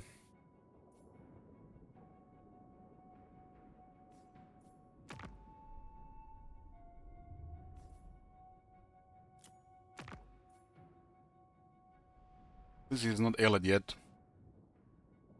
Tactless trespassing, making things worse with Walkmer and Tic-Tac-Toe.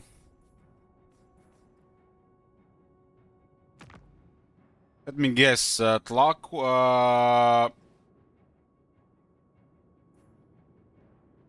has started is trespassing, right?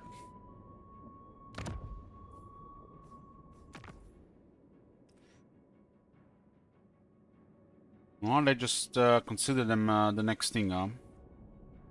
I need Tlaco to trade with Torek. Cedra's being bullied.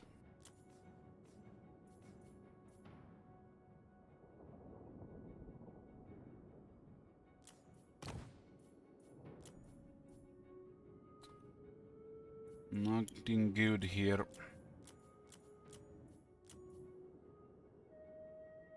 Get a military alliance with Tactless, will be able to borrow one of his armies. That'll be nice.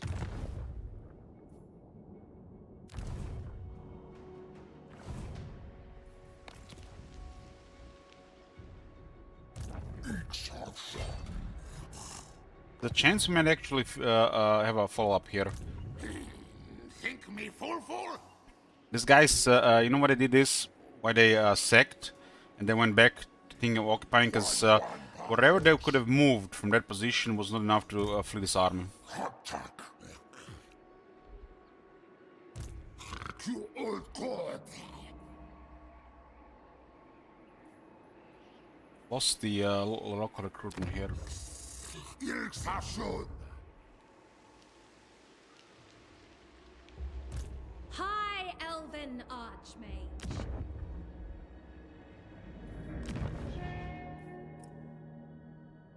I have a right to bankruptcy at my capital. By the time they arrive up there,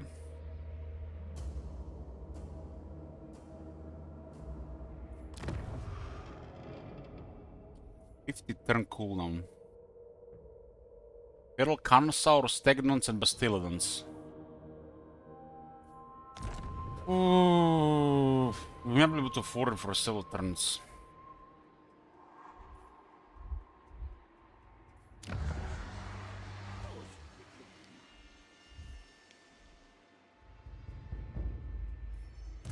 You art caught. Place currently has no garrison. It's been looted. Sacked.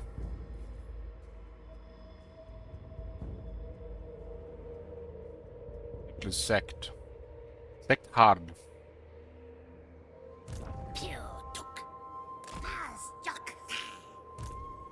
Nordwell says no. But we take command of this army and he moved north.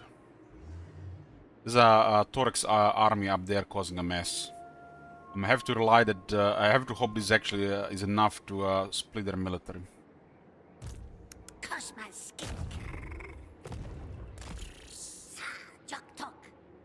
Torek, do keep doing whatever you're doing.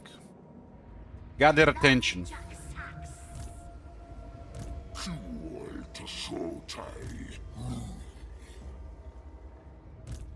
Will not, cannot. Because this army is here, we can attack Lamia with help of this guy. Insults to horned rat. At least they can put it under siege. That's not good either.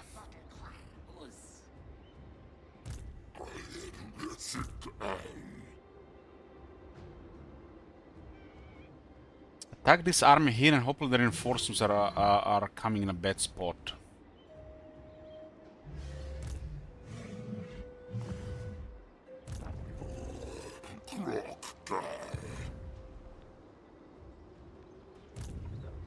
What else is there to do? What else? That's the only play.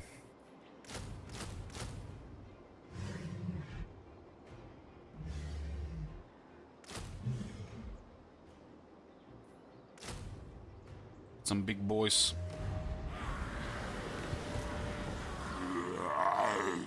There's a small chance they'll retreat, but they have a lot of military here.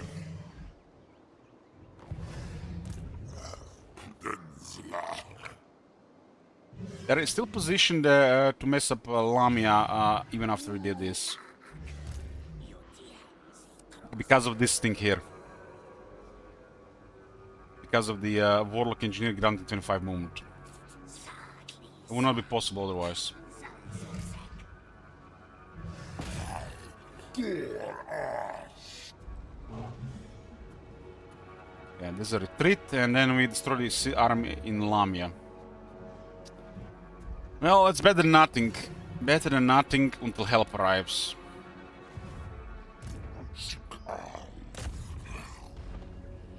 Yeah, this guy's cornered. Cornered!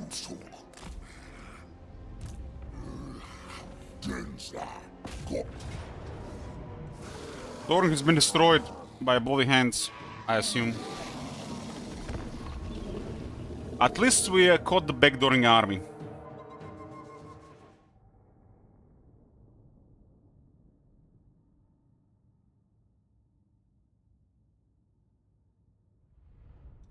Could be bloody hands, but it's possibly Skarsnik. It's almost 50-50 who's gonna win between Thorin and Skarsnik.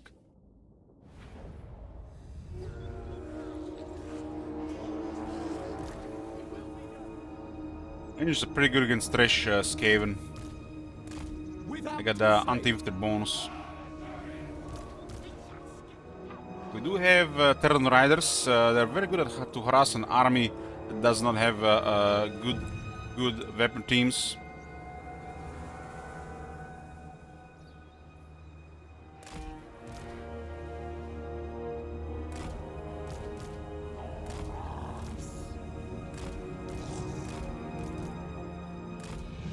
Guys, what are these guys again? They got Shield of Chakwa.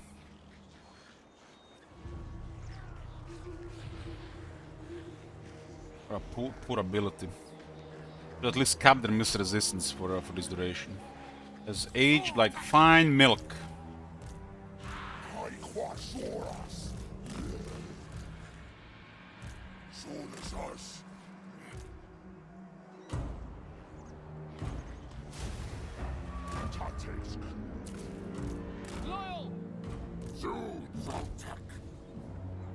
Okay, we got one explosion, 2 single target.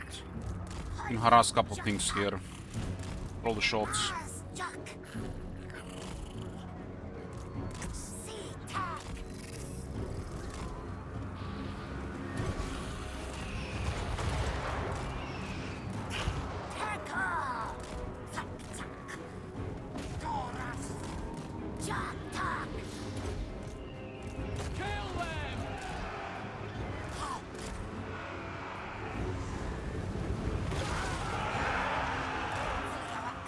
Slingers can also bother the Terrans as well, but they have miss resistance. Just need to make sure that unit doesn't have a good spot to fire.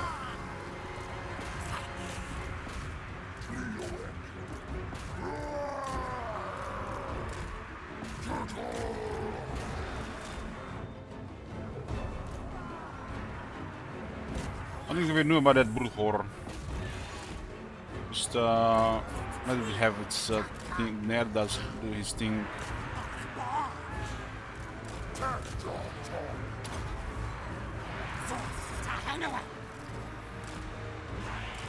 4 units are on the skirmish mode here.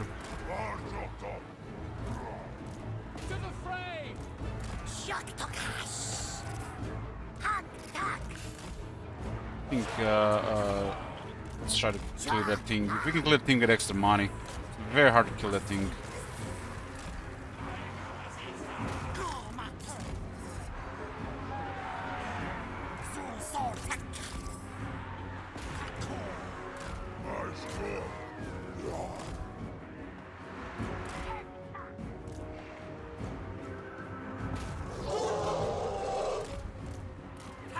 I don't remember that sound.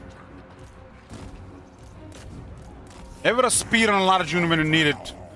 It's always, you know, clubs here, spears there, and it takes several minutes to adjust. How can you adjust it against a 90 speed unit? You can't.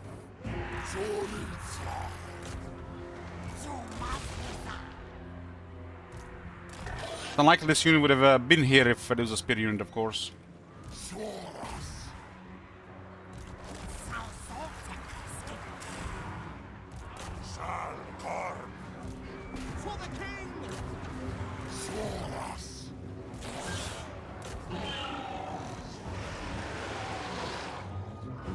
The guy's mortal, but if we wound him, we get extra money.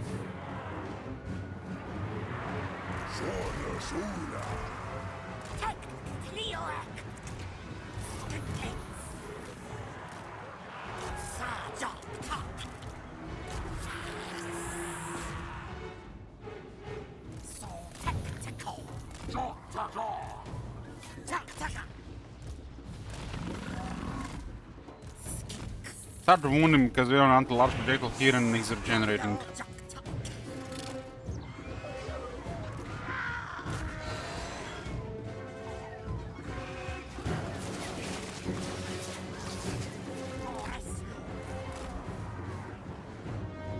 Yeah, tactical retreat, boys. Tactical retreat.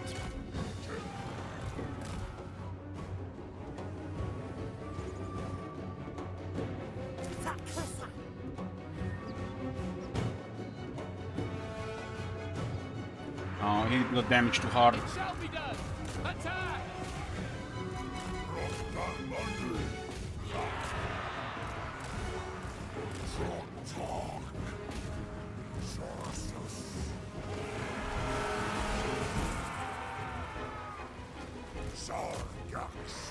Hey Paulux, looks, this is an allied unit. In Warhammer 3 you can recruit units from your allies, 4 per army. Defensive allies with Order Lord Masters, Techless faction, and we have access to their units. It's a thing in Warhammer 3. To battle! We have also an option to request their armies, get a control of their armies for 10 turns.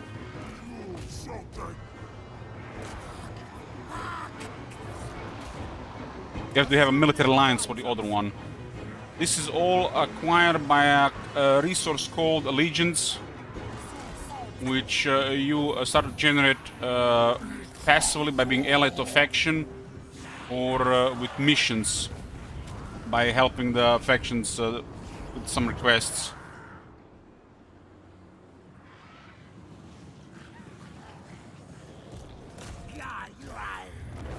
We didn't get Brute Horde down.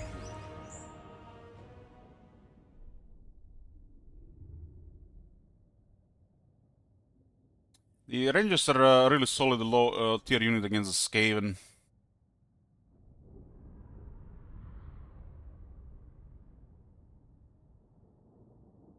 We were recruiting emergency force, so it made sense to get those two.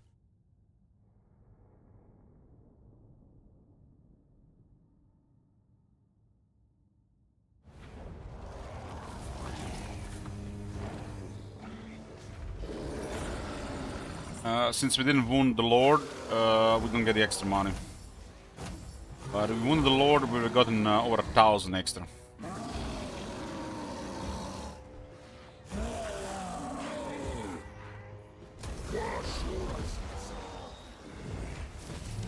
And we recruit 4 Blessosaurus spears with shields.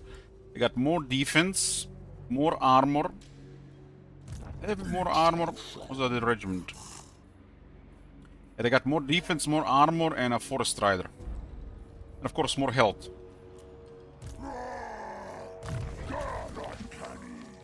Guy's perceptive. Hard chance to find items if it works.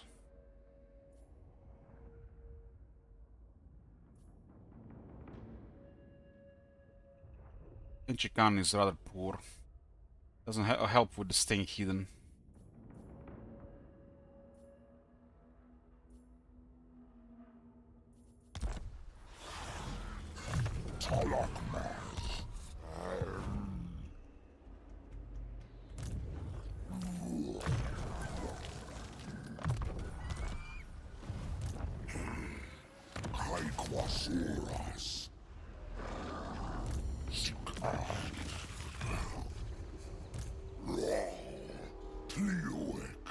We have no alliance with Toricon.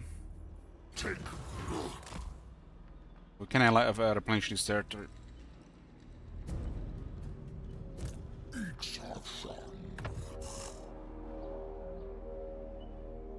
This guy will be back in 3 turns.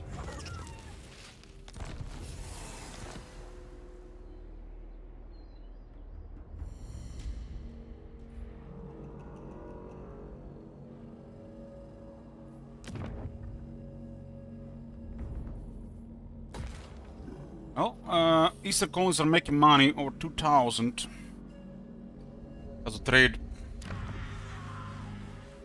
And need a scrying pool for those sticks. It'll be a tier 4 unlock next turn. Yeah, let's lower construction times. Tier 4 will also open the Geopolitical web building.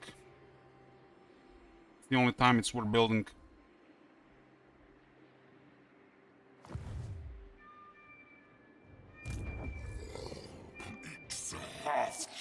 Rogar is knee-deep in Skaven here.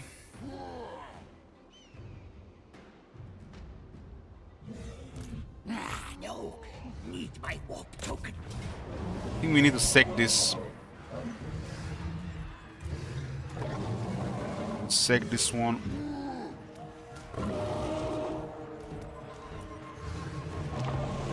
They have two nasty armies in the area, but Torek is bothering them inside the enemy provinces.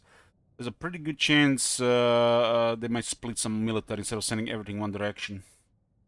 Whoever is that army up there, it's doing us a favor here. Otherwise, this area would have been like 5+ armies.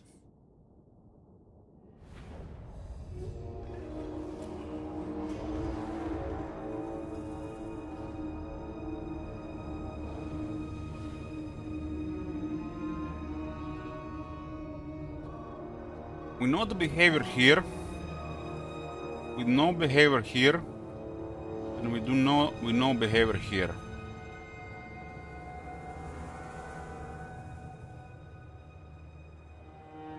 This settlement is actually pretty good, but it's the only Skaven siege settlement which makes it annoying.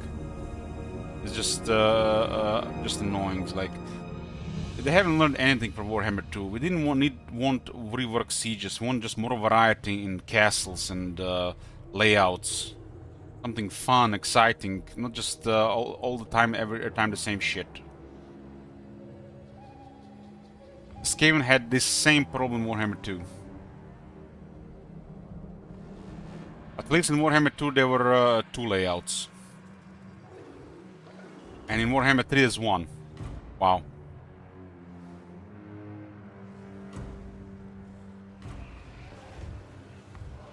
No, Skaven had 2 layouts in Warhammer 2. The one with a wall in L and Skaven Blight layout. Remember that? Skaven Blight layout was on several settlements as well.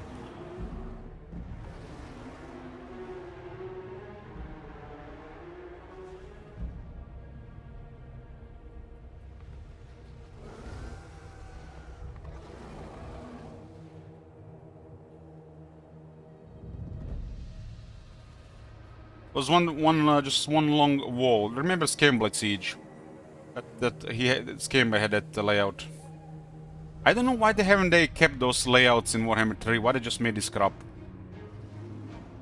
I don't care about towers or barricades or victory points. I care about variety of cities.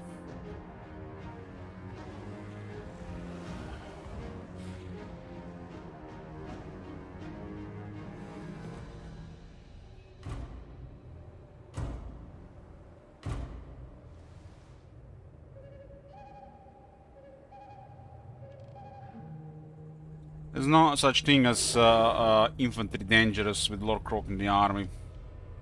The only thing they can do to us if they have a lot of large units that we can handle. Just trying to see what else could be done here. But we'll ought to have minimal casualties other than experimenting here. There's too many armies in the area.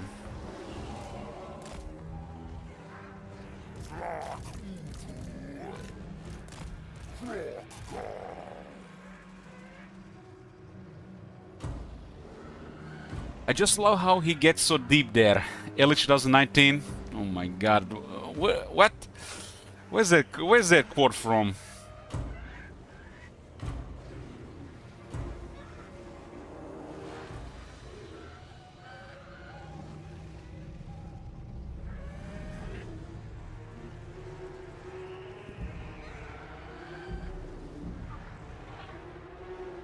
The only time infantry grinders are bad when we don't have explosions or magic to deal with it. At the moment we have explosions and magic to deal with infantry is just cannon fodder. Unless they are all chosen or depth guard.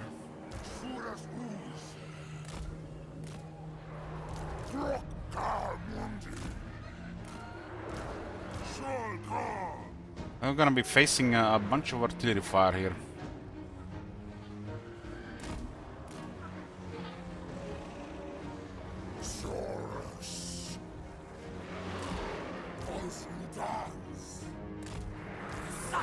I don't even remember who was doing those squad thingies.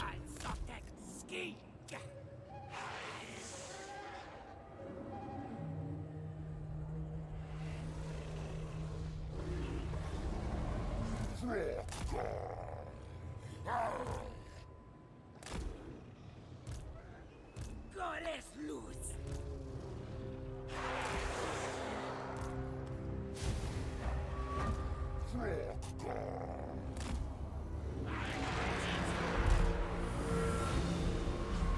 Here we go again, Lamia siege. Not gonna be even close to last one.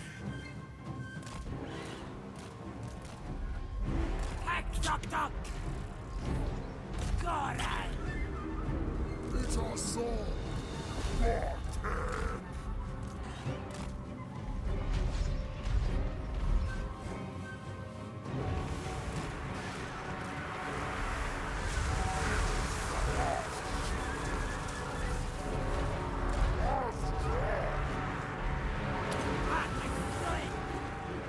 The artillery units there, huh?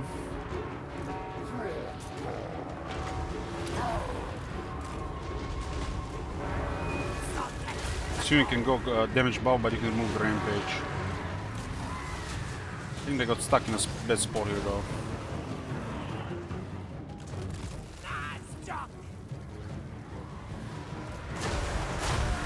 But the thing has way too much health.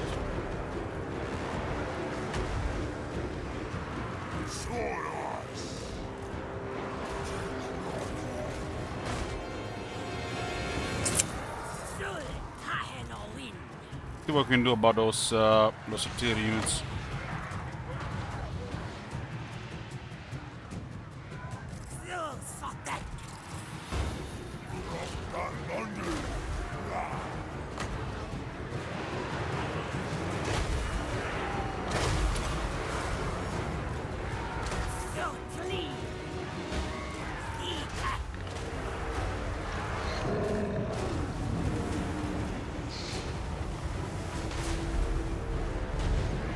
There's no way, man. Look at all those shooters there.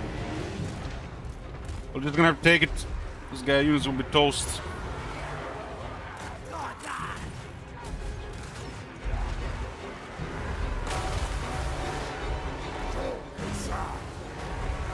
I love this layout. It really works well for the cannon. I just hate it. It's the only one.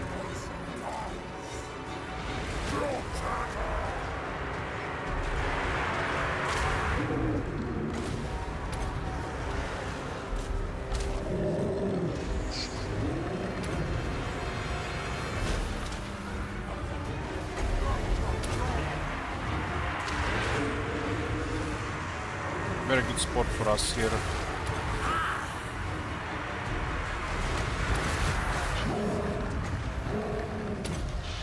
Triads are excellent killer productives and the flyer.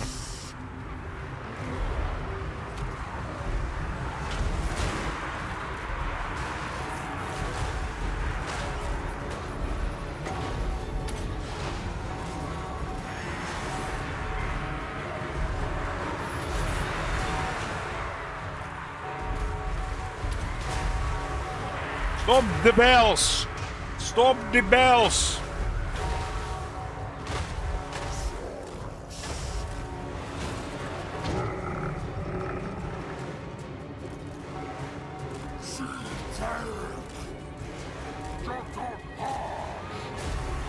This thing is locked down there. Triads are very good to kill it.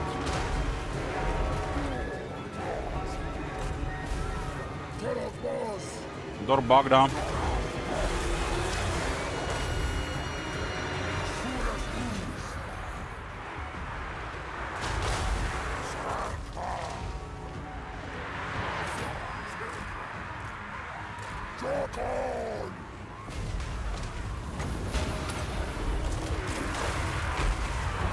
One day they'll do damage.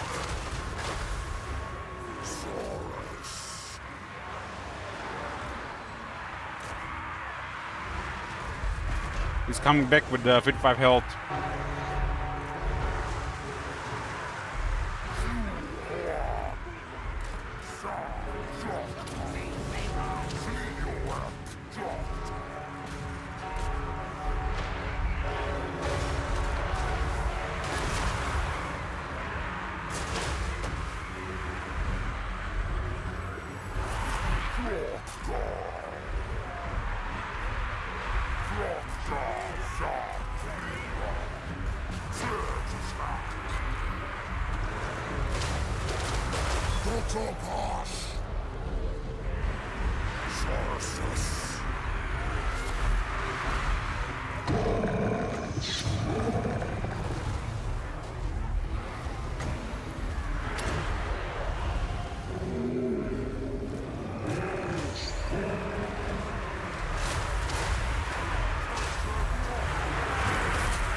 Yeah, door is bugged. What can you do?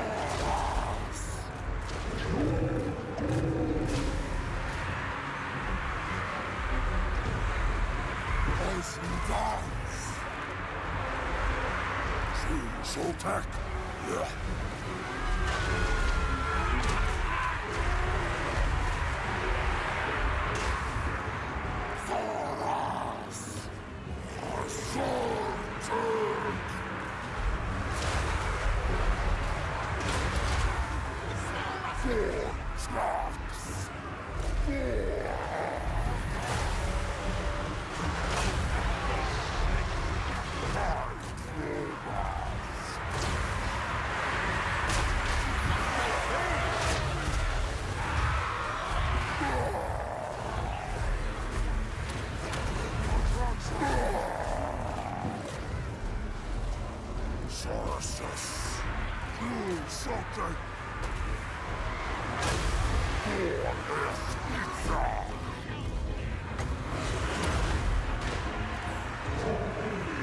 Can attack door again.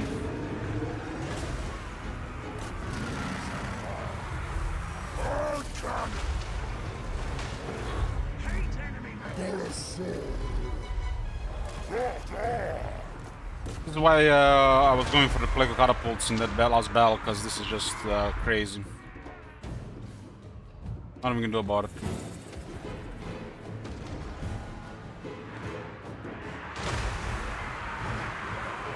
Imagine there was another plague catapult there.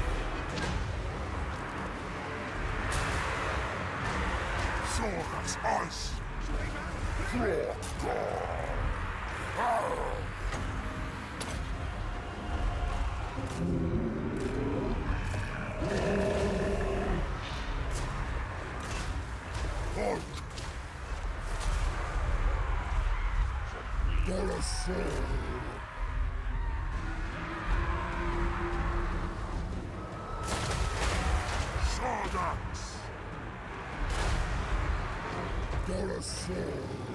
There's a regiment renowned there, huh?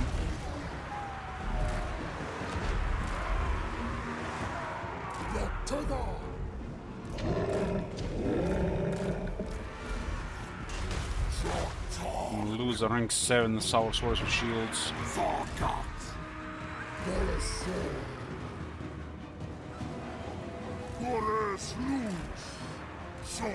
Ice.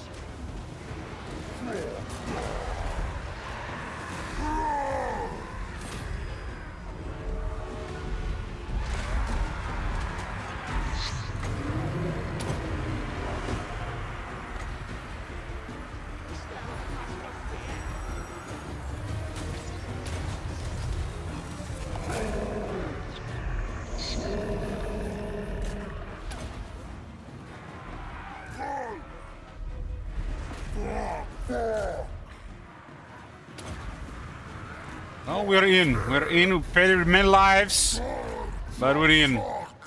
That army was extra.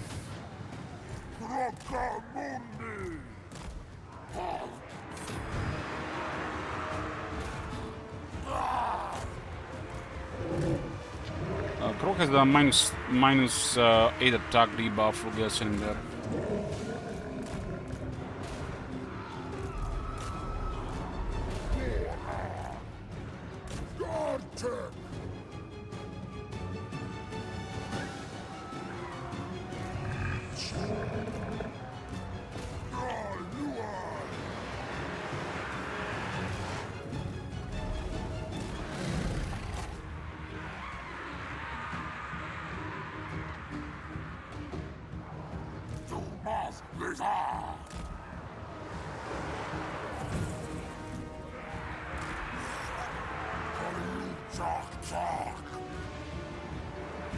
They still have so much attack, but where the fuck did they get frenzy from?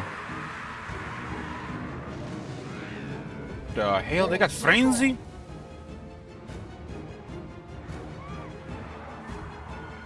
They all have frenzy? What the hell?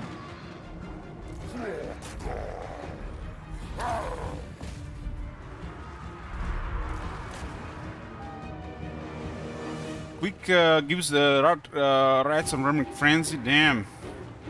I wonder the stone worm has been causing trouble.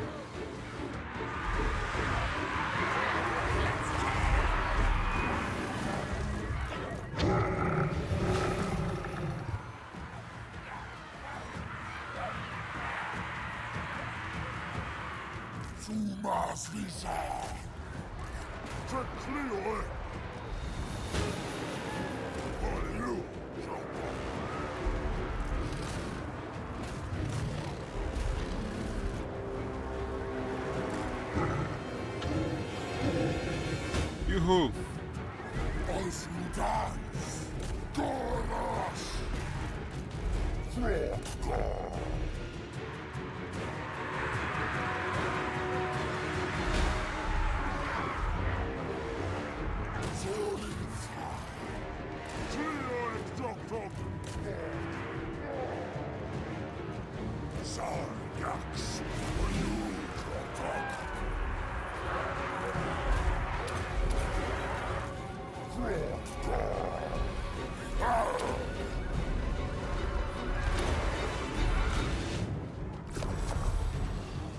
And we could use some healing items.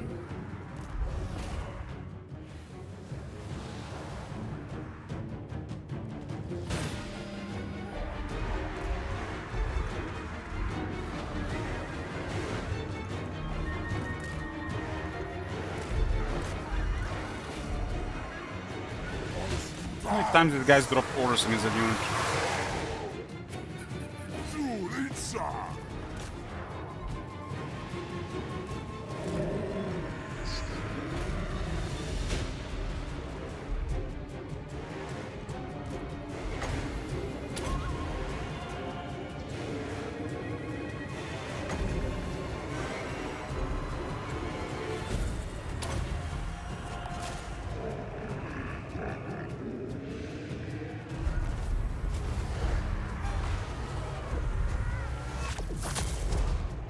I was bloody.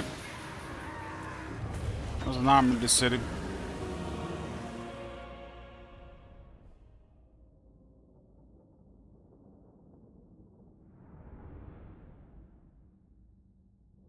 Don't win with frenzy, huh?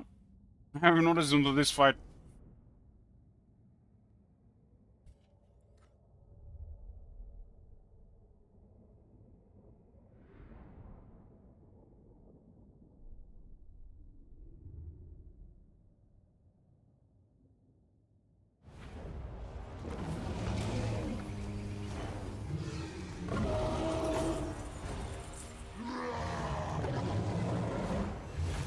Another army we clear in this area.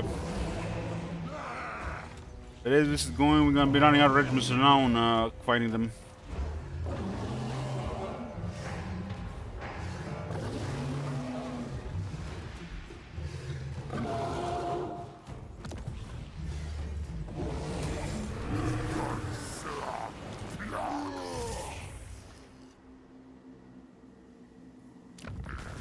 Not a single healing item so far.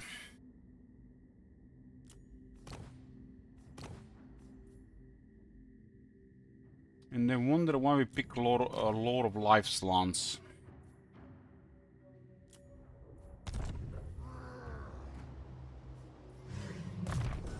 Grant armor damage and spell resistance to Saurus and Temple Guards.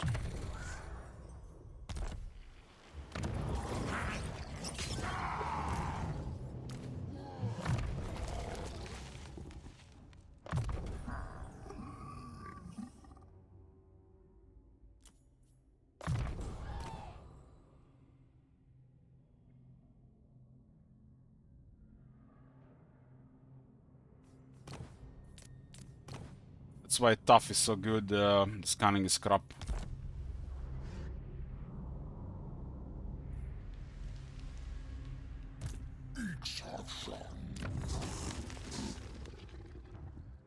damage taken.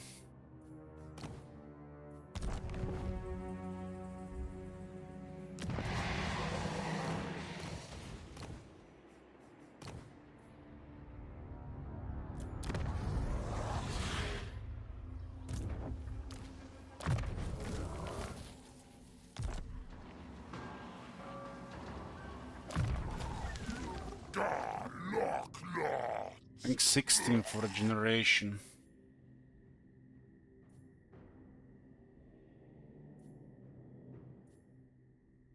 %5 worth of entire army, that's hella strong. It's on top of 5 ward save to the commander. To the general. 10 research, 5 control.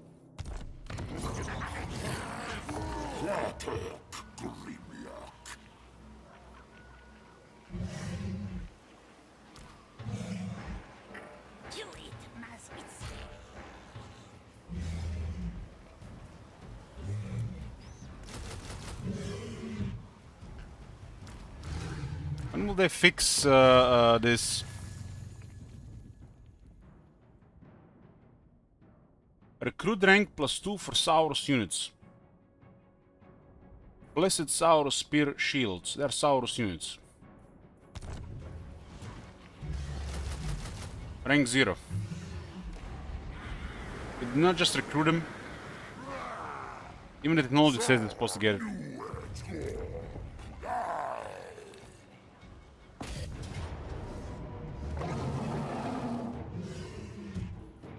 All their Stonewormen have Frenzy. Makes the halberds extra dangerous. Halberds have armor piercing damage, the regular Stonewormen are nothing special.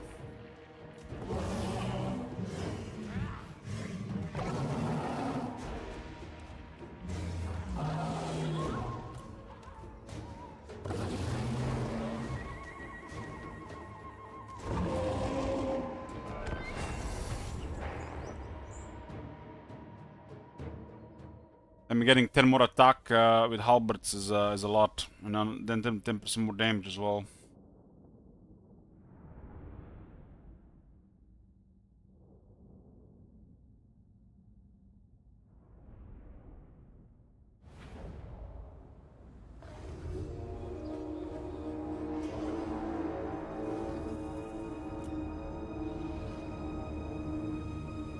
I have a Kroger on a low health here, but his is very tough.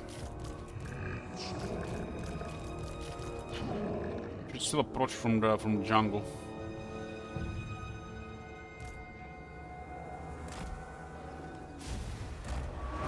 Always use the jungle against the scave and all this range stuff. Jungle is your friend.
Some of the more damage units in the back. Over the chance of getting killed.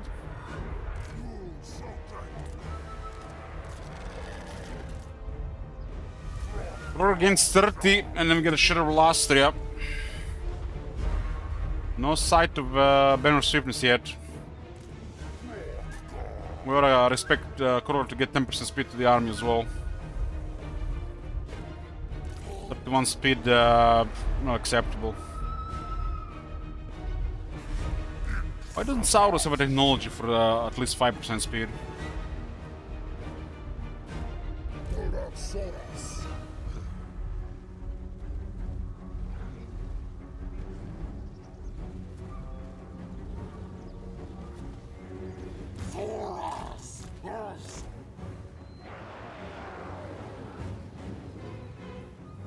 Juras!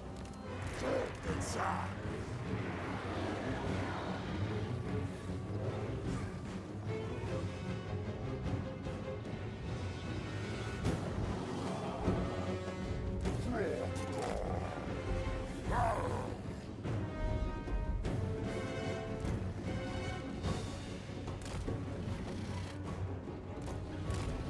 Master!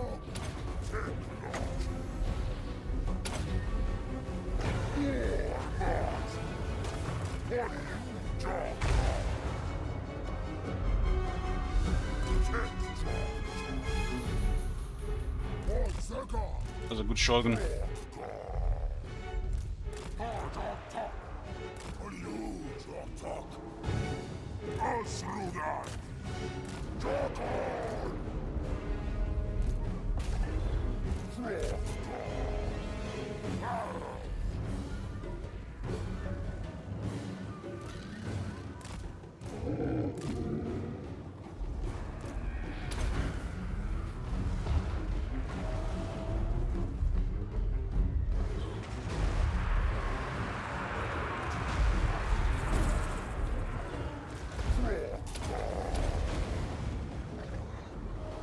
It's a counter to the Carnosaur. But we have murdered the player though.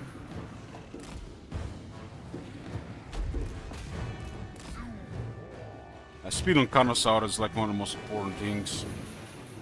Like, that thing has to go fast.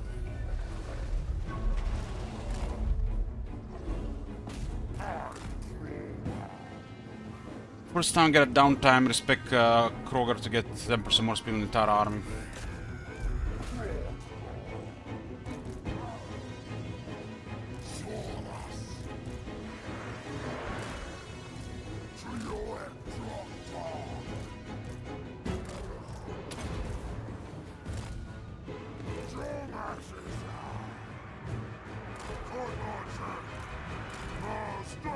Undi.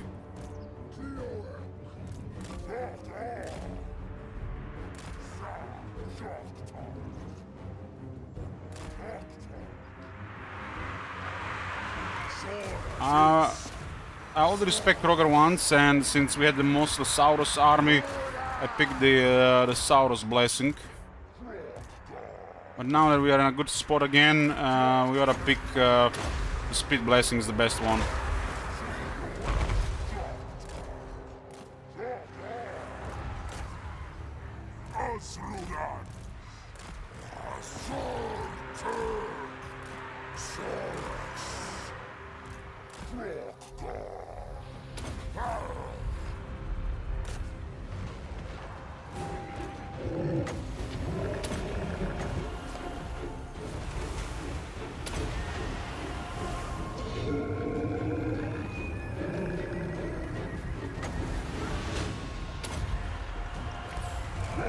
Boom, boom, boom, boom, boom, boom, boom, boom, boom, boom.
that bomb break down! Faster than our unit, man. It's embarrassing, man. Carnosaur should be really much faster than that. The Glycerin army just feels and performs way better with just more speed. I want to mention the mass on the big units. It's not really gonna be a threat without more speed.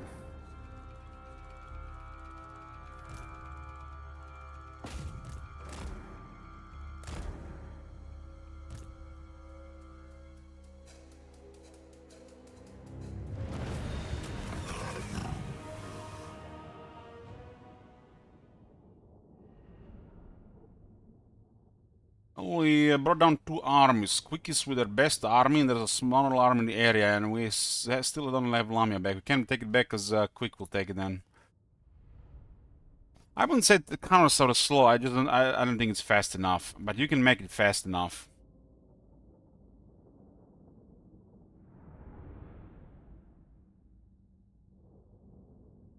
The characters are fast enough, but the regular one is not fast enough. But you can make it fast enough.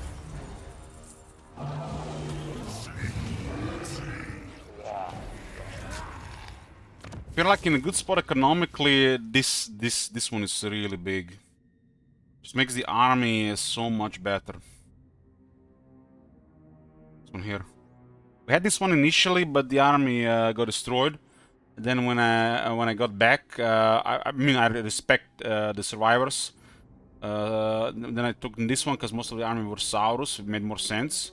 But now I want this one back. I want this one back. This one is just better. 10% speed is just really big.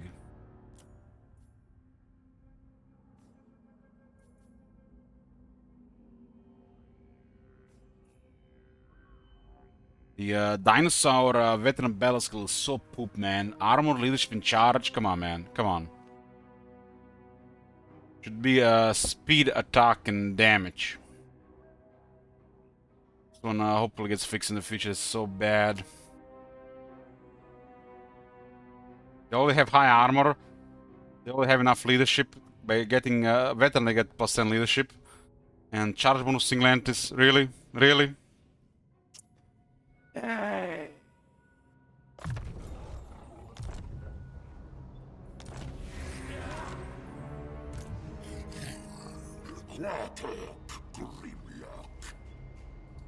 Can replenish your arm. Not possible. Possible.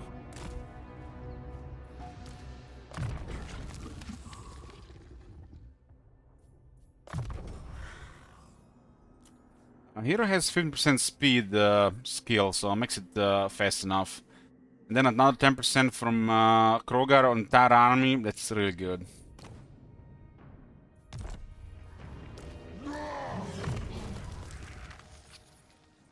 This one is a really big deal for army quality.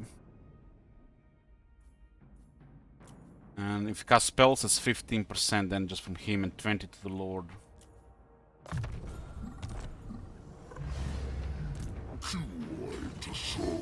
Can get out of this territory now. Well, maybe they will not take it. And Star Chamber Guardians.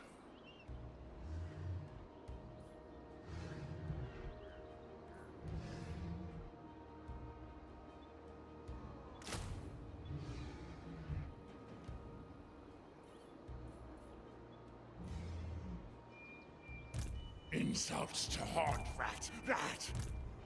Quick says no. You rock on skies. I mean, if the enemy has flying units, sure, it's okay. But you know, Skaven have no flying units, so no need to take it.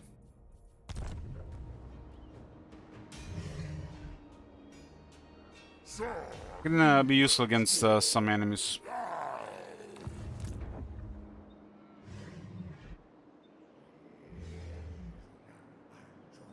It's a big penalty.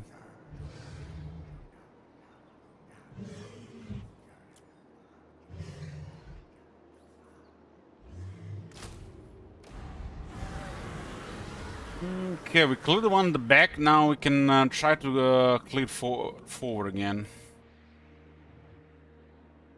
For the wisdom of Valea. Yes, I should.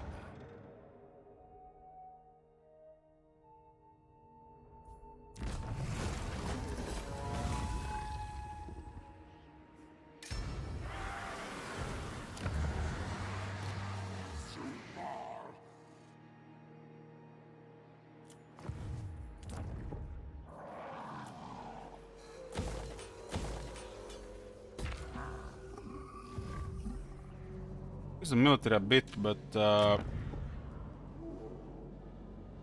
just gonna send more if they have. We have tier 4 here. I'll continue with the growth here. Drop this for us King Chief, probably building. This might be this King Chief building as well. Or is there anything else in tier 3?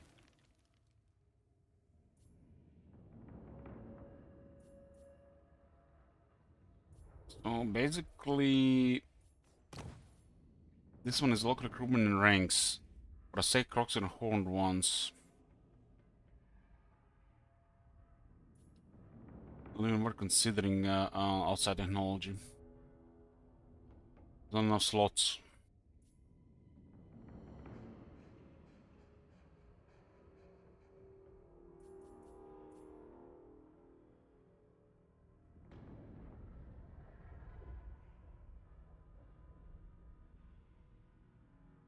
Star Chamber is real nice.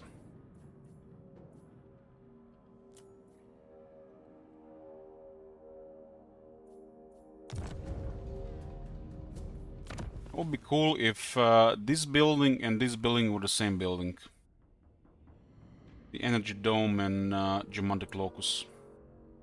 Yeah, if they ever do rework Lizardman, I hope they do. Geomantic Web building and Walls building should be the same building.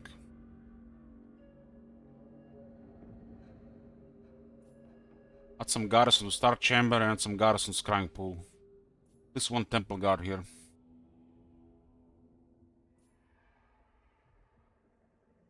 Scrying Pool should have a garrison as well. At least one unit.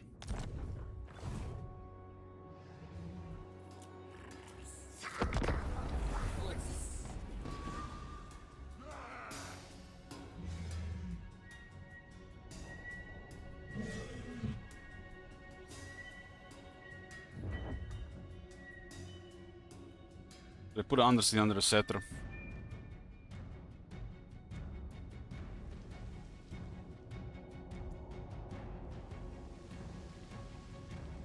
Their building design would not be an issue if settlements had more building slots. Well, there's definitely some really poor buildings.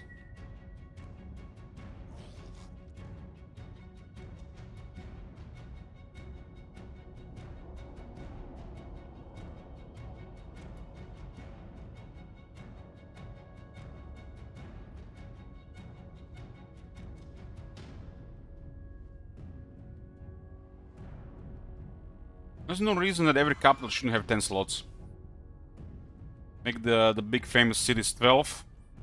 In special cases 14, like Skavenblight, Kislev, Erengrad, Prague, Magical Forests. It's not complicated, it's a simple solution.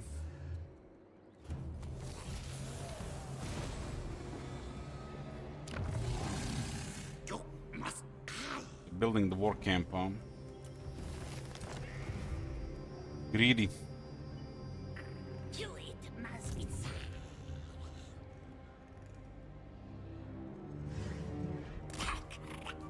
I don't see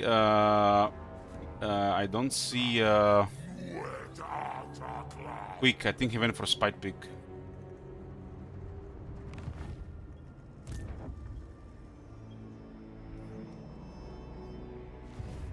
You art caught.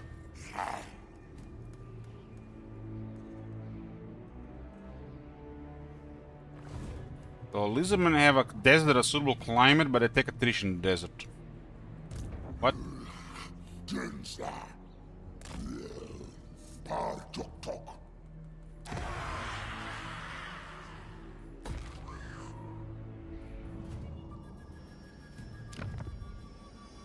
Oh man, the FAB colonies look good. Only took 50 turns to get here.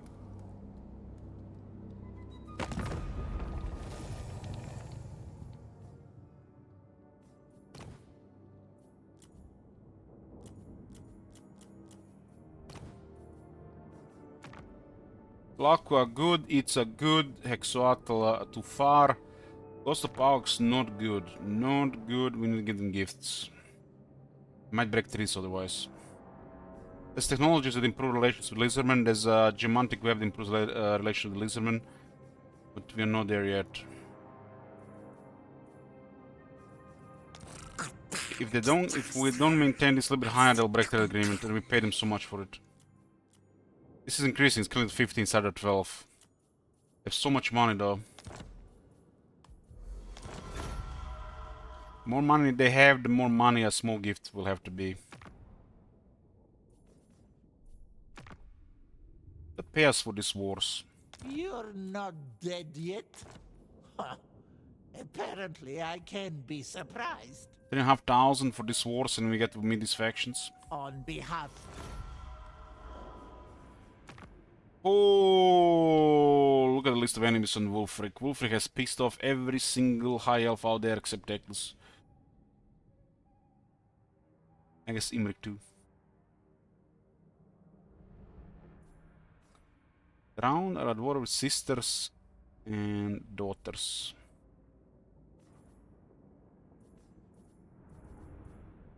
Gives us some, we can see more what's going on.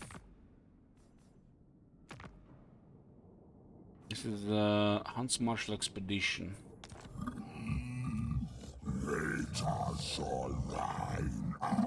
It looks like they're losing. Looks like they're losing.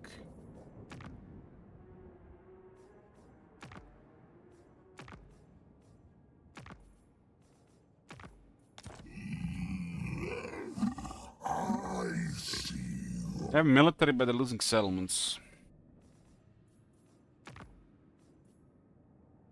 They're at war with the Henwin as well. They're far away, so this is a support war. And we're gonna see what's going on exactly. This has poor money though.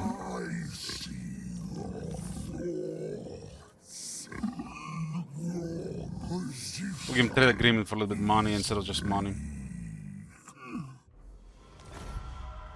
Our first trade agreements will benefit them. 900 per turn.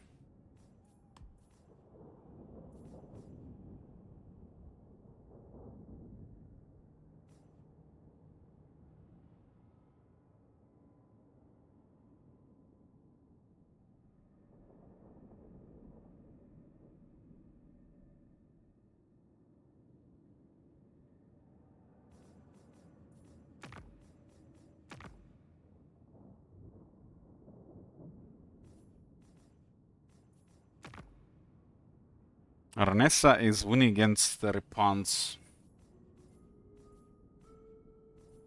Yeah. We're in a financial position, not as strong as we were earlier, but we doubled our military.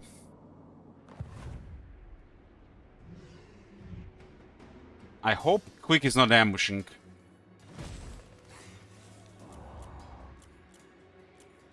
To me, it seems Quick has went back for Spite Pick. That is literally what I see here, but if he's ambushing, I mean, well played.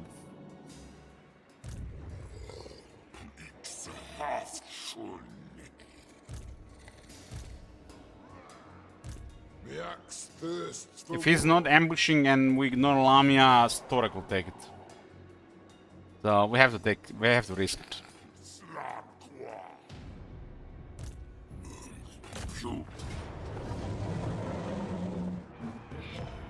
Now we beat him in this area. There's more military now here, even with quick ambushing, because there's Torek around.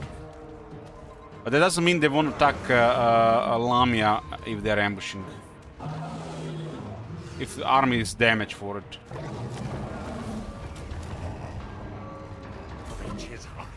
Okay, Lamia has been captured second time. Please let us replenish and please let this city get to tier 3. Torek, keep that shit there. Keep that shit there. You're fine, Torek.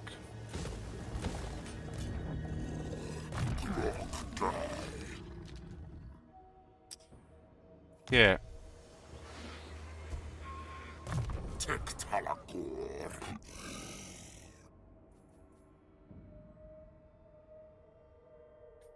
Attack defense and missile resistance for cavalry. This is a very strong battle skill. I wish this was also for the big dinosaurs. Big dinosaur one sucks. Swift Rider is speed and damage. That's hot.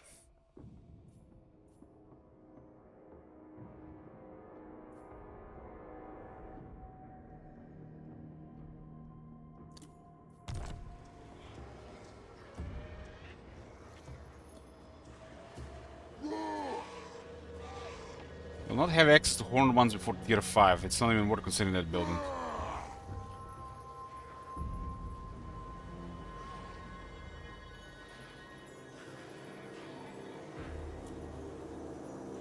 Why is a shit building, an average building, and 2 slots that we don't have for tier 5?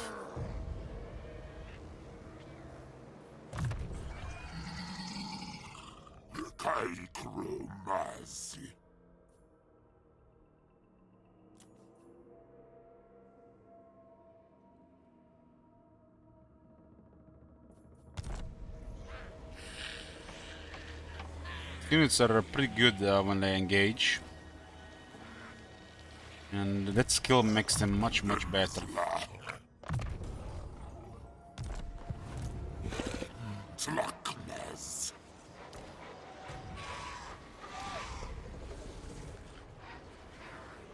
Much better.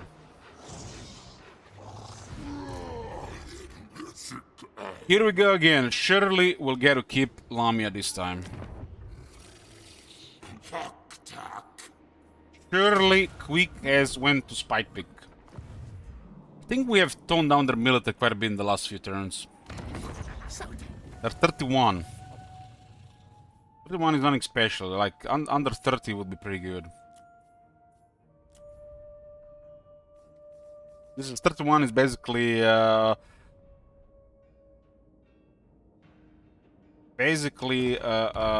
Kroger tier military at full strength.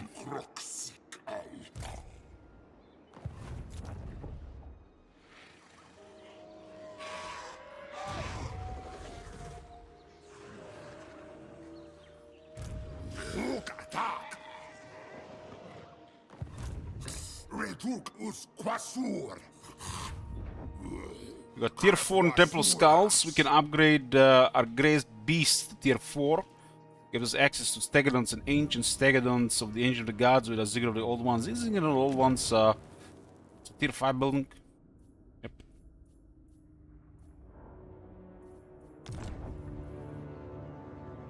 It's you know, like, yeah, makes sense. Final Counter should be here, and Ancient Stegodon and Ancient of the Gods should be here. Final Counter is not a tier 5 unit.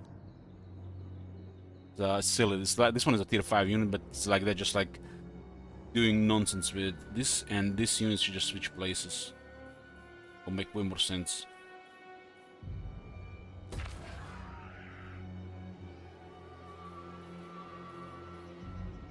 We are pushing tier 4 here, tier 5. It's getting closer, but we'll still get some growth. This building is almost useless without another one.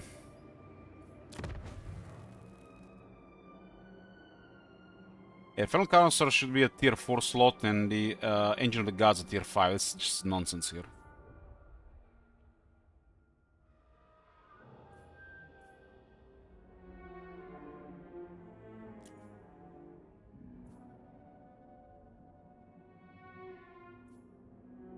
Having the Smiths and the Star Chamber does give us higher 2 additional ranks. That's rank 9 units with everything.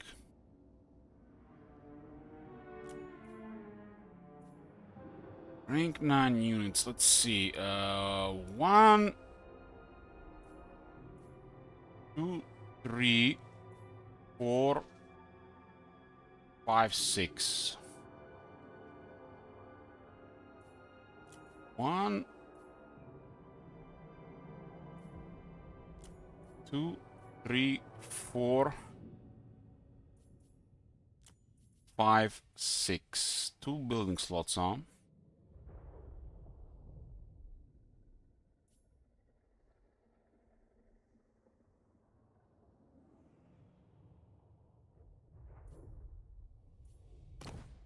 Yeah, I can see the setup here. I can see the setup here. We'll put the cold one case in the first jungle, and we'll put spawn pools of chosen in the Serpent Coast.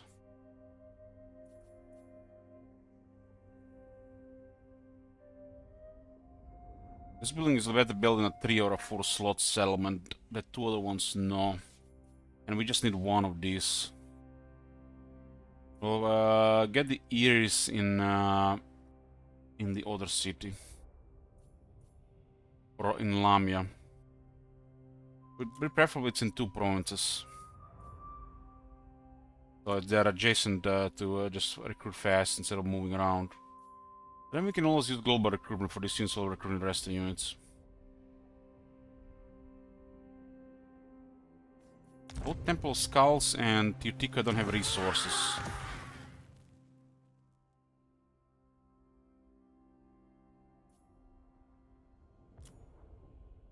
One, two, three.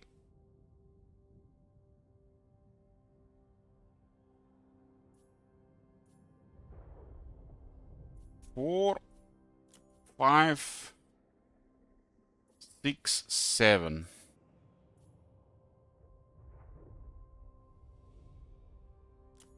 One, 2, 3, 4, 5, 6, 7. Want this in every city. Gives us 1 building here. We only need 1 of this, and that'll be an adjacent province. I guess we could put the ziggurat for the capacity.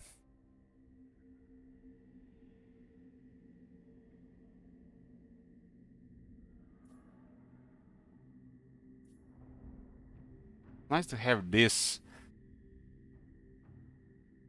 If we could put this as 8, and we could put Cold One case in the Golden Tower for the Horned Ones.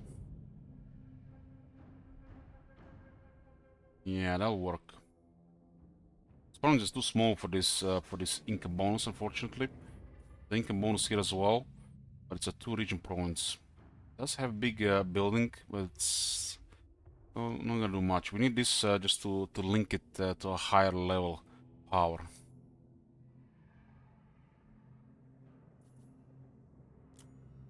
So this will be building number 8, and we put the cold one into the Golden Tower, because there's no guarantee we're gonna get a single Horned One or more than 1 Horned One Blessed quest.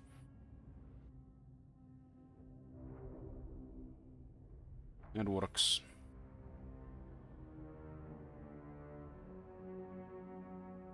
I don't really care about Sacred Croxigros, so we can get Horned Ones. They also work really poorly with large units adjacent to them. It's too much obstruction. Can literally just disrupt each other while fighting the enemy. Like if you have a Sacred Gorksigor fighting next to a Dread Saurian or a couple of Stegodons or dinosaurs in general.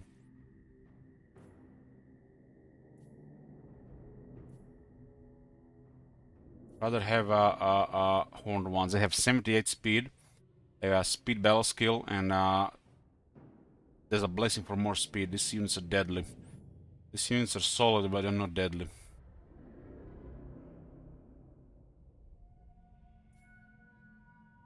This building is strictly for the King Chief, nothing else. This campaign.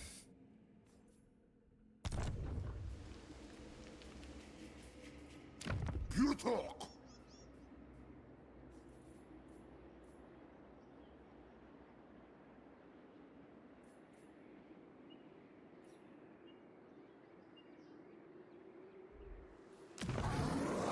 Okay, we'll actually upgrade the web for the first time. We're gonna go to tier 4, tier 3 and then tier 4. We'll get strength 4, alignment of war. It's gonna look like this.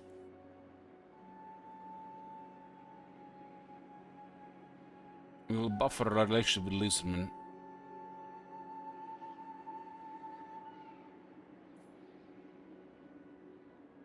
Pretty nice actually. Nice, so we'll only get this immediately. Geopolitical web have a slot on tier 4. And should be in every city by tier 5. Our bonus is gonna start adding up from it on the commandments once this goes below level 2, strength 2. But it doesn't happen for tier 4.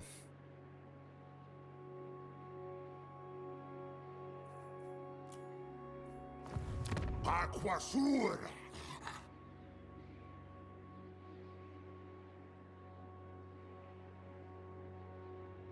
Chance of wins the magic increasing strength when changing plus 6% per wins wide. Yeah, that's supposed to be 6 power faction wide, right?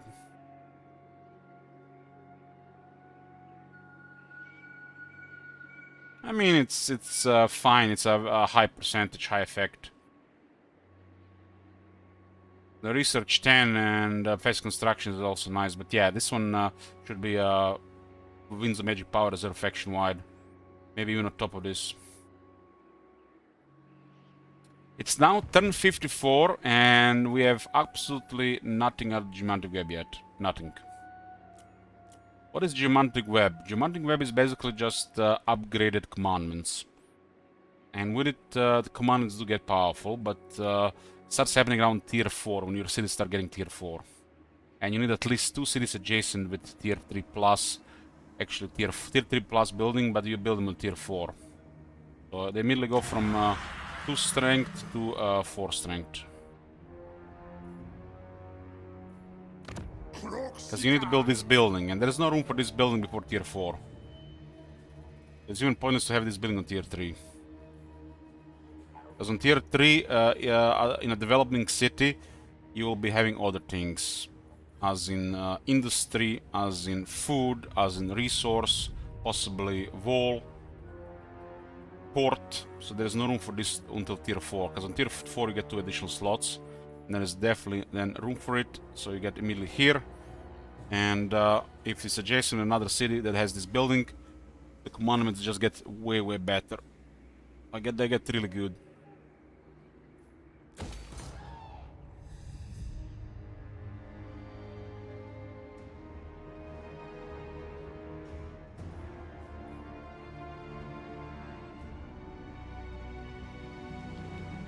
Allies are always considered at the strength 3, huh? And our territories are adjacent here.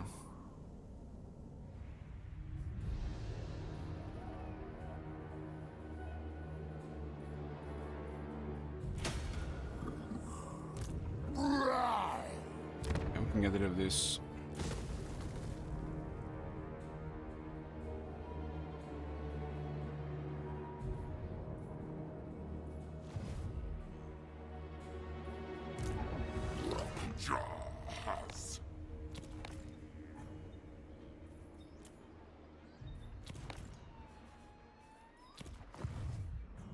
Yeah, looking good. And Clan Morse is currently out of sight for the moment. We really gotta get some King Chiefs to start spying. I'm getting nervous at this border here.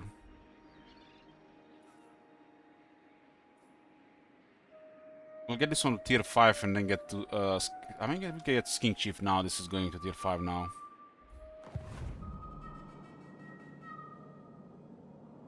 I got yeah, 4 provinces. 1, 2, 3, 4. I mean, we couldn't expand in other direction because of we were working with other factions. And remember, there was a 10-turn setback against those 3 Zinch armies.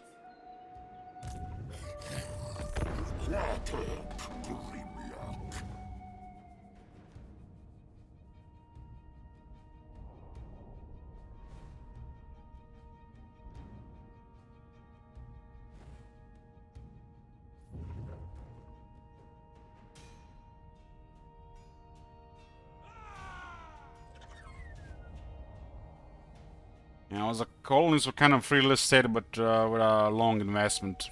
Not worth for the short game though. I guess you need settlements for 30 anyways. They're just slow to develop them because the climate and their ruins.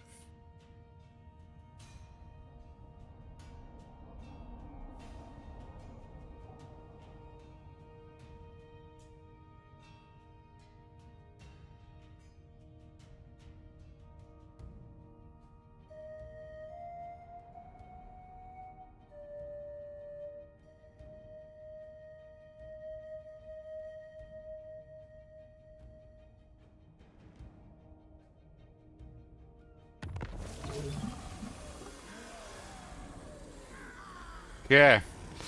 Okay, quick win to the other side. Okay, boys. We finally got an we finally have some breathing room from Clan Wars.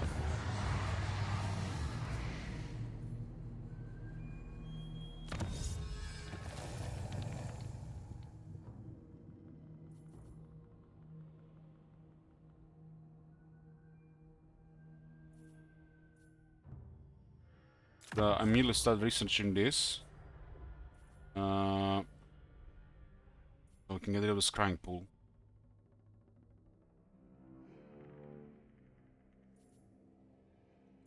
There are solid techs. Hero action success chance plus 5% and plus 3%. It's gonna be plus 8%. It's nice.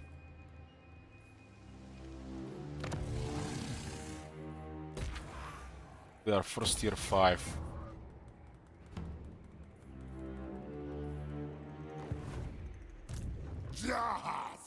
I have little choice but to listen to your Reckless have inane started war babbling. with Bloody Hands. He declared war on them. He's trading with the Armor Expedition. Nice. This is what I like to see. If only he gets military access to these factions. Why the AI doesn't sign military access, man? It's bothering me.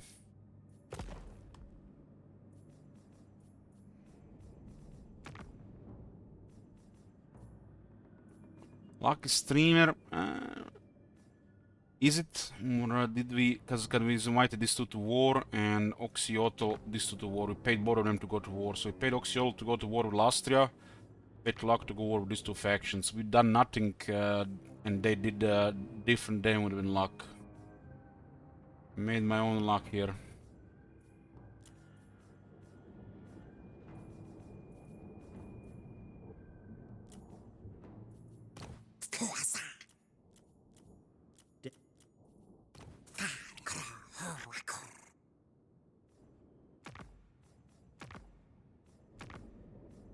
Akromatu unka sikal pelalsi. Look at Cetra going there. Is Cetra even fighting anybody here? Cetra does not serve. Cetra is dirty rich. But he can't do anything with his money other than do the diplomacy, because he's expanding so slow and buildings don't cost him anything. What does it say? Order it to speak our royal language. Tomb Kings are very cheap when it comes to money offerings, even they have a large treasure. There's one of the richest and doesn't care about giving money.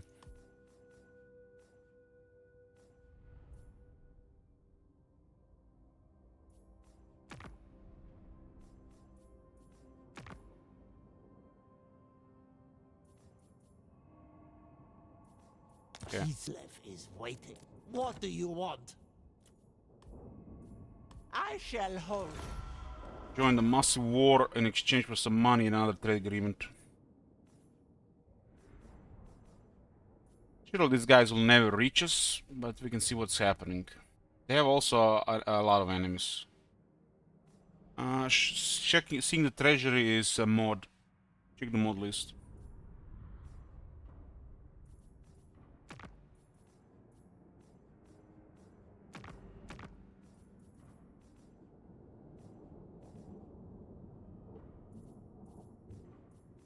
I mean, what war with the right people makes us closer with some other factions, lowers bad RNG. Also gives us more information and access to some more resources by doing so, as in trade or short-term payments. One-time payments.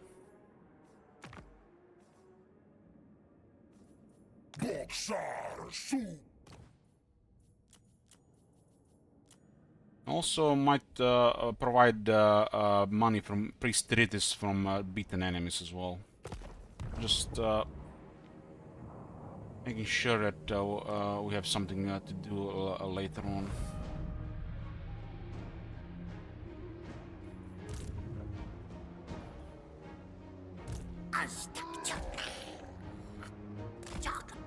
Does look like a quick win for the Spite Pig.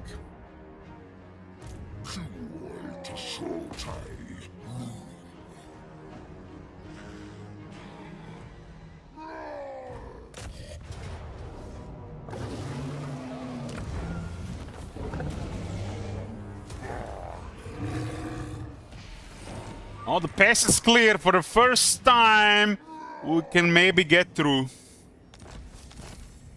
And finally we got some ancillaries. Look at this.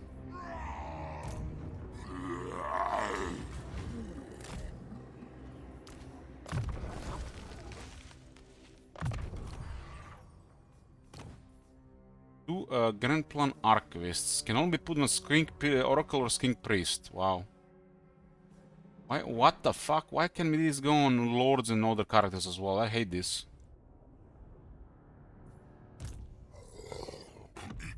He's a Skink Priest.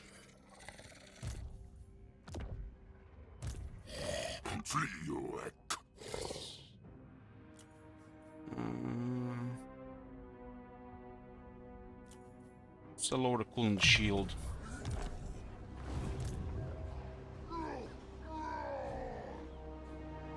Yeah, looks like Clan Morse is taking some damage. The army in the north must have won another battle. Very nice. And Torek is currently stronger. All the hands have started taking some damage as well.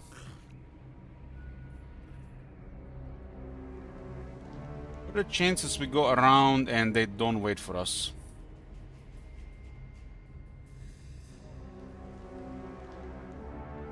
We should just go safe with two armies together, so we guarantee some success there, and potentially help with Torek's expansion in that area. Remember, we have to get more settlements, so we get short victory reward, which is really good for Lisbon.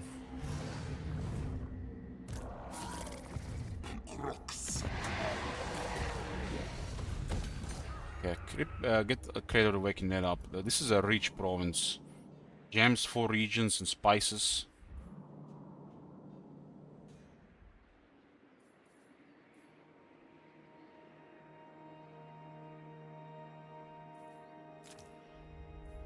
Yeah, Eastern colonies keep on giving. Expense to build this one up, but it's finally making money.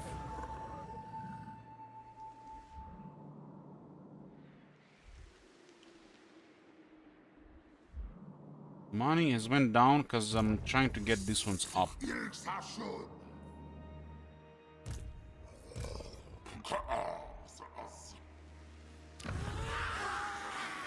Extern the tier 4 unlock here. We had some decent treasury for a bit due to a couple of quest battles that happened, right?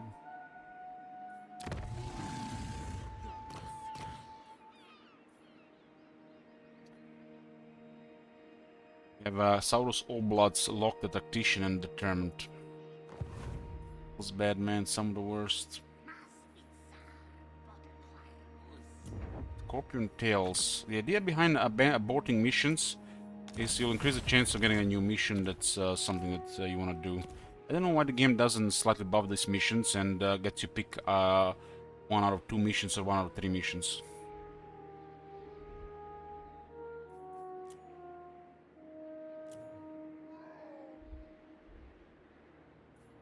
Oh, it's you. Excellent. I don't like Oxyotl moving around here like this.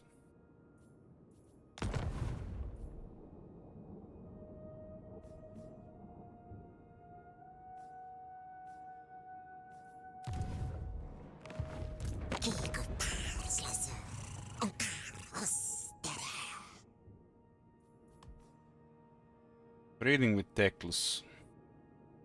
Relationships are similar as ours. Oxyotl, stay away from the Southlands, go Lastria.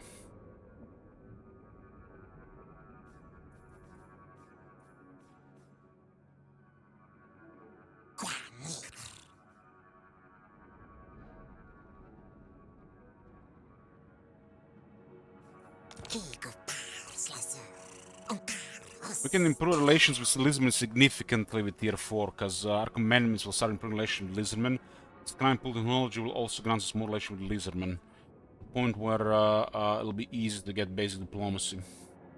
And even, you know, closer to confederations. With enough of it.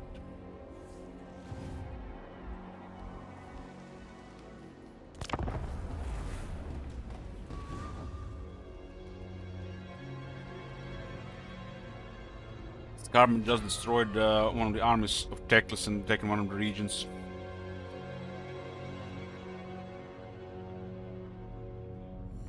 Well, that's not looking good for the Teclis' expedition.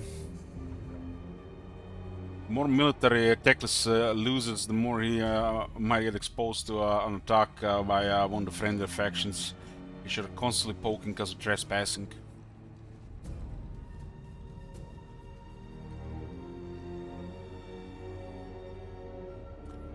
I'd seen it right on the top.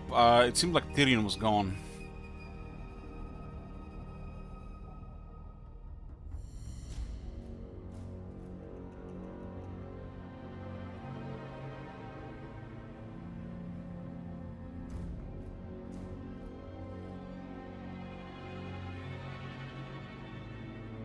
Karakadin as well, Malachi too, Dromedal too.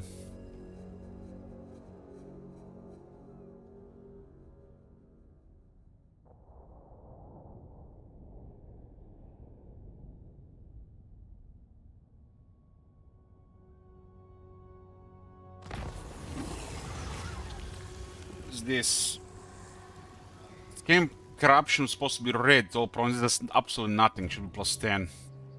25 ammunition and 20% missile strength to all armies. There's no downside to this. Game corruption, where is it? Oh, look at this. Oh no, it's Nergal, my bad. There it is. Oh, look at this. Oh no. Should be literally plus 10. One doesn't do anything. Should be plus 10 and it should be showing red, not green. 10 would actually be present. 15 would probably be something. At least mess up control a little bit.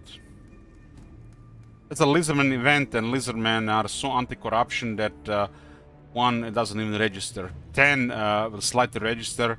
15 will register. Just a bad event. Used to be a thing with you know, that Albion guy visitor when you're playing like dwarves and Empire. You accept money for some chaos corruption. It used to be also super trivial. Then they increased it, so it's actually a little bit noticeable. But this one, red scale corruption should say red. It should be 15, because for 8 turns this is a pretty strong buff. Should be 15 and in red. And then it would register. And it would be actually, you know, a choice. And not just auto accept. Okay, we need to open the floodgates here. Well, Quick has went for Spite Pick, he's retaken it. He's retaken it, and Torek has lost an army in the north again. So thanks to Torek annoying quick, we'll break through again.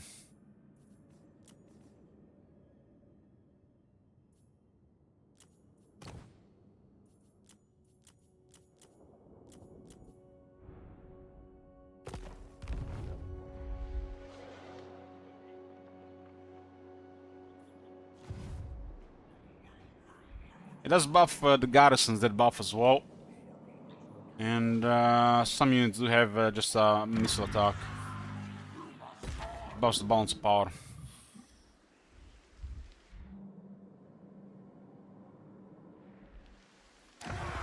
The problem is with fighting anybody here. Teklis, Tlaqua, Torek, Volkmar, anybody here. Geopolitical. We fight anybody. We have to break diplomacy. Everybody will dislike it. Then we have to attack them. Everybody will dislike it. So eventually we have to fight everybody. Unless they attack first, it's not worth fighting anybody here.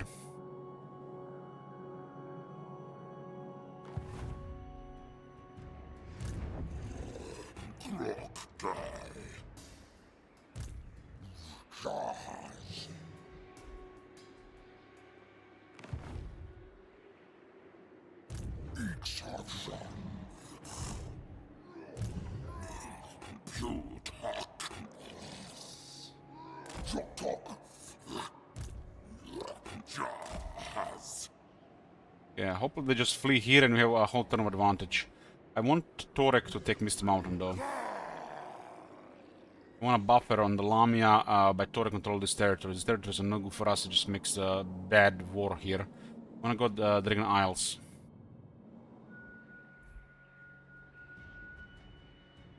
I don't think if we take Miss Mountain that we can trade to him. His adjacency with his mountain, but it's connected to Lamia and not to the mountain.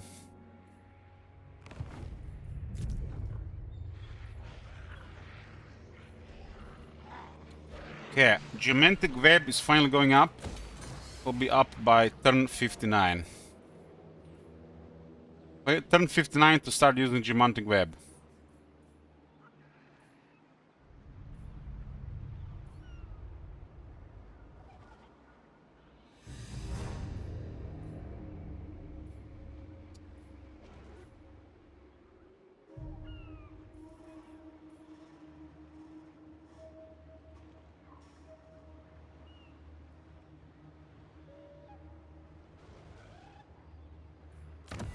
We need the start chamber and a weapon crafter's commune now.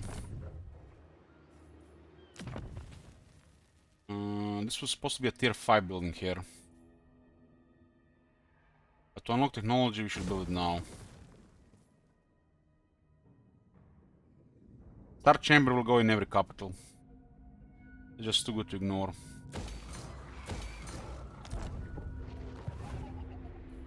This too to unlock the this technology to get another 3 control. And we have these final technologies, which some of them are nice stuff. Something nothing special, something just boring stuff like this. This was 10% ward save, will be hot. 10 armor on a 100 armor unit. Come on, man.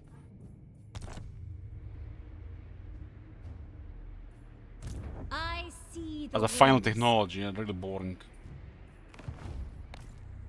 Some of the dying technologies are underwhelming, and some of these technologies are underwhelming as well. Especially how much they need to unlock them. Yeah, but it's not 20, it's 10 replenishment.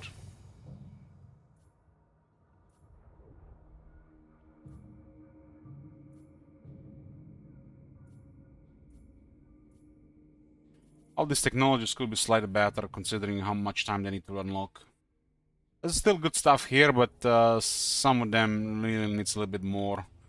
Some of them needs to be reworked, like this one here. This charge bonus should be speed or something else.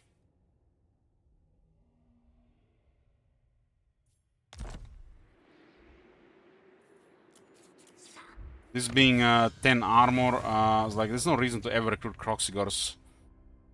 Unless they're blessed or regiment announce because you know they're instant recruitment. Or you're playing Nakai, but there's never reason to recruit any, that's just better units.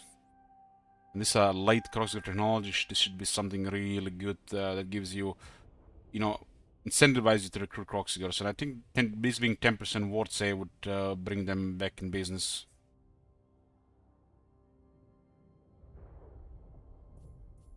This is just really poor. Really poor. This should just be better. And this should probably also be working on all the dinosaurs. And this should be all working on all the dinosaurs. All these three should be working on all the dinosaurs. And this chart should be speed. All dinosaurs, all dinosaurs, all dinosaurs. Not like this.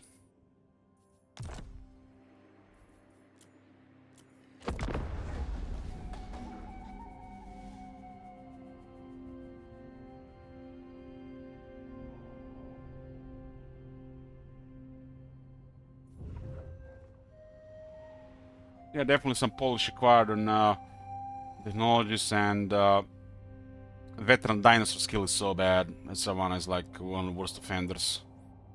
Leadership, armor, and charge bonus for single entity dinosaurs. Come on, man. They always stacked in armor.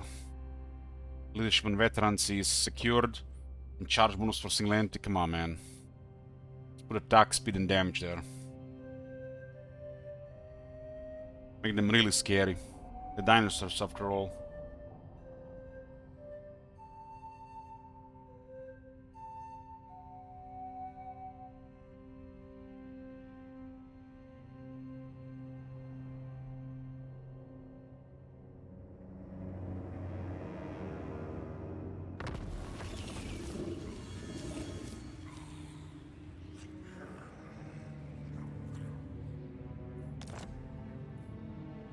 Trying to assassinate Lord Croak.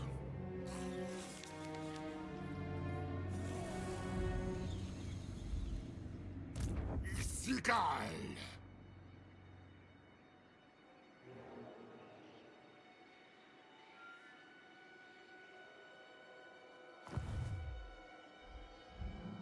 Okay, boys. Looks like we are in. We are in! We are in. The floodgates have opened. Listen to Clan Morse territory. But before we continue, just gonna take a break here. Stretch my legs, rest my arm a bit. Be back, boys. So there's no quick nearby, huh? As I said, we have to use our perception buff, scouting buff.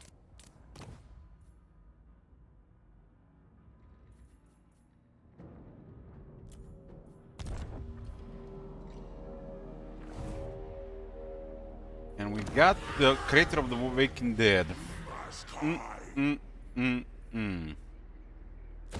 Prioritize growth here. Dalek Mites!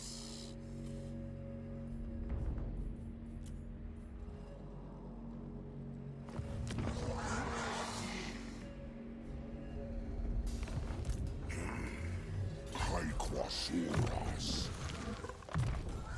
Tough Saurus Carvetan. Yeah,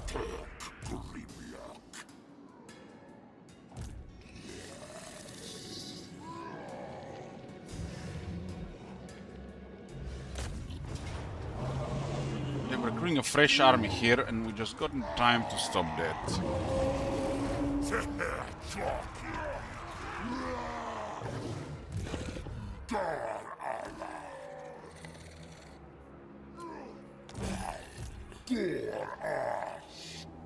This movement is like a little bit high. Okay, the chosen of Zunki is back in the army. Him on the Stegadon.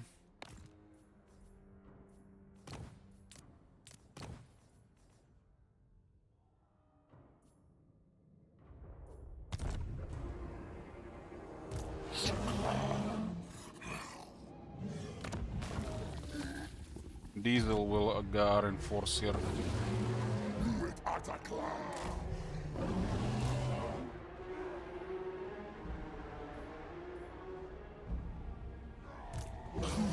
caught.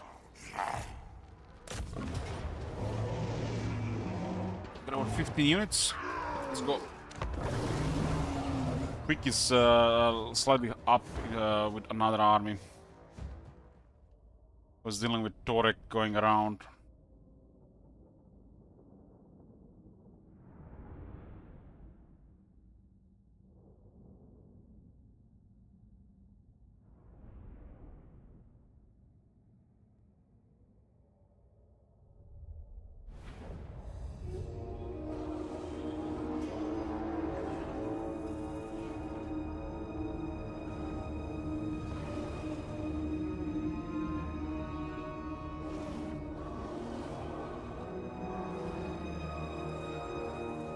Still have a Vita 2, yeah, but I'm gonna use Vita on a nonsense battle like this.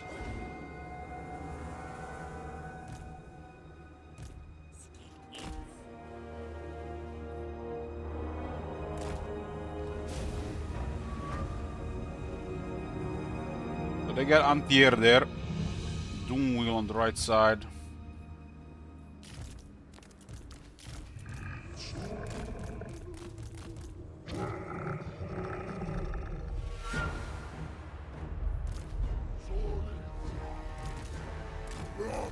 Gonna drop these guys at some point.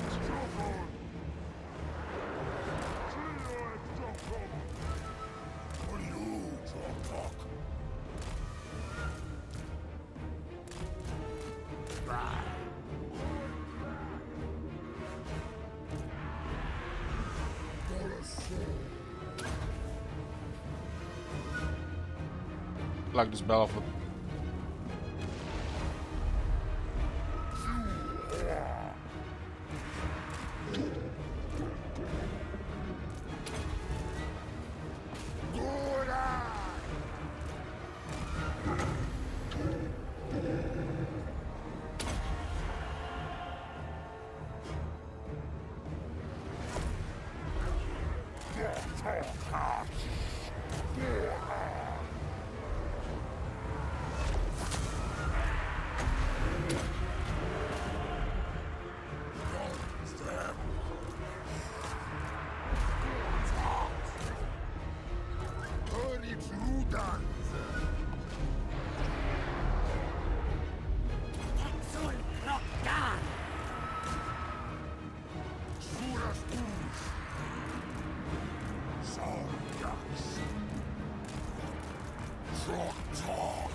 Krog has a buff there.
There's a pretty good durability there to survive the damage from those guns.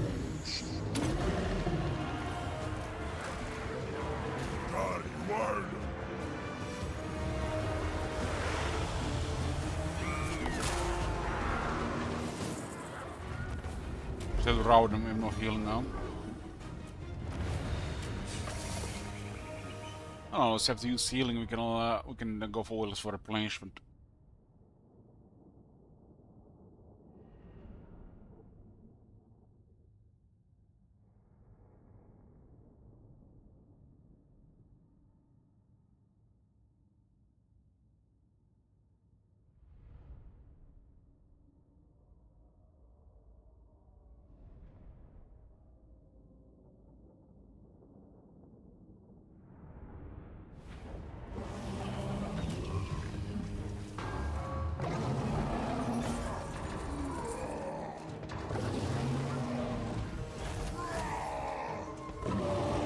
Warcrow was blowing up infantry this fight.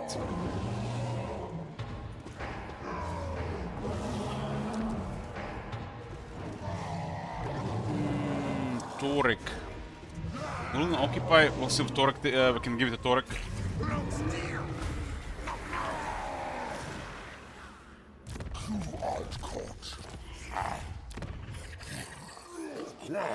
Items. Those who respect the old Misty ways. Mountains is not adjacent. Clan Ugan. Geopolitical. Misty Mountain is not adjacent.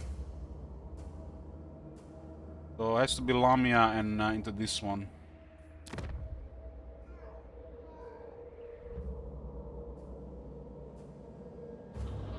It's a good place for Torek though.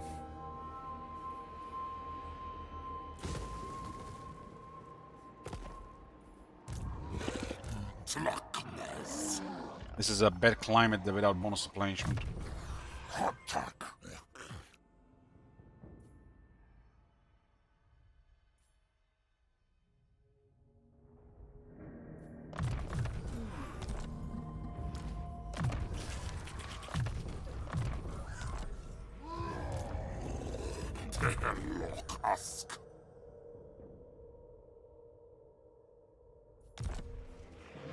Replenishment is here at 22%. I guess 22% is manageable. Shimlor Croc is bugged. First Mentor Saurus Scar Veteran, that's always nice. There's a plunge troops, but doesn't work as an issue. Generation next rank. It will work on rank 50 though. As long as another training hero is 50. I think it should work at 50 no matter what if you put replenish troops.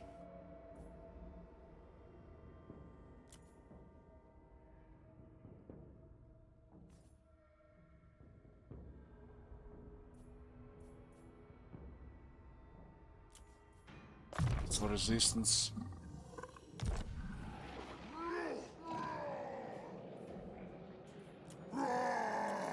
Send those to emergencies.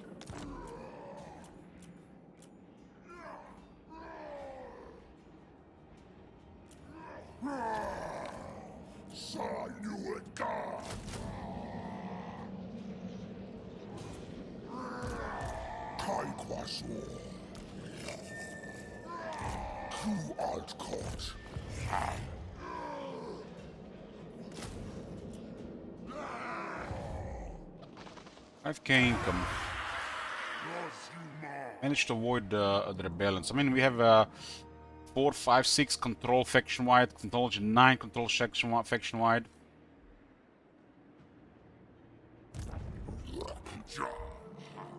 Another technology 12.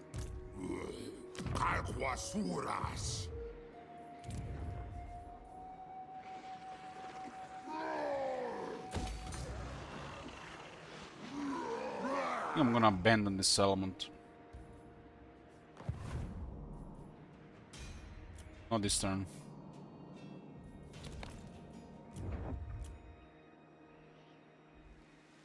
Okay, what's option here? Upgrade this to tier 4 for another Saurus Scar veteran additional rank.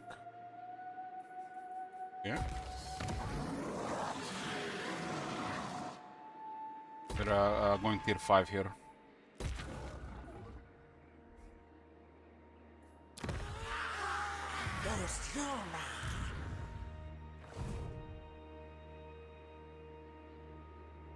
Ulrich doesn't really like Tlaqua.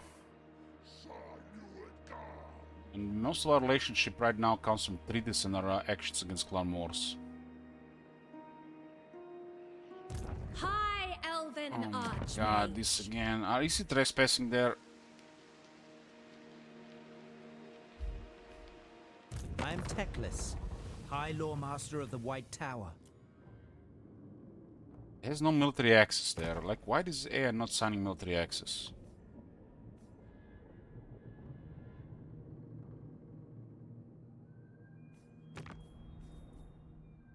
7 trade agreements.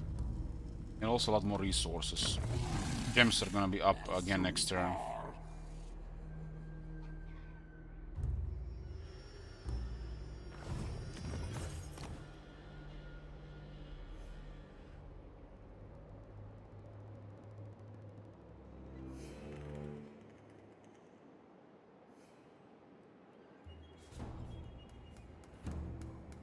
Been trading with older lore masters for nearly most of this campaign. Zero long-term partnership. It's been bugged since time immemorial. Long-term partnerships never start or just stop randomly. Every turn you're trading with a faction, the long-term partnership value of the trade agreement is supposed to go up. Also, weird issue with resources changing values for the worse as the campaign progresses.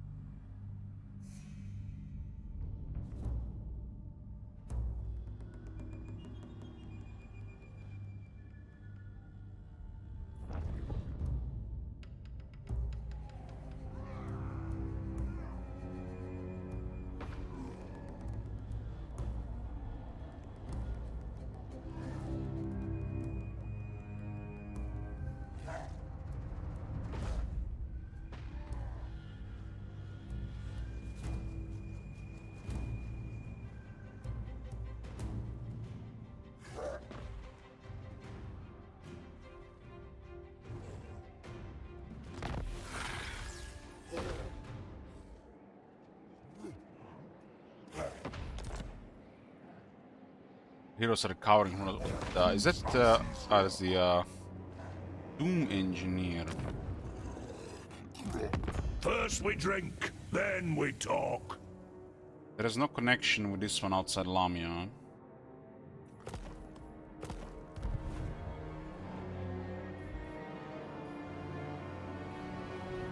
You look at it, it's connected down here, but not for a settlement trade.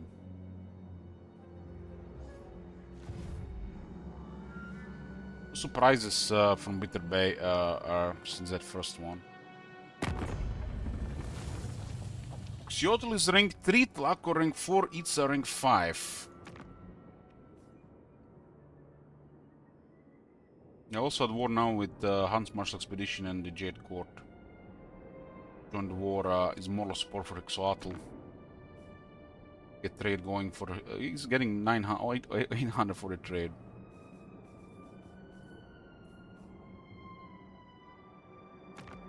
Relationship with Repans is deteriorated.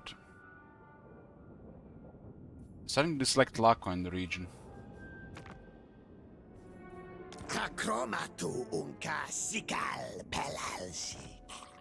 Surely looking for more enemies.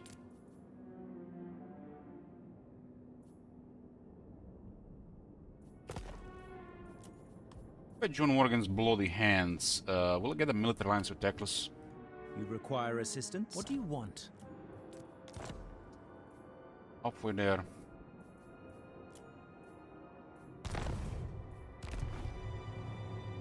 Do not test my patience. Deliver your message.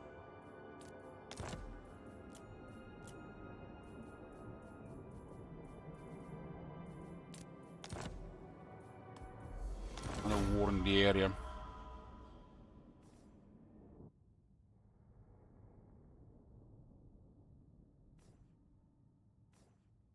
Defender of truth.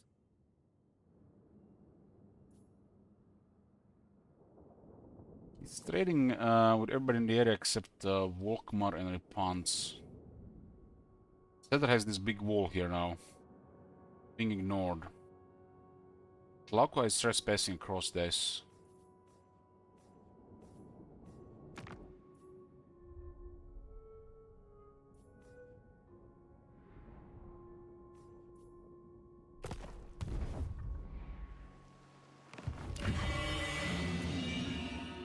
Well, Fort Zudon is tier 5. Temple Avenue Gold is tier 4.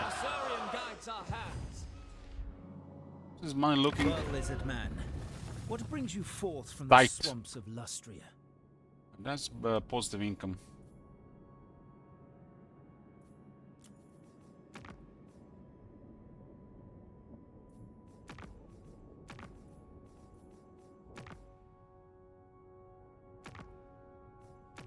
Also, Malakit is loaded, but also at war with the pretty much half the world.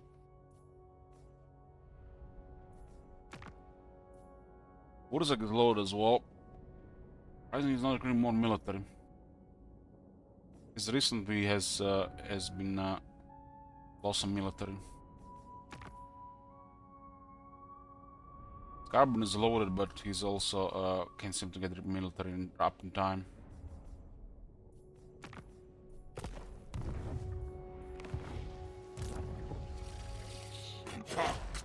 Ratomen.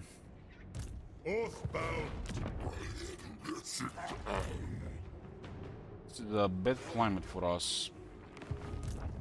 We'll need to send multiple armies here. There's Quick. Quick has the best army in the area.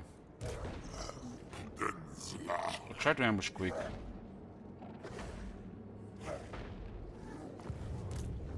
Quick says no.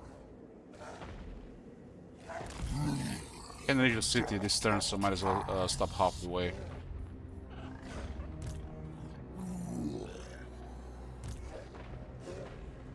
You talk. Quasuras. On Kroger to ambush him so he gets the trade.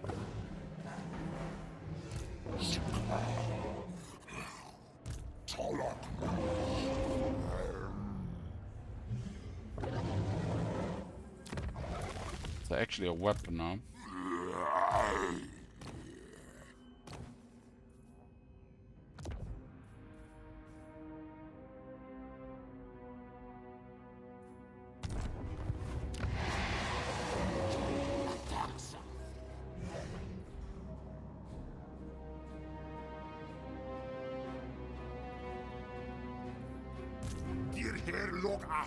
Blomikuls finally up with the new goodies. He's delivering new games I'll never play.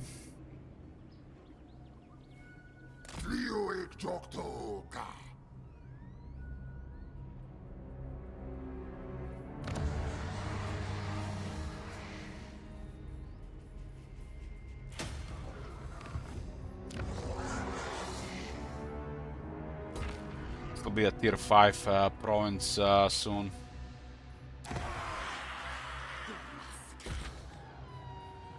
We're prioritizing growth in Lamia. Get tier 4 faster. And Eastern colonists are finally making money. Finally making money. Gonna be almost 2,000 per turn with 2 tier 3 trader resources.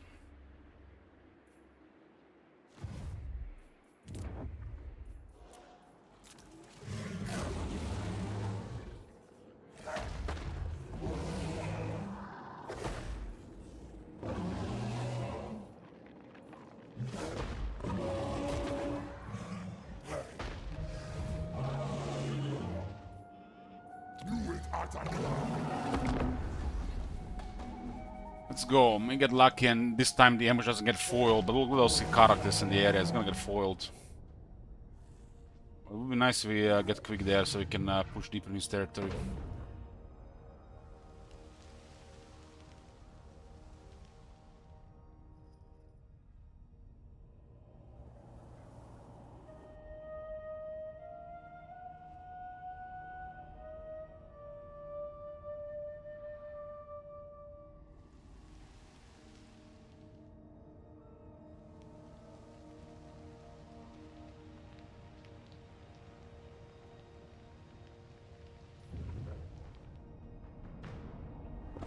Yoo-hoo!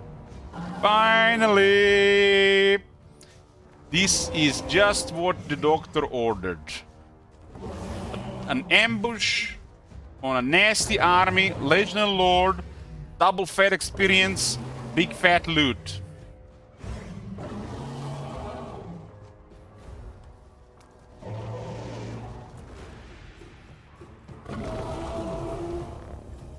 We got one. We got an ambush.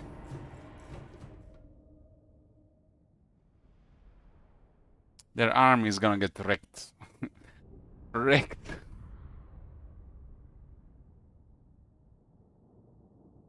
We have a near guaranteed chance to ambush with Kroger as long as they stay hidden.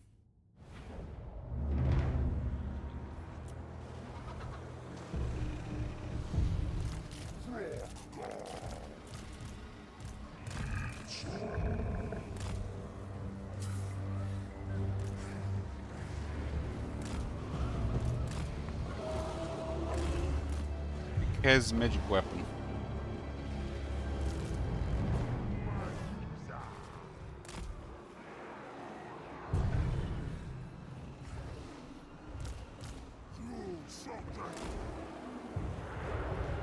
Sword as ice.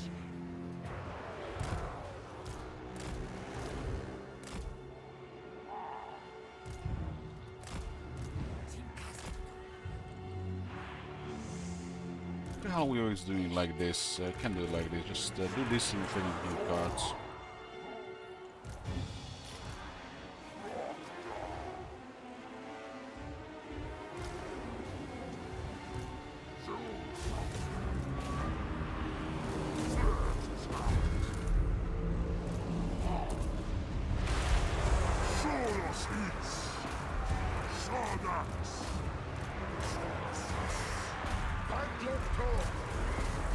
A bit penalty for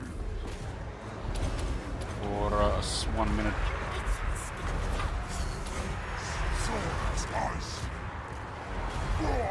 Lower their values there as well.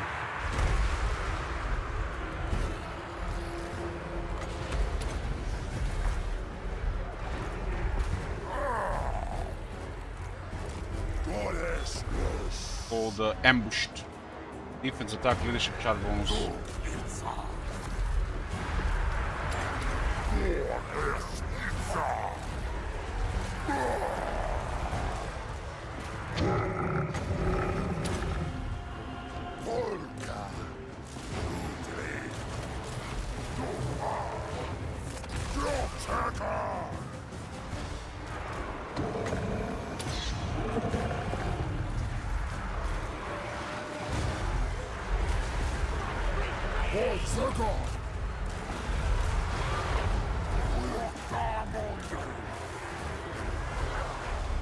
This is the best army they had and it got ambushed.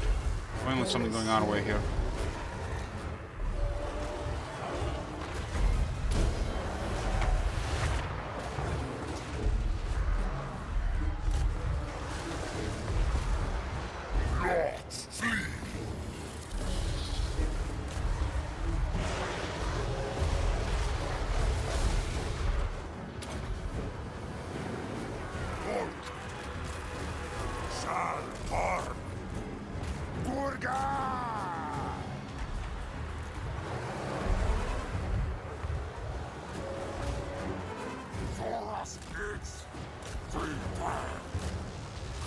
Their leadership in the army is impressive. Those mutants. He will fall back in his territory, so he'll get some replenishment.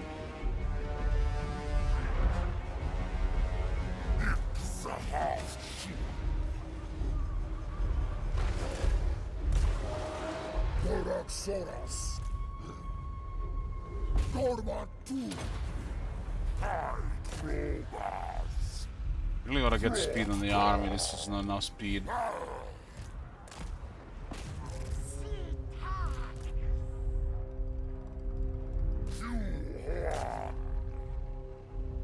Yeah, and I respect Kroger's blessing to 10% speed. There are 10 armor and Saurus up production.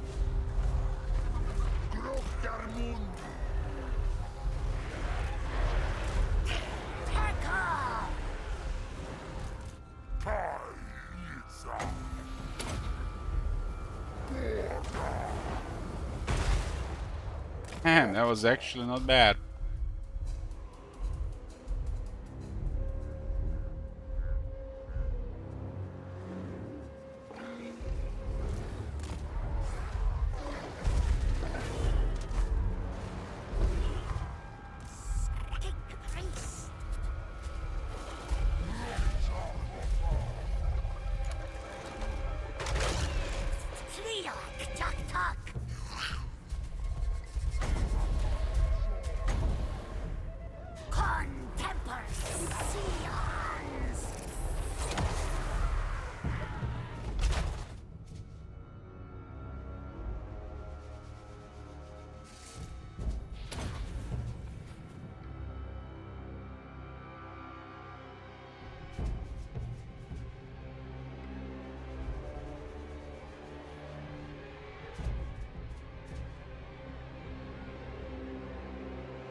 Altuzor there would have been superior, but a rule against that would have killed the entire army and got maximum reward.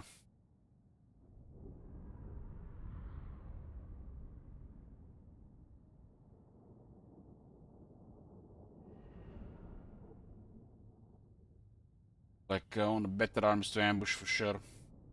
So on top of another one, this would have been something. Sun destroyed a couple of Torex armies.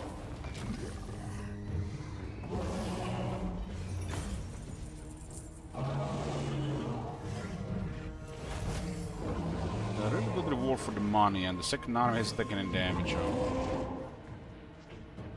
Almost got 9,000 gold here. Big defeat on quick. Kroger gets 10 anti-infantry.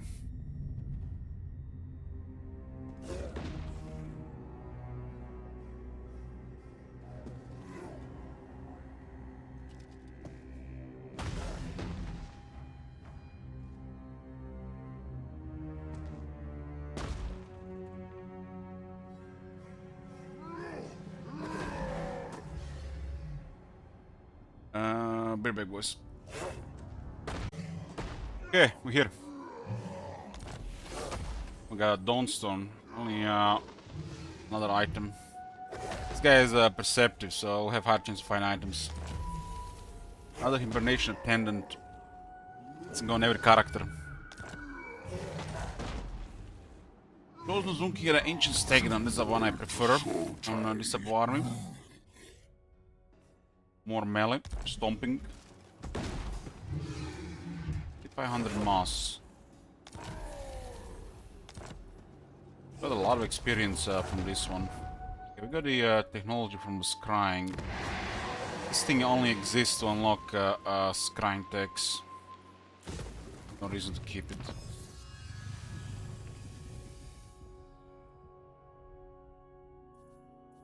This is a 1630 technology. Jesus. Sigmar. Okay, finish this one for 2 turns.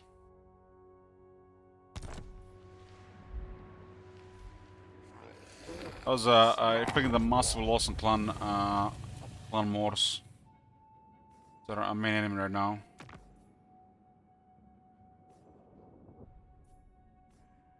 Massive loss. Also, literally the main faction pushing on them. Torek is slightly behind us.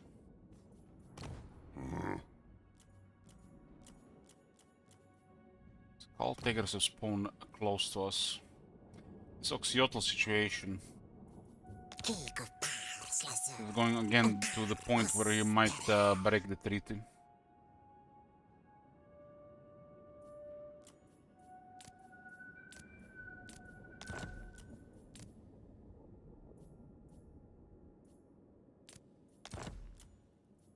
His enemies just not doing anything about it in last year.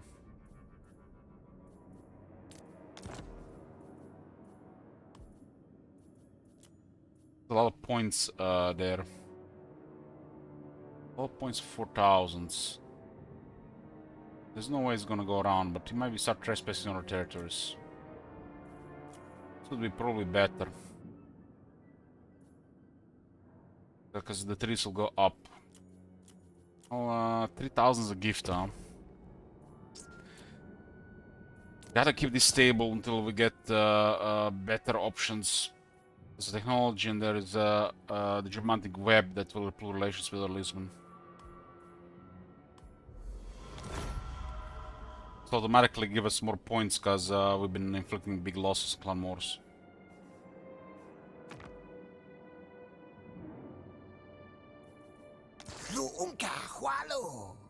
Tech.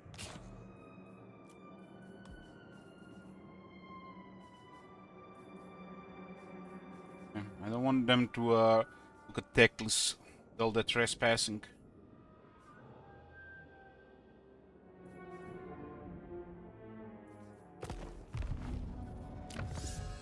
We should go for a sequence of civilization, 5 more relations, some lizardmen is okay. I guess after this one. And on tier 4 Geopolitical web, same for Geopolitical web will get 5 relations with lizardmen for every commandment. Strength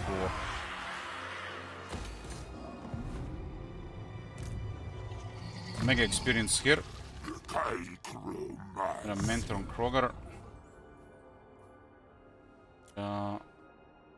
Finally get time to get some more defense. There's 2 defense skills. Really need them. Need it. Really need it.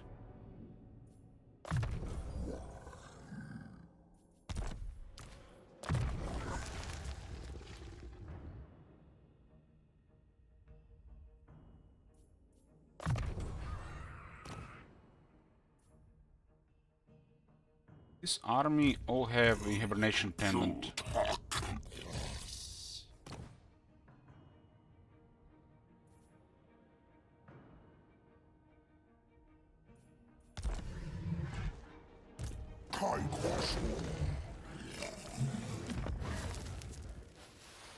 Look on this guy, huh?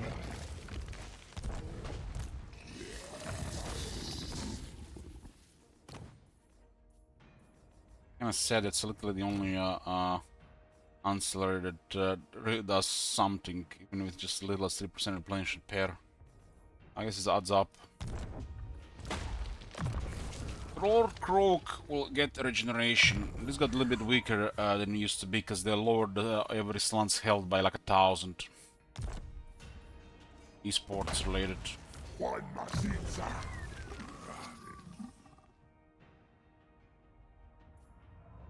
Yeah. This guy's back in the army. Dealing with a scamming right now. Blessed to the voodoo. There's a additional army spawn here. In these dark Can times, give him Misty Mountain for defensive lines, huh?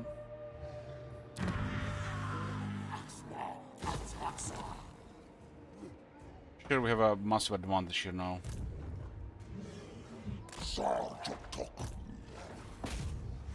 They can't retreat because they've been defeated.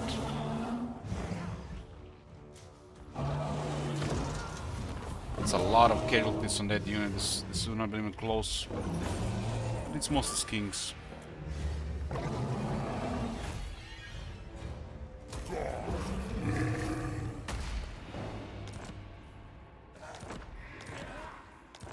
Power Stone.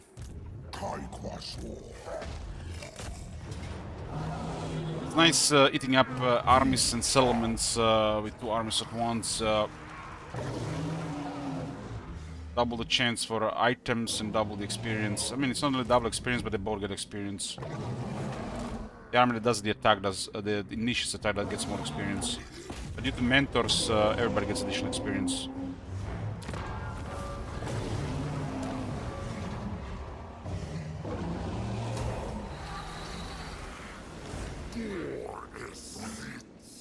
It's a nice enchanted item. Gives you a Flock of Doom. And it's actually not a Flock of Doom, it gives you a miasma.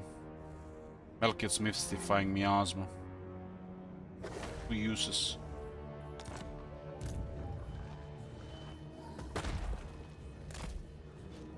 It's But these will have supervising, no. See an enemy army.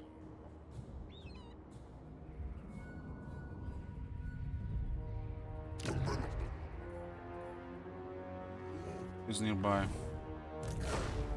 Let's move a little bit closer. Be a suicide to attempt an ambush here, but they would have to have also a good army. Well, we have another draft master for recruitment.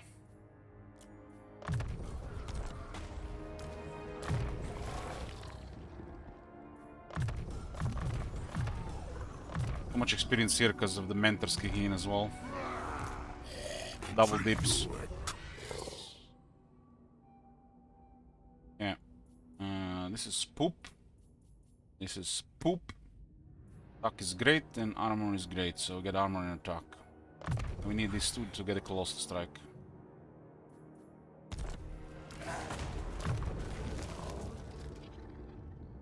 Guys, there is nothing else left.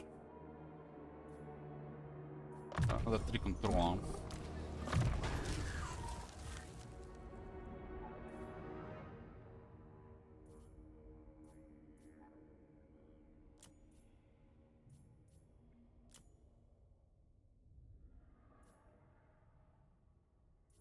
It's about deliverances, so it's they're cheaper to use.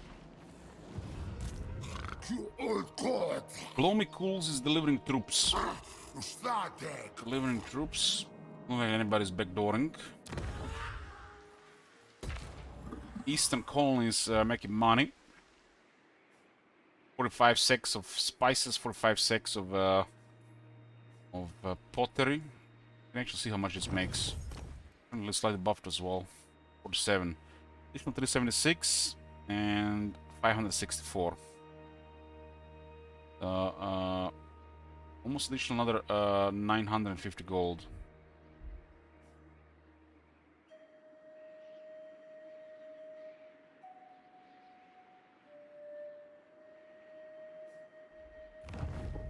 Like 940. So this is making now 2800. About 2800. That's solid. So that's like probably making profits at this point.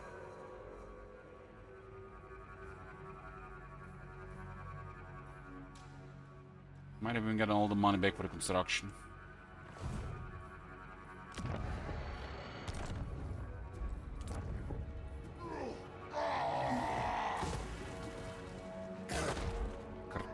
Cartoman is adjacent Death Gorge.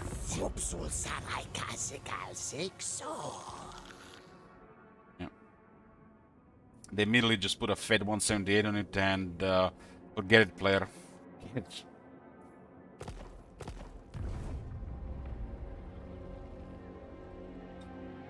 Hey Slipson, how's the campaign? A fun, challenging boat.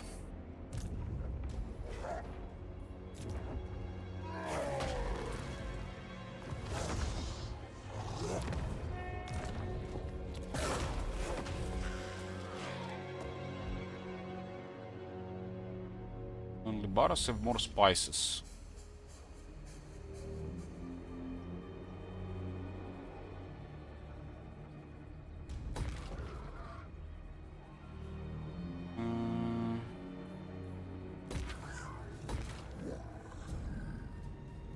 With the growth. Vehicle life, yeah, with alliance. Oxiotl, we're working together with Oxiotl, Teclis, Tlaqua, and Torek. Dealing with Clan Morse.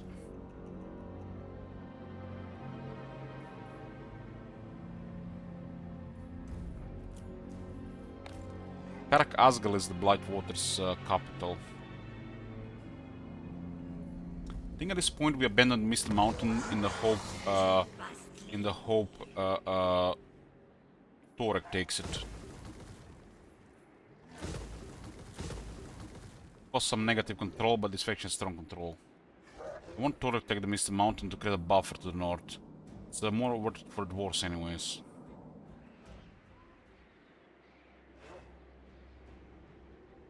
And give Bloodwater to Torek. And we prioritize other territories. Torek is strong enough to keep doing good stuff from this side. And we're surrounded by buffers and we can do other stuff. Available territories for us are already occupied by Tlaqua. So unless a war starts, we'll be hoping for a confederation. The next big thing to focus on is Dragon Isles. It's going to give us a massive economy boost. And we need it for a long victory. Not paying me enough.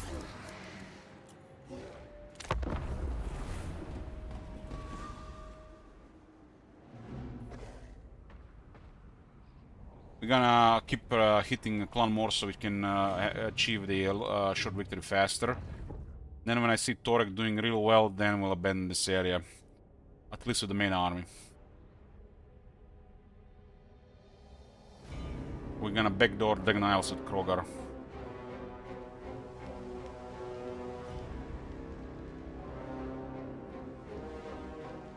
I don't even know who is there right now, but I'm guessing it's gonna be Kugat. Dragon Isles is the richest province in these territories for us.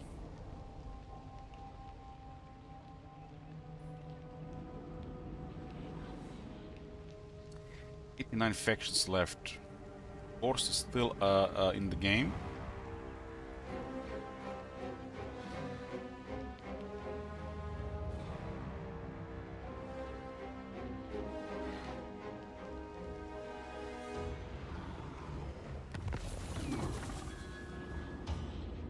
Hopefully Torek takes the Misty Mountain.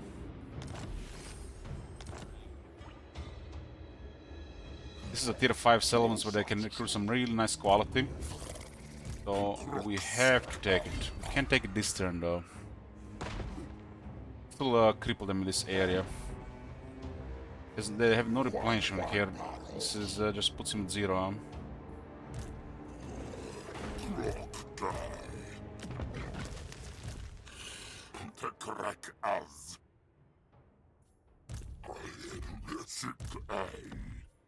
I should have thought about this last turn. Can't do it.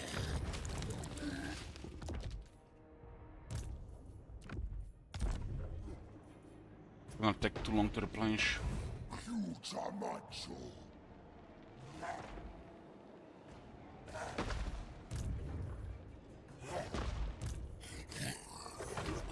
We're just out of range of this settlement. Just out of range.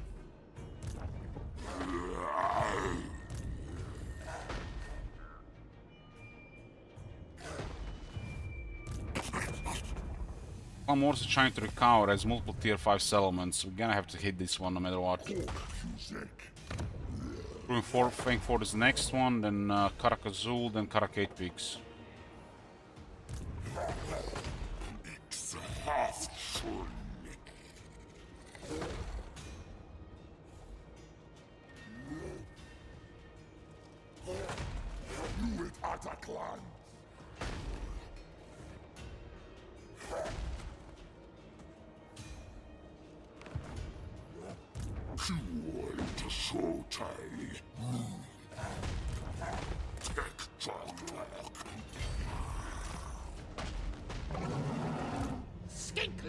Looks like clockwise arrived here before us. Quick has about 22,000 right now.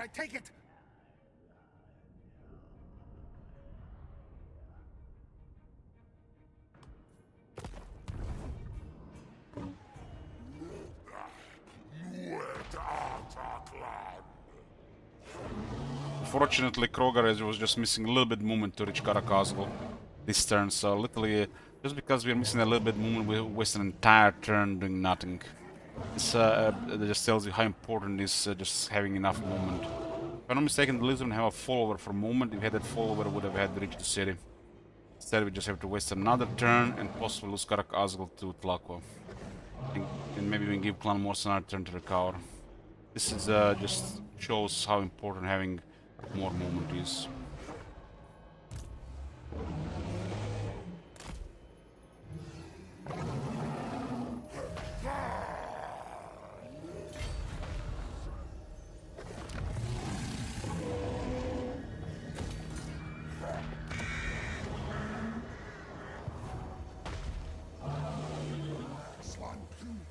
Something going on with Lizardman ancillaries, they're just not triggering.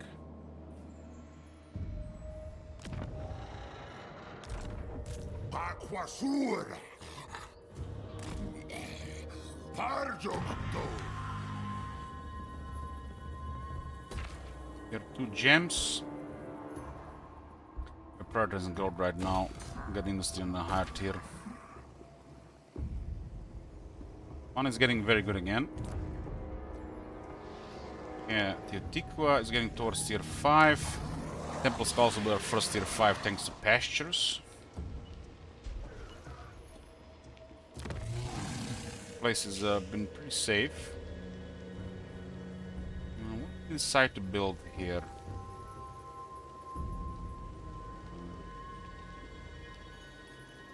I think it was the Cold One Caves, right?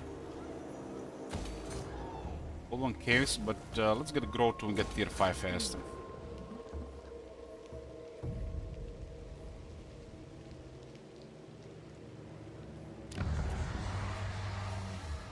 There's a discipline Saurus Car veteran available.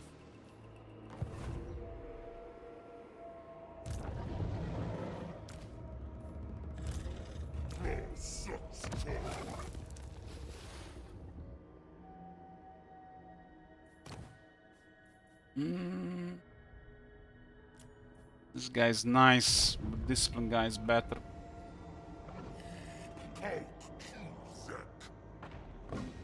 There's something about keeping a high rank hero no matter what, because of their high rank, but we don't really need him. Messing up our replenishment as well. Also, the replenishment would work without this guy.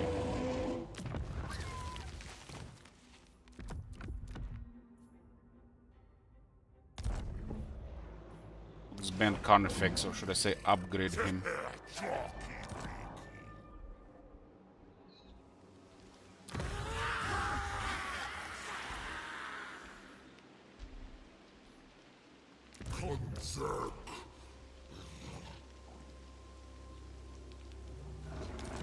Additional 2 attack is so important to the Lizardman to have that, you know, it looks so bad when the big things miss.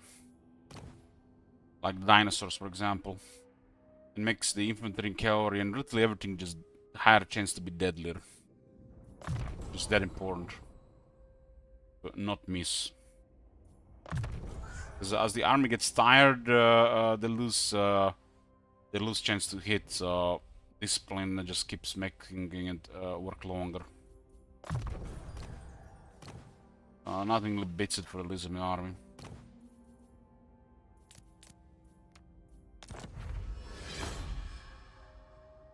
Deep branch, ammunition and missile resistance.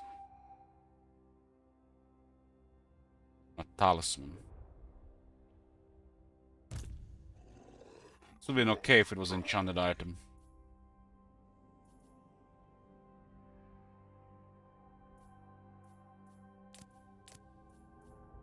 Orcroak does not have set bonus on his items, which is, you know, a shame. Got. Look at this. Deepwood branch into Deepwood branch. What are the chances? That's at the level of CA RNG.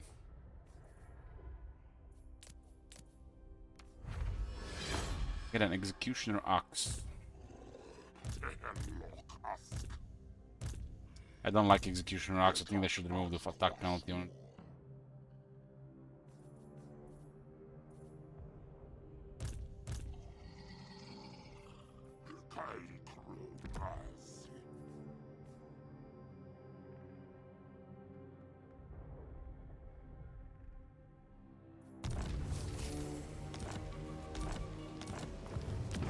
Right now we can only recruit Saurus Car veterans. Turn 60.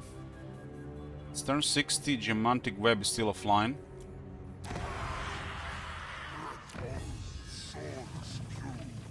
We should get this technology and I guess this.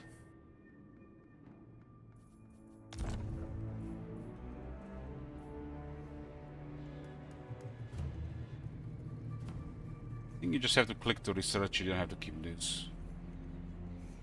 To be confirmed. We had Tactician and Determined Lords in the pool, right? Tactician and Determined this entire time. It's a shame.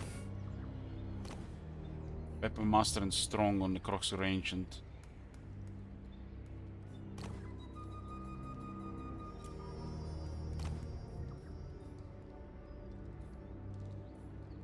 The Saurus All Bloods have bonuses with this faction. They get more damage on high rank, they get more experience, and they have 50% cheaper upkeep costs on the entire army. It's a kind of big deal.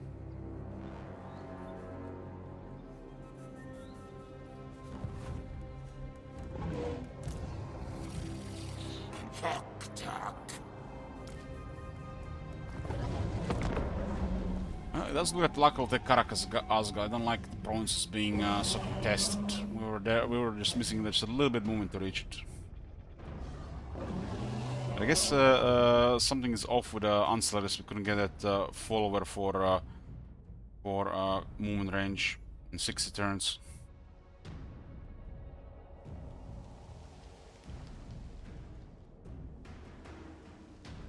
Geopolitical is in Teclis' territory.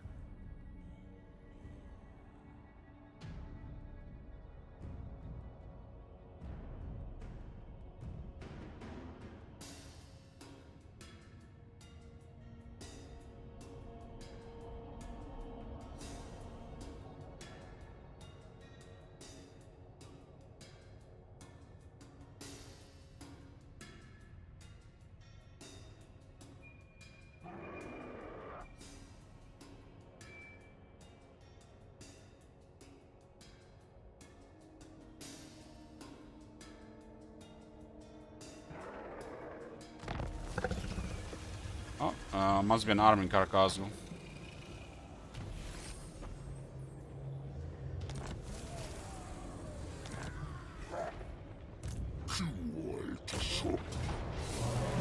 So it's not even a big one, okay. Was enough to the third luck or some luck.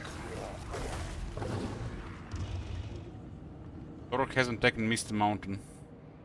Teclis might take it. High Elven Archmage. Come on, Torek, occupy Misty Mountain.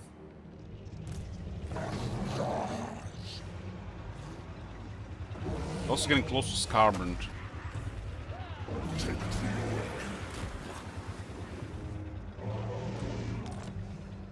Still be all of the Blight Water now. I mean, it's on this side of things.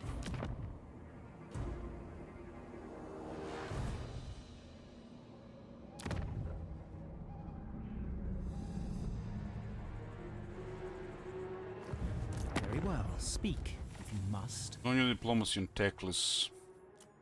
But a single military access in this 60 turns crazy. Oh, it's you. Excellent. Also the Bloody Hands, I don't really see them. Rank 6. Dirty Rich. Ready? Greetings. What do you require of Caracazol? That's wars. They really don't like our trees with Teclis and Tlaqua. If they start dropping diplomacy, it will lead to war.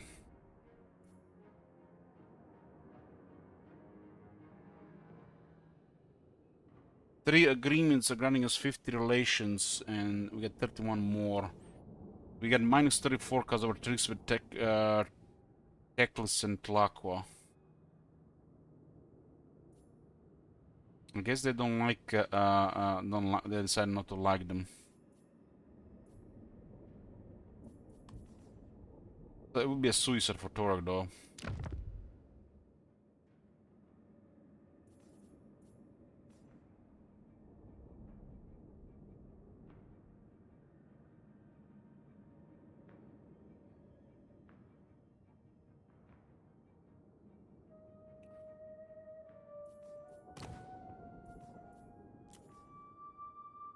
We got Axiol to war with Clan Morse for relations. This is at 18. This is going up slowly.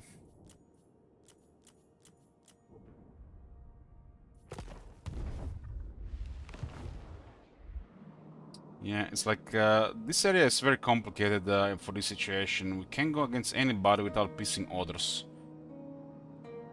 So we have to wait for others to make a first move. It's in our interest to work with others here because there's all the plenty of factions to fight. But we're also going to limit our expansion by doing so. And we can't really cancel diplomacy with them at that point because we are dealing with others. And if we do, we're gonna have to have a high chance that we're gonna piss off everybody else at the same time. So we can't make the first move here unless we can back it up with a lot of military. Right now we're enjoying this being green, but it's not. I don't think it's gonna last unless they change their opinions.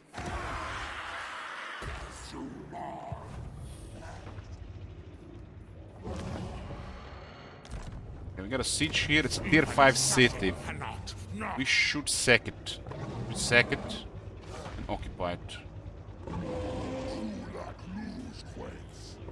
Blessed spawnings are so rare.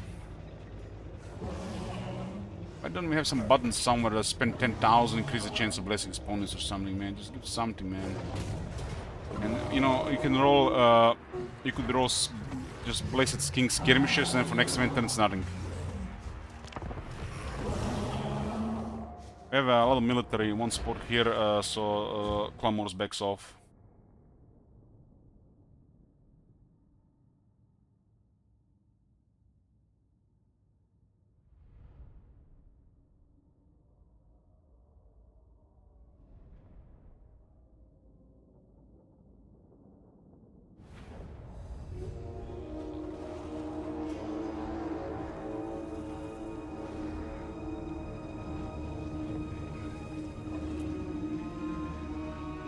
This is crazy, overwhelming numbers on our side. Might as well check a different position here.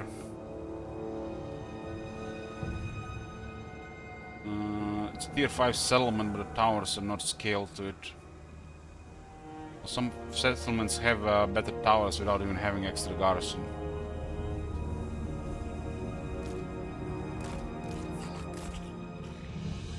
Attack this side here, see what happens.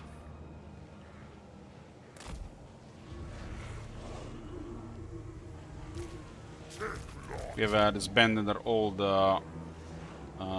Saurus veteran for one with a better trait since it's a long campaign. With Mentor, they're a fast level up.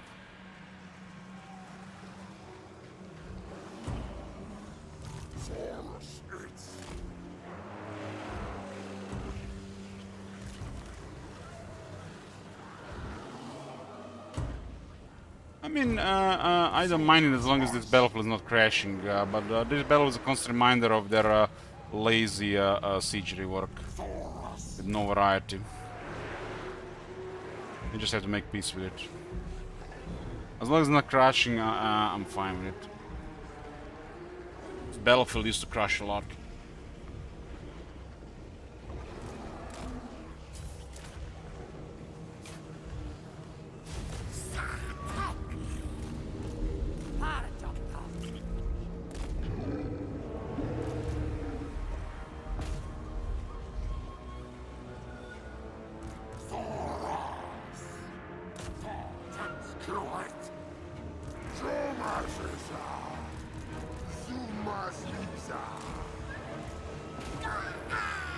Doesn't have bonus versus buildings.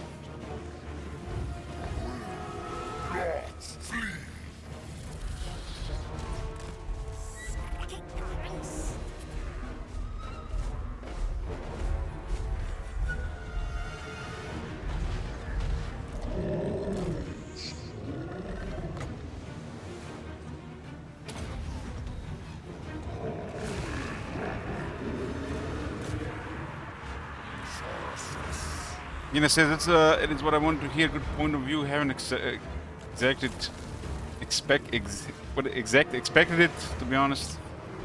I mean, I think this is a good battlefield. I just wish there was at least another one to go in to boost the variety.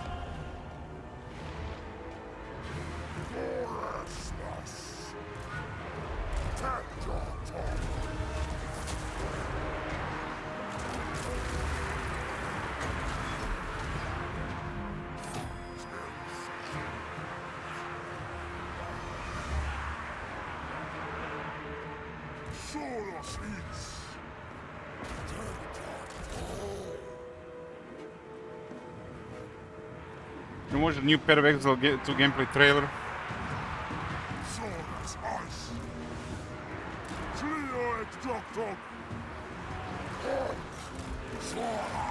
I might check it out at some point.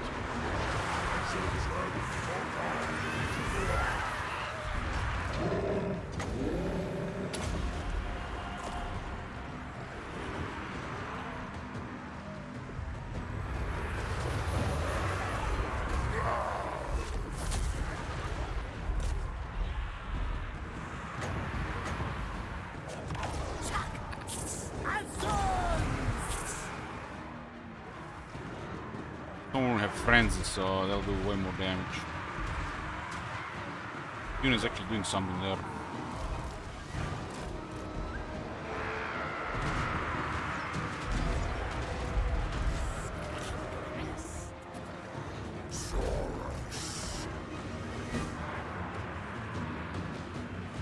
Well, grind them on the wall, they have no chance against Arena.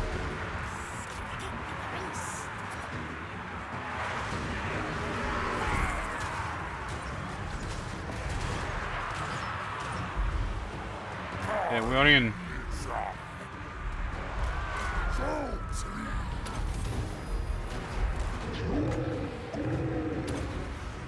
Action there.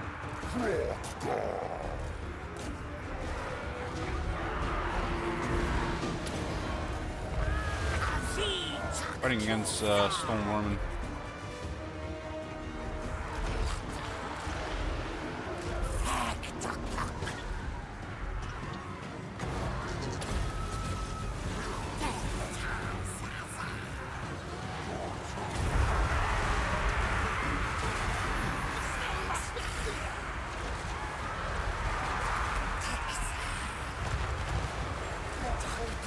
Man, that was a direct hit there.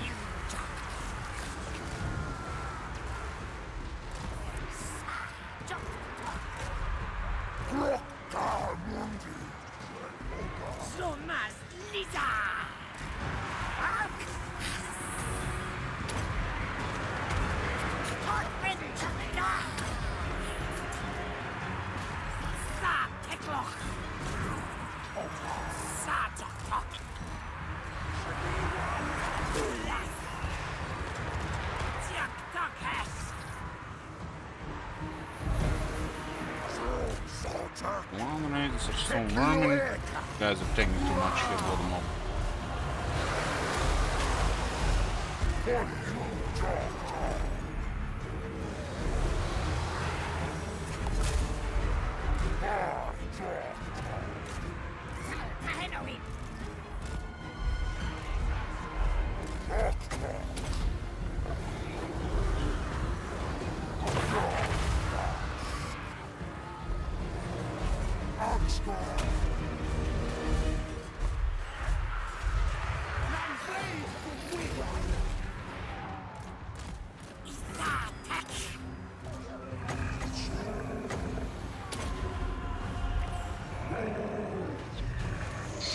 Walls are ours. They're routed. This is the capital.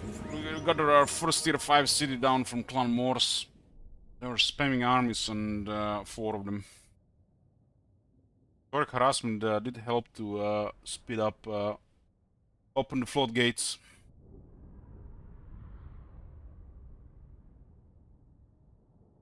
A lot of Krog also just murders. Be a million rats. A lot of Krog will murder them all.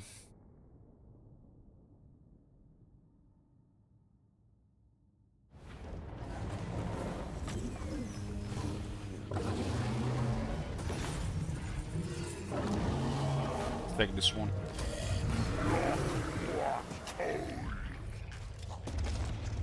Gambler's armor with perceptive. And a trickster shard with Krogar. Guys, out of movement? There's enough movement. I guess no movement to capture these.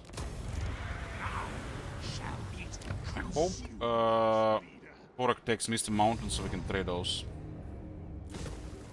Territories are not really for us, but it would be nice if we can create a buffer with dwarves here. I don't know where Scarbrand is, but I did saw an army causing a mess down there. I think they got defeated since then. Ah, yeah, he got wrecked.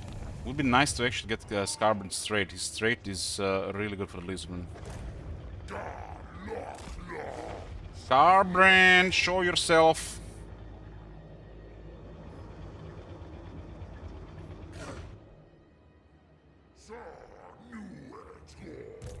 I respect the ancient knowledge and wisdom of your masters. Speak.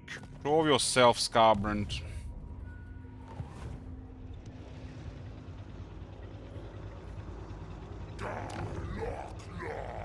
Scarbrand trade would be amazing to get charge and damage.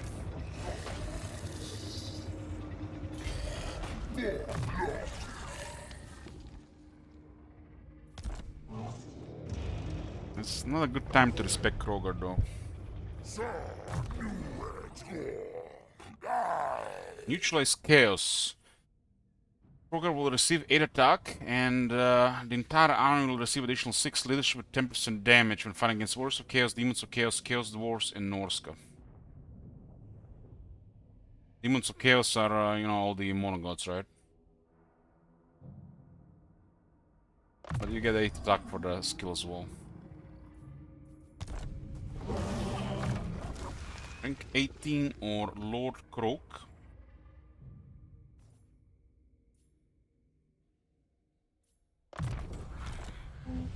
Let's see if we can activate the Plenish.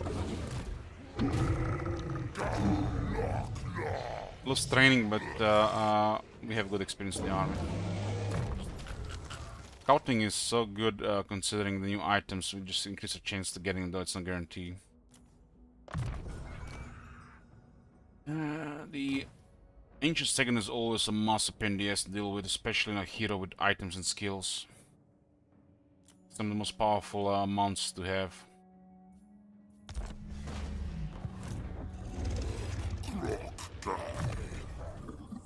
Yeah.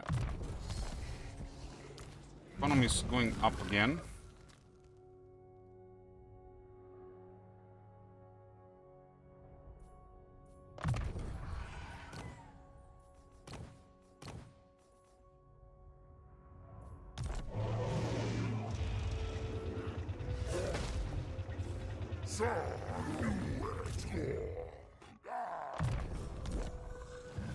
Aquasura.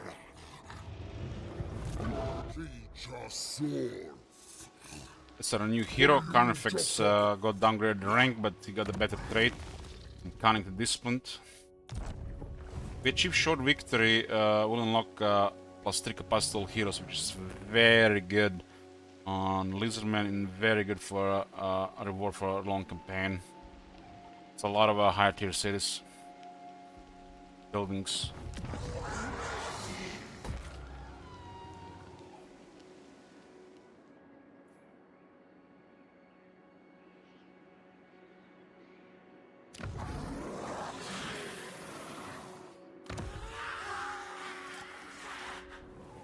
Just need Torek to occupy Misty Mountain.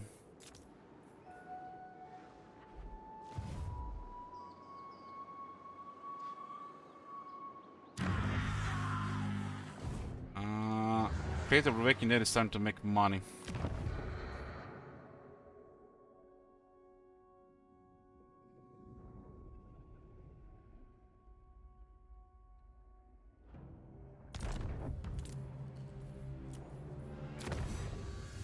Q determine the great plan for under 3 control. Faction is strong control. And we'll see if this only just needs to queue. The technology takes a long time to research. It doesn't even offer that strong technologies anymore.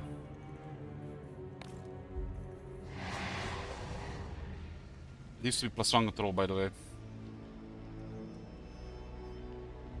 Okay, Eastern colonies are making good money now.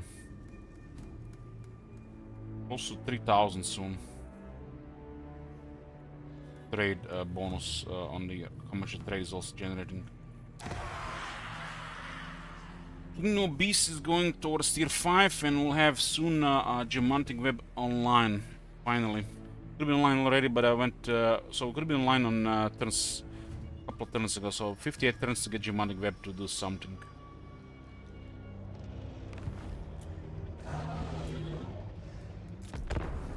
We didn't put the Teasel in for supervisor trait.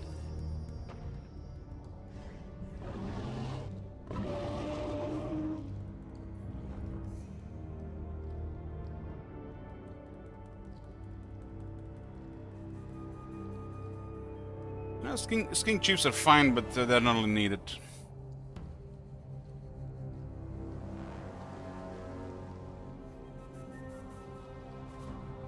They don't really provide anything to the faction what the faction already doesn't have access to. Somebody has to be on the campaign map.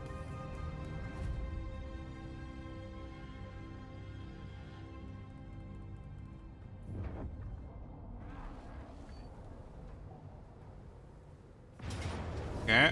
So you see guys, they were like clicked on it and like, besiege or not, besiege or not, besiege or not, besiege or not, besiege or not, besiege or not, besiege. Not. It was rolling, it was rolling. Recruit an army here.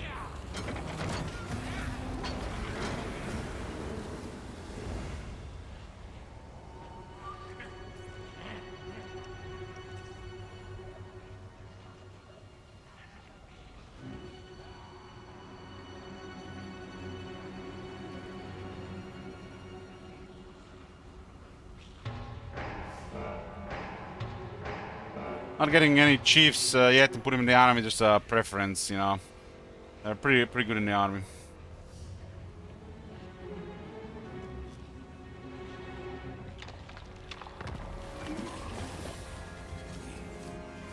Torak has ignored the Misty Mountain.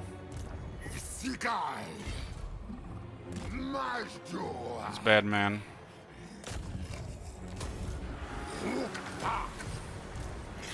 Is disappointed. Master of high magic.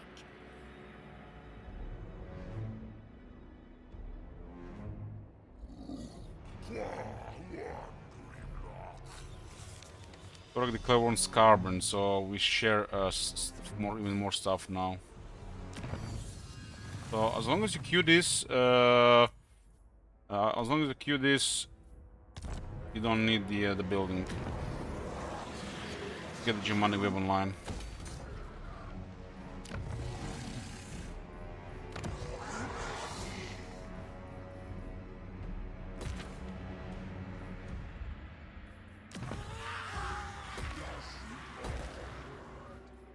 Oh, we actually have a slot here.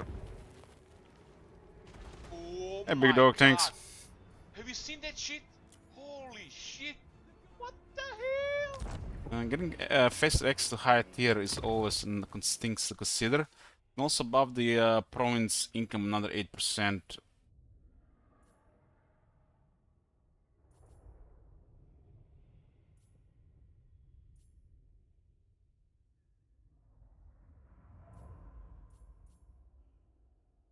Funny how this is 1 control and this is 3 and then this is 4. This could be additional skin chief as well here. It's probably the best thing here. A little bit compromise. Economy is all the good here. I don't think we need to increase the rate of growth here. It's already making what I wanted to make. So let's get a skin chief so we can see a little bit ahead.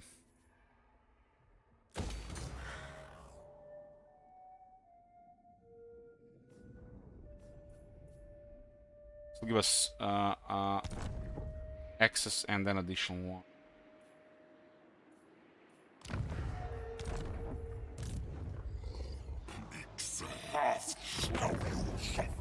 It's one of the last settlements of Scarbrand. He's building an army.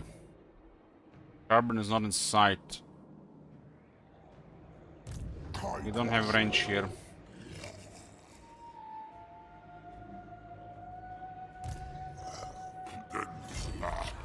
This is another tier 5 settlement. No Gracia, never wrong.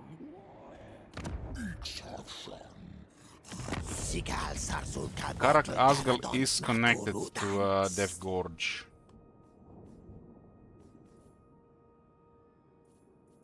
Greetings. What do you require? I wish this was adjacent.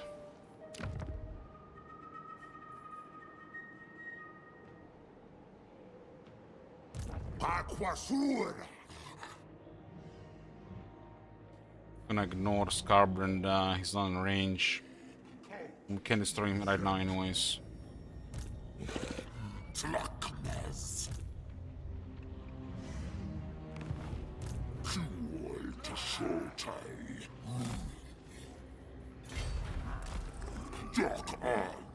We'll go for this army here. We have to get Bloompool's troops forward anyways.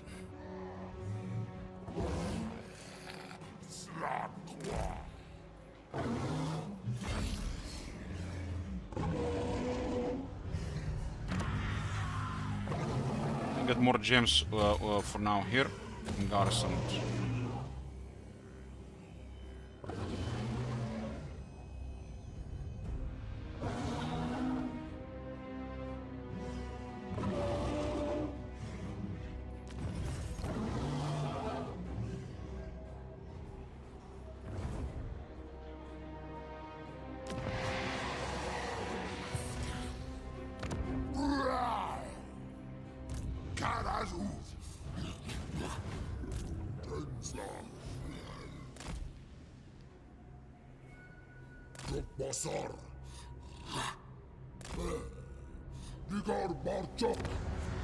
It's a settlement situation.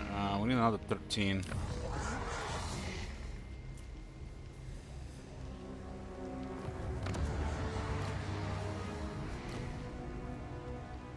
Still tactician and determined here, turn 62.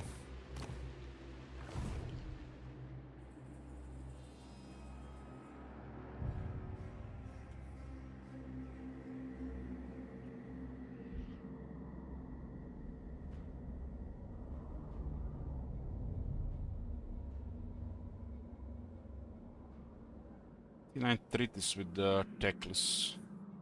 19 with Oxyotl.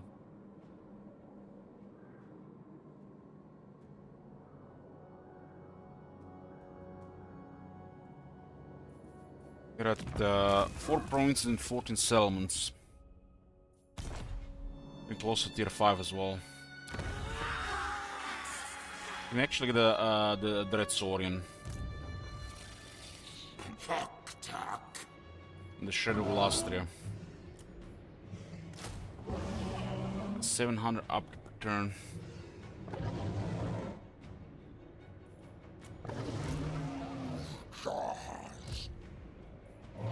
This army, I went with the Beast Driver because I'm gonna put those Tegadons from this army in.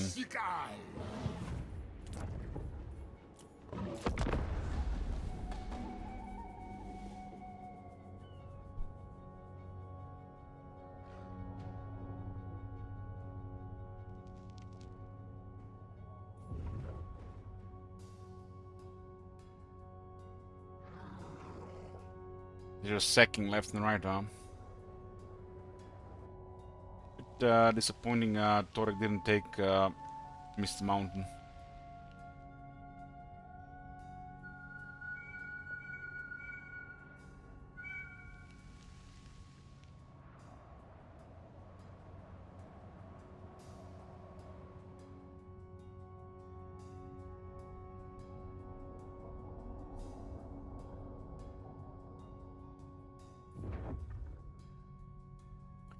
Another army for Clan Morse has arrived. Another one. We have like 3 more tier 5s just in this area.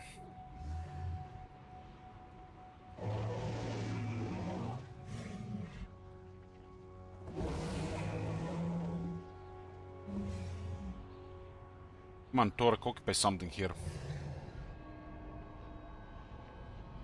We'll get in alliance with him then.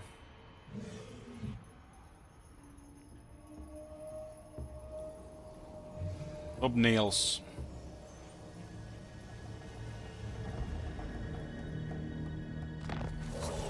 Turn 63.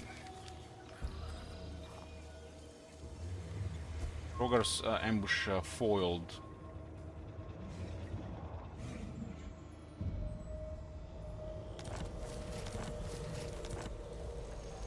An earthquake in the Misty Mountain. Settlement is accounted from a recent earthquake. Restoration efforts are underway, but the population lives in despair of the event. Increase the construction cost plus 50% of all buildings in the entire province. Control drops by 5 and income from all buildings by 50% in the local province. What is the entire province if it's a local earthquake? This one is already in bad shape as it is.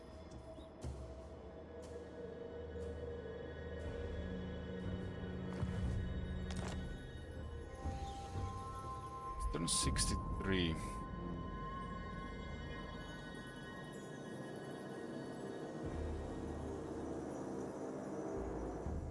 Our trade with Geopolitical went down by 1.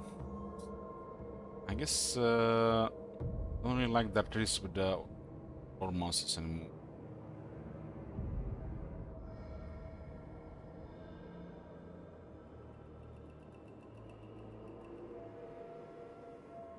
I mean, you can always find an angle to explain, right?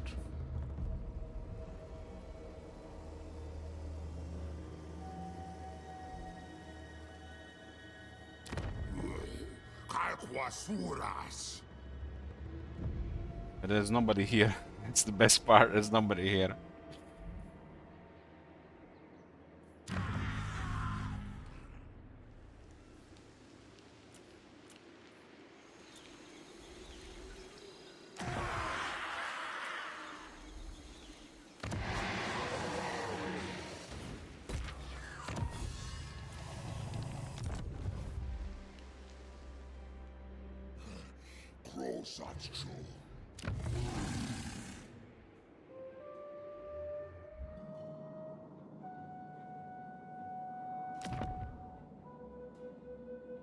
Relations between Tlaqua and Torek are pretty poor.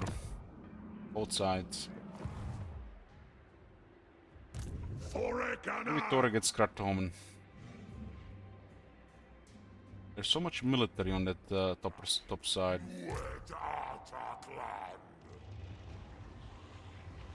I mean, we can't say no to a triple sack. Can't say no to this. 3 armies attacking this. 3 chances for items, experience.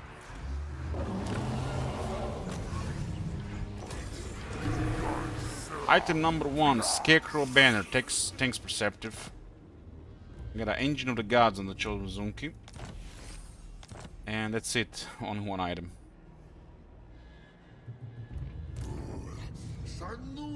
It's possible Clan Morse has 5 tier 5 capitals left. No joke.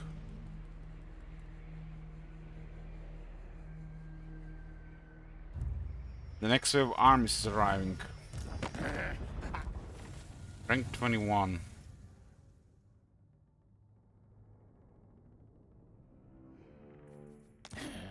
I despise no furs. No deal unless profit for me. I mean,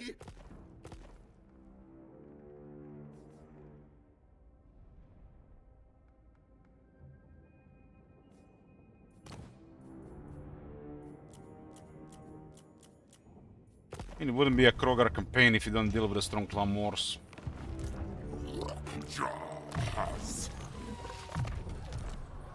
Oh, it bugged again. So every time Lord Crow gets a rank, it just auto-switches to his training. Even if you chose replenish troops when he entered the army. That is an annoying bug. But I think when he gets rank 50 it should work.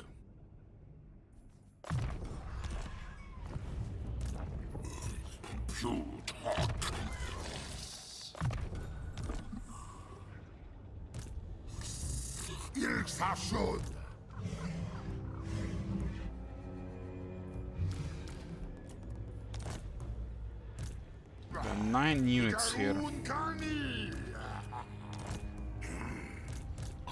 quasuras. Q altcot. Villains are really poor. Retalk as quasur. Retuk us quasur.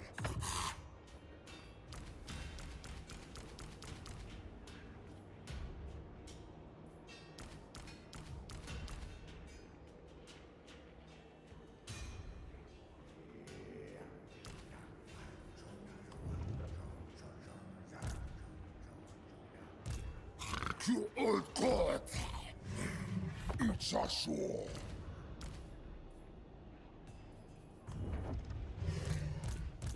Densla! Well, we now got a draft master for fresh army recruitment.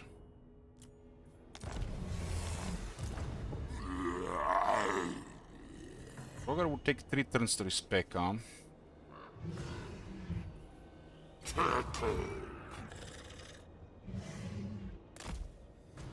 Kai quasur.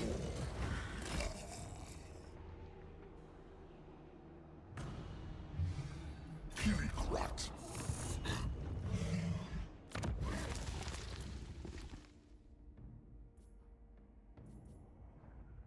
We'll also get this one to a higher rank.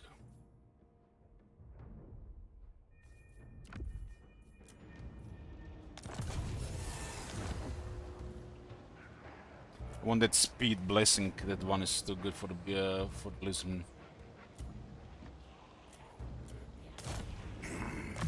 Kai quasuras.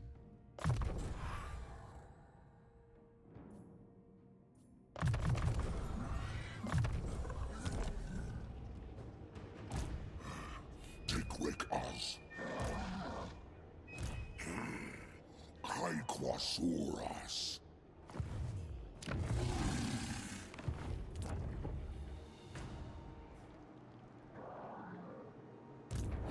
No, blame you. It's the guy that was backdooring us last time.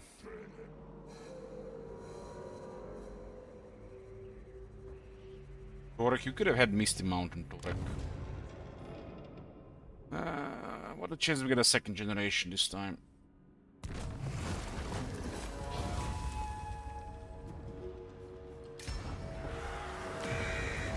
Kinda funny how that ride is only 10 turn cooldown. Like slants are some random peasants to unlock. Another 4th generation. 3rd generation is solid, 4th generation is kinda poopy. 3rd is all the solid. 15 more power, 40 less miscast. Even experience is missing, you know, be like 5 times higher. What the hell is the word for 5 times? 40 per turn. This one back in this, we have no idea what they were doing. 40 is nothing. I guess it should just be the army gets 10% more experience. Quintuple. I guess quintuple, yeah. It should quintuple.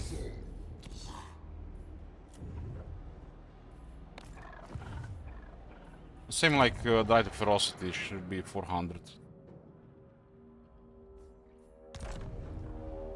Elizabeth unlock recruit ranks so easy, they can recruit veteran armies that this extra stuff doesn't matter. There's always training.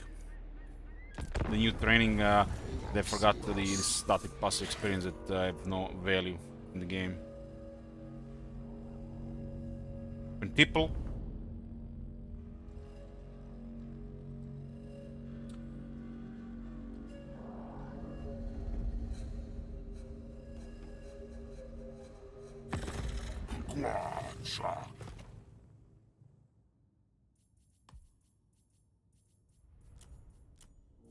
Basically, clue this again, like from rank 0 to rank 1, which is pretty fast, is about 1100 experience, something like that. It'll also be depending on the unit.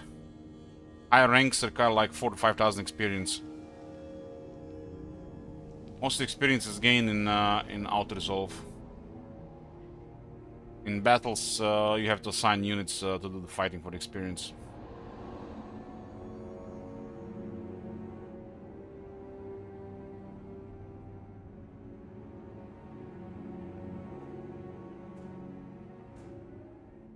It's small amounts of experience, like a little experience.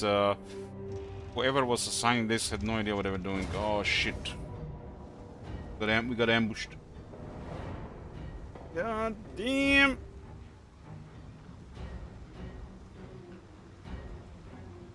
Oh, they got the movement range follower.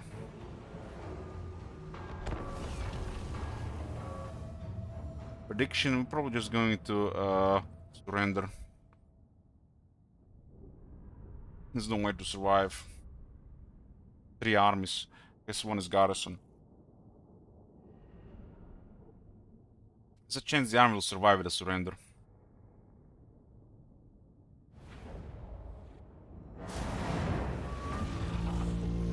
I don't take into account their warlock engineers. Warlock engineers deliver with extra movement range.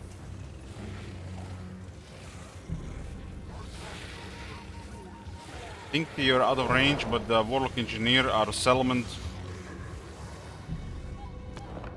Warlock engineer out the settlement is just too much. Best chance to save the army. Some of the battle gets auto-resolved. It's kind of like, you know, try to force a retreat. Oh my god. He doesn't even have an engineer. Did you see that shit? How the hell they had that Holy movement shit. then? What the hell?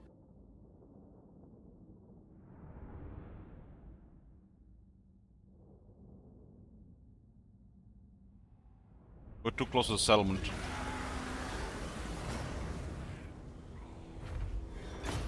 So there's a movement between that settlement and that settlement. They lost the gambler's armor. The army ought to be fine.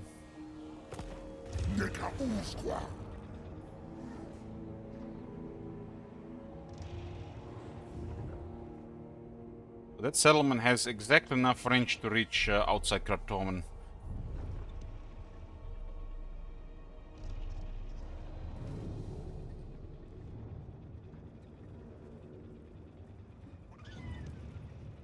It lives.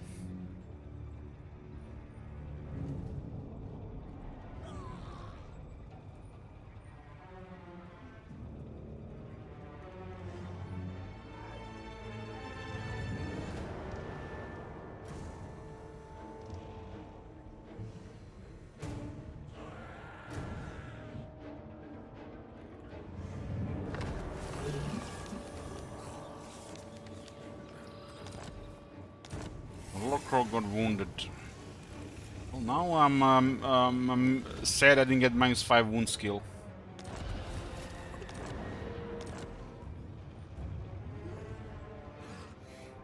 Crow got wounded by a rank 10 chieftain.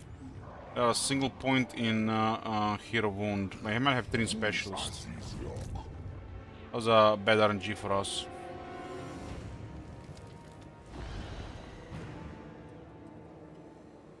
So much for this, huh? We also got the plague on this guy. Plague spread from Karakazgal.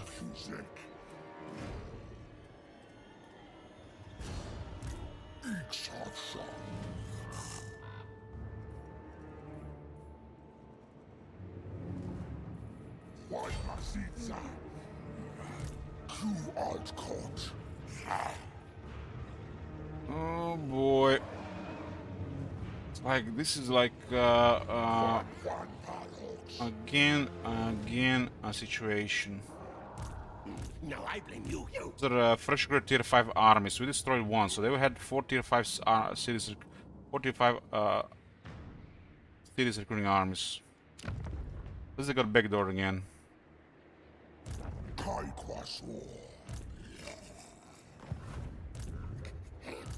No trophies today.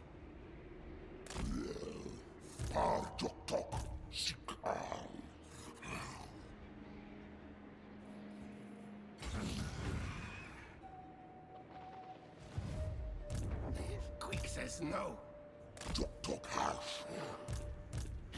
Nordwell says no. Fuck this, I'm not taking any chances.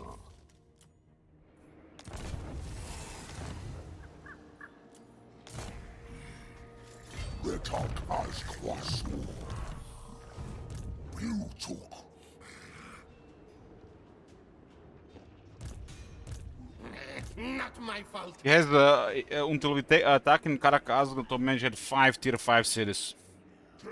Nobody's bothering him on the other side. We're the only one attacking him here. Even if Krogar was there, this was probably not a good thing to No attack. trophies today. Now that Lord Krog got wounded. Take Rick Oz. Take. His army also has plague. No, we have to trespass into Laqua territory because, you know, they don't want to give us military access. Well, there's a way to get military access there. You wanna have fun with clan wars? You can have fun with clan wars. Have fun with clan wars.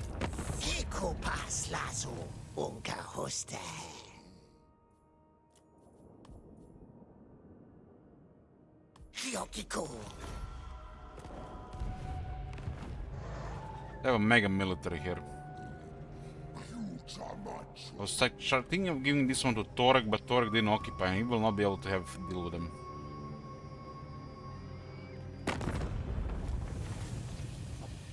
The only way to get this is to just give them a lot of money. Problem is, has only 2 enemies right now, and we are military allies.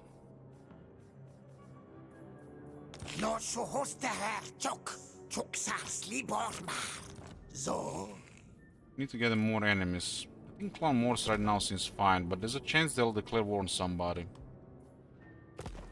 All that money he had was basically all the money I gave him. Small one, boys. So where is that table from Sleepy Sand?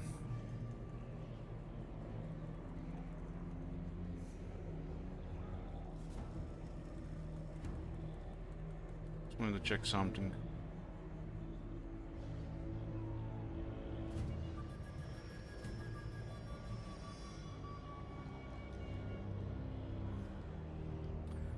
So growth is 100. Upkeep is 50. Trash comes minus 80.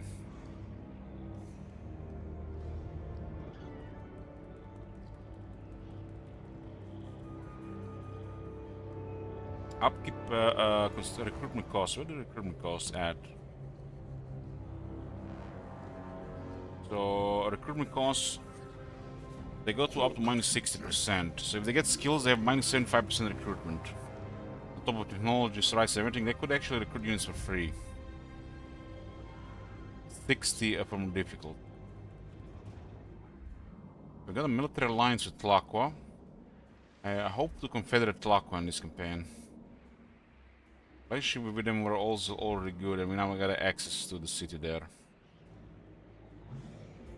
They're going to make Clan Morse miserable here.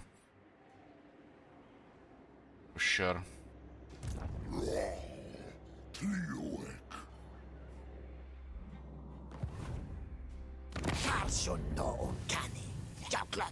To get a long victory, we need a military alliance with them anyways.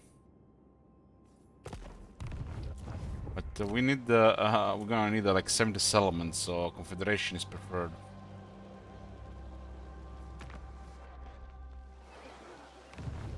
I hope now Teclis opens for diplomacy with them.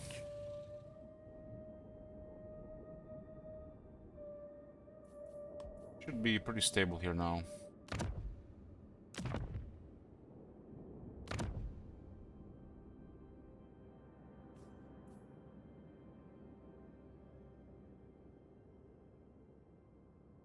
Teclis just keeps trespassing, man. Military acts, for fuck's sake. Have you heard about it?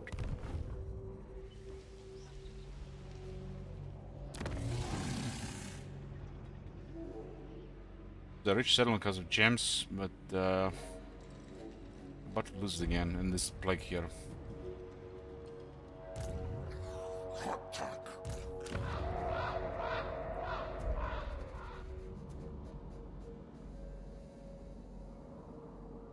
Where are we gonna put the outpost?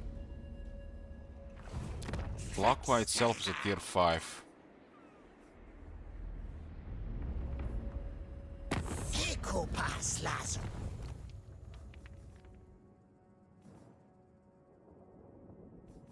The Latlan says here. An enemy in this faction is fairly close. Latlan? What? Gotta be a bug.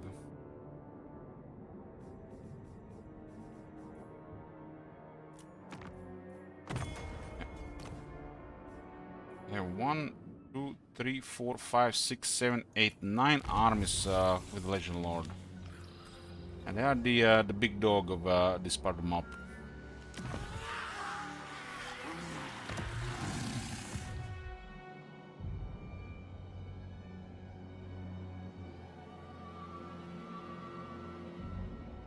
It says you share an enemy.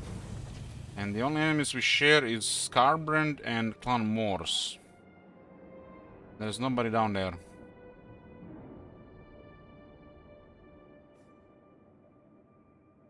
I think declaring war on the Bloody Hands makes the most sense here next. To stabilize this military alliance and his relation with Teclis. It's gonna also complicate things here as well.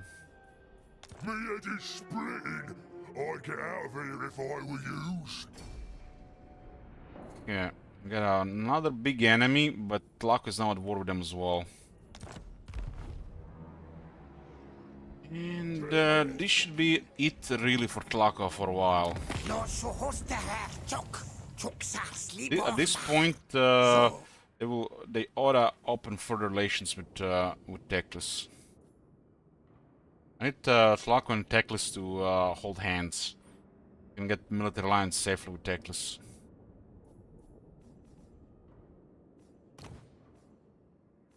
Oh, look at this non-aggression value goes to Pahwax. Finally got there.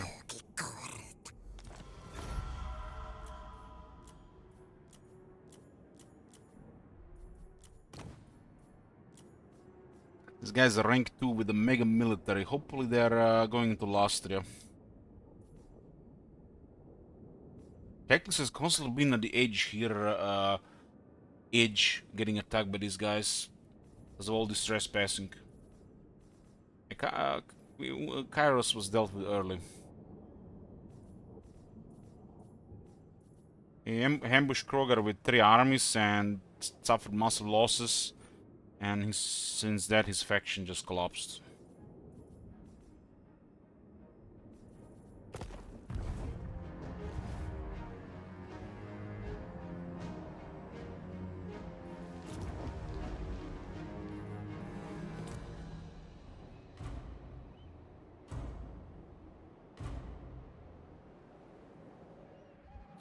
The living one's supposed to be Lord Mazdamundi.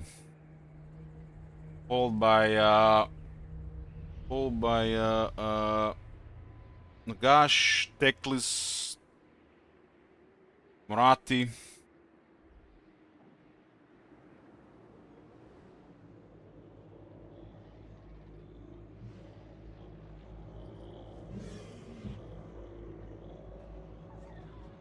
I guess Lord Croak is he's so powerful he comes from the dead.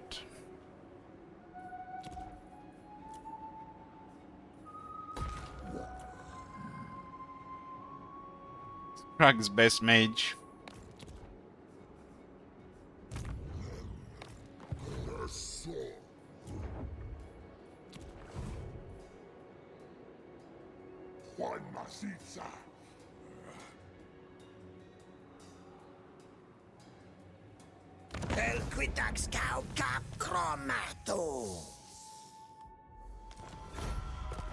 Yeah. With Lacqua can help here with Clan Morse. Kairos is, of course, Kairos is there as well.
I thought about this Agneta, but this feels like a little bit, you know, too gamey.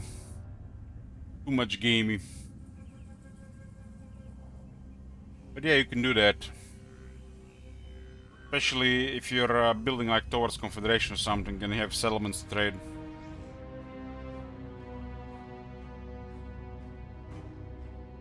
Carbon is back.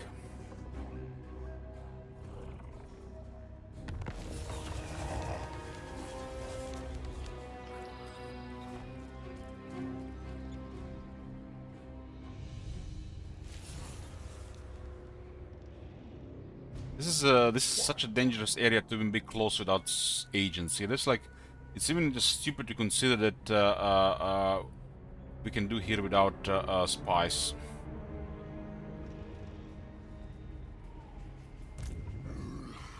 Genza, be awake, Tok.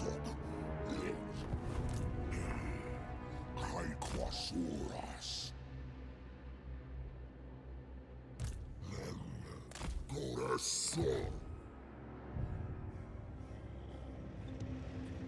Log has enough military to challenge this.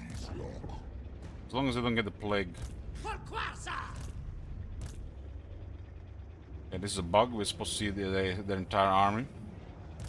Kai Quasor.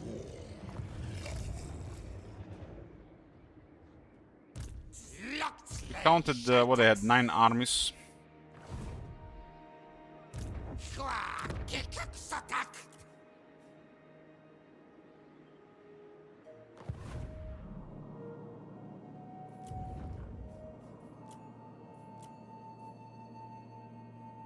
We do need this from Teclis, and this is probably on goal now. We don't have to worry about Clamors. We don't care about this area. We'll go Dragon Isles. Now that there's somebody here to deal Clan Moors, we can let it go. Deal with this. This area will require more military and more agents. But there's a lot of now allies coming, so we don't have to do anything about it.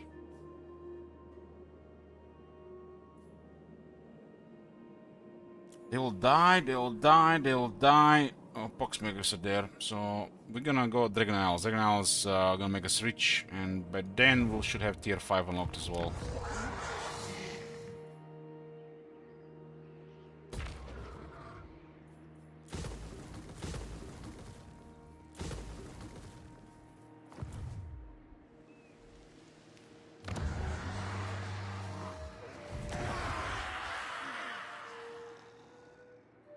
Getting 2 tier 5s here.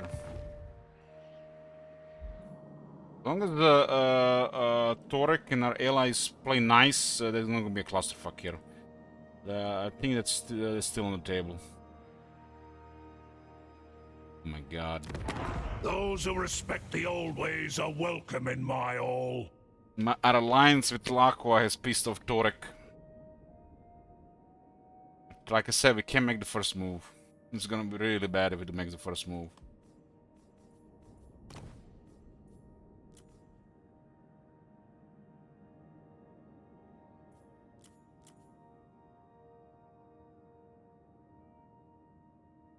Volkmar has got an alliance with Teclis, so Teclis got another alliance. I need Teclis to get better diplomacy, the old ones man. abandoned us all. He got It's a. time you came to terms with it. Why is he not getting military access with Laqua or something, man? Like that pressing has caused so much bad relations here.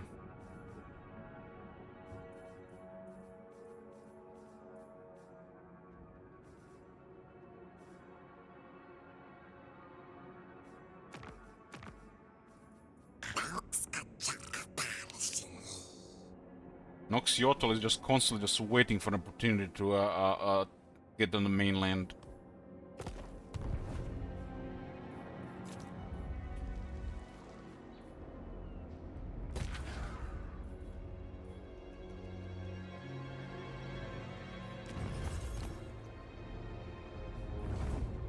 Spices are worth more than industry right now.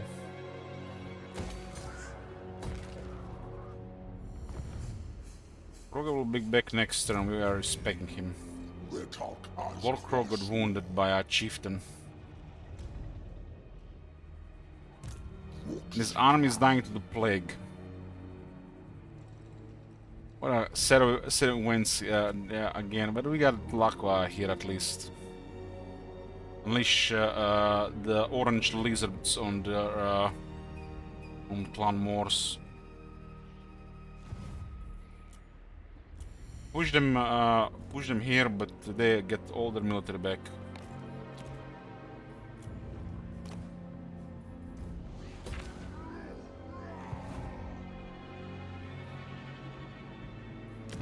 Let's see. Stuff is getting up.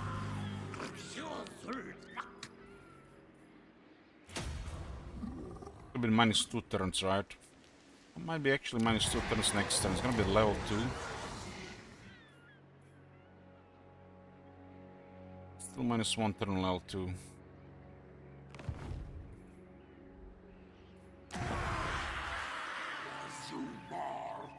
I think we'll just increase some research. Give me some research. It's enough growth, just research everywhere. Give me some research.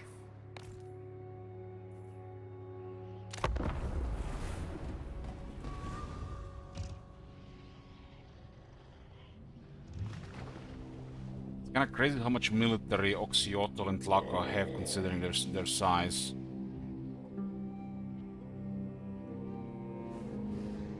Southlands look secured. Setra is causing trouble. Other than that, secured. There's some strife building up between Torek and the rest of them now. Because of Tlaqua. I think Staklis will stabilize. Especially now we are also at war with Bloody Hands. Ranessa in the west and the southlands with the settlements.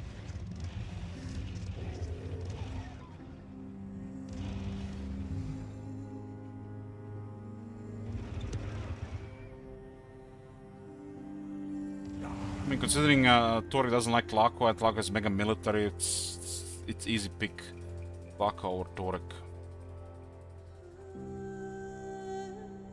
Let's hope Tlaqua doesn't go to war with Tectus. It's a very nice movement here.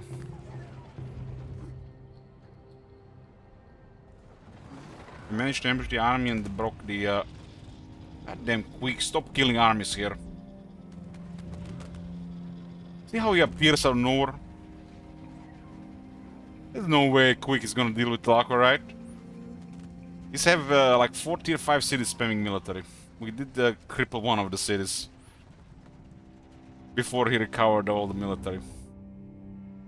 It was only because Torek was annoying him close to Karakazul.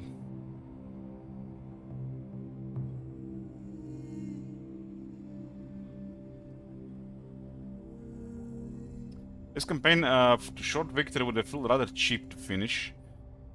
So, I think we feel way more rewarding to finish a long campaign in what's going on here.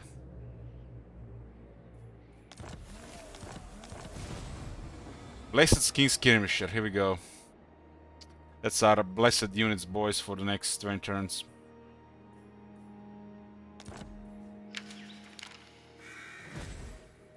Remember this when you say streamer luck next time.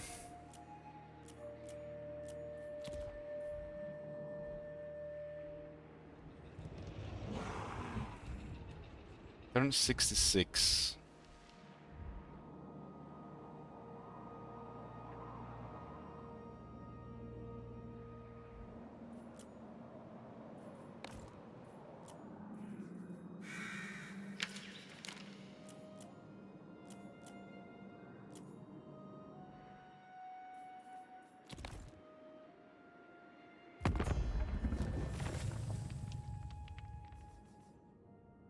This is huge. So this should be stable. This one is getting stable as well, and we get more stuff. I don't like Hans Marshall. Maybe we can do something about it. Minus 13. Hans Marshall is doing that well. I guess. Way stronger than us.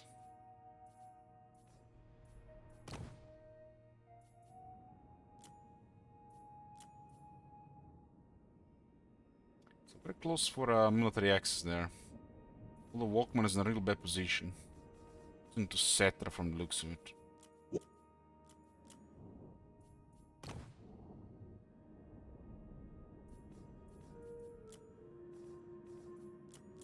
Largest faction is Kislev in Nagarod. Wow. They have like what, 50 lower potential in Marathi? Lizman doing great. Kyoto, Tic-Tac-Toe, Korok. And Lormaz Moon is doing okay.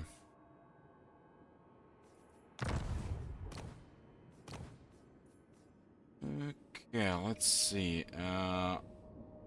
We'll let Tlako deal with Clan Morse. Worst case scenario, he gets wrecked and we get a confed. I really want somebody else to deal with the Clan Morse in this area. Because I don't want to go here. I want to go to Dragon Isles.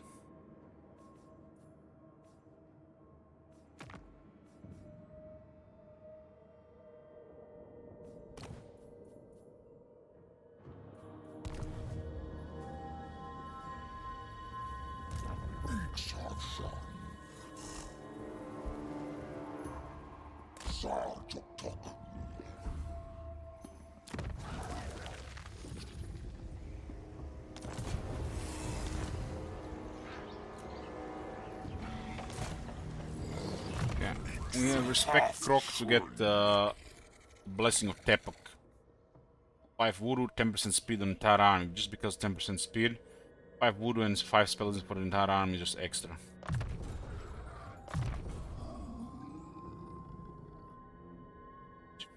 Care about. Let's get a mega control.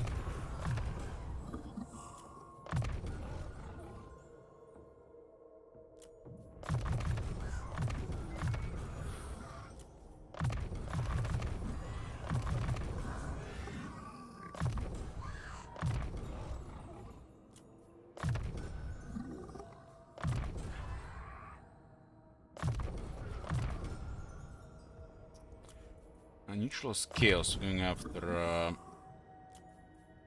their Nurgle.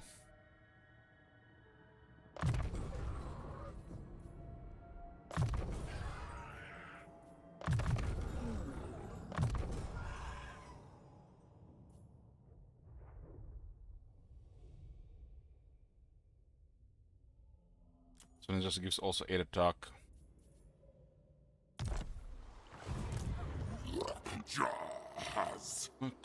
Lord Krog got wounded. And we didn't have the -5 recovery time. Back in 2 turns.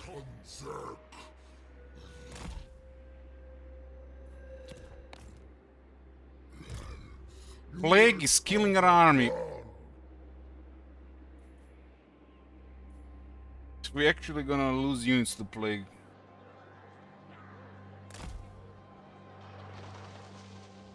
So this guy got wrecked in an ambush but survived. Then he got in the Plague. And the Lord Krog got wounded at the same time as we respect Krogar. But at least there was the option for an alliance available here to start yourselves this shit.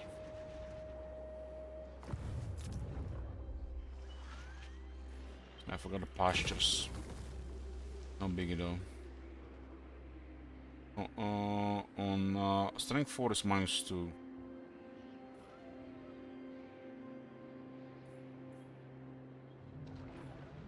So I'll get another star chamber.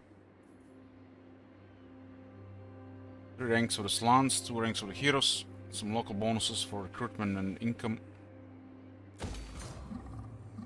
Cursed Jungle. Serpent Coast.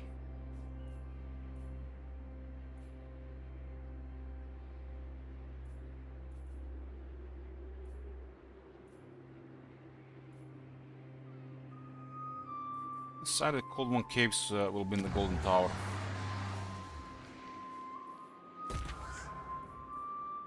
This will speed up our research quite a bit.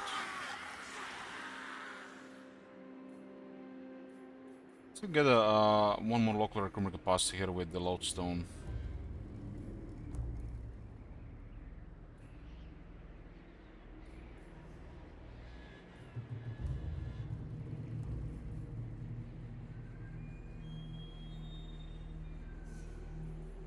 get this King Chief place.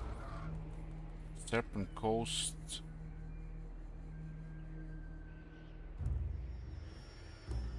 I'm gonna lodestone. Local income and we get +1 recruitment capacity. Not like there's anything else. Put another King Chief.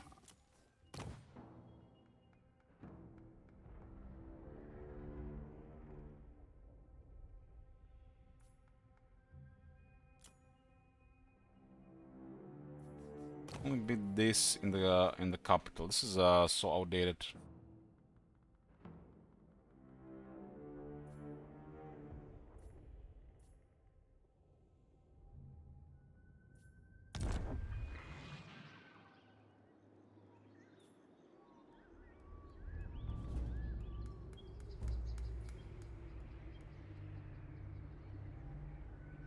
We have another income buff here from the old Sotek and the awareness of the old ones buildings.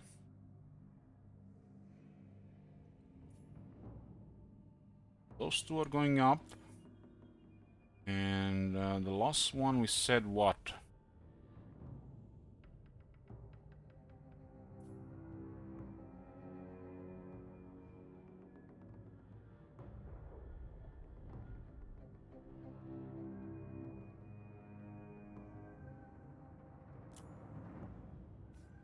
I have 3 slots. 1, 2. Guess we can get the Iris here.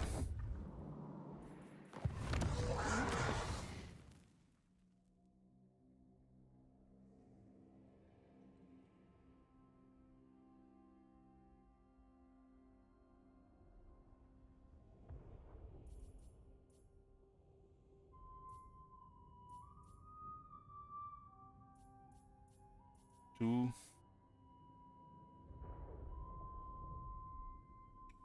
3, 4, 5, 7. No option for another building, probably hero capacity.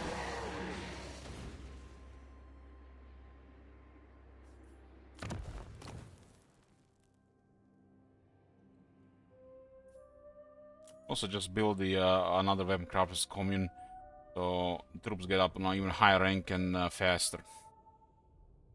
Especially with +1 from here, it's gonna be +2 local recruitment capacity.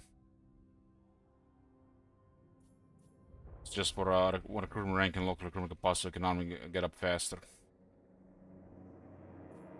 And with the alignment of war, it's gonna be cheaper. 2, 4, rank 6 without renowned fear. And without draft master in renowned fear, rank 8 without ferocity. When just a draft master, we can recruit rank 9 units.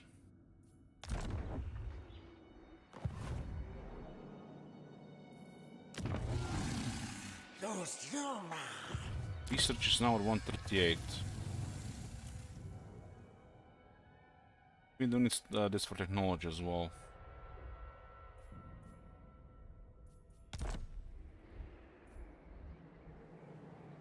Hopefully these guys have enough to deal with clan wars.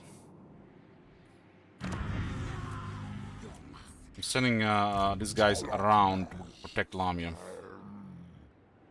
But then deep doo they're dying to the plague.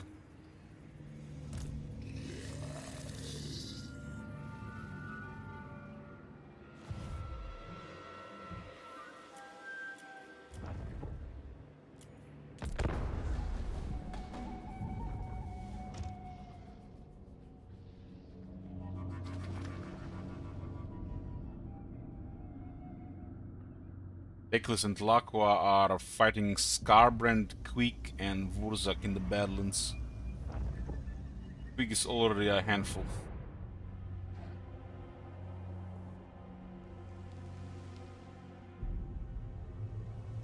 Tlaqua can handle it, we're gonna have to literally go all in again on him. Multiple King Chiefs scouting ahead so I don't get surprised.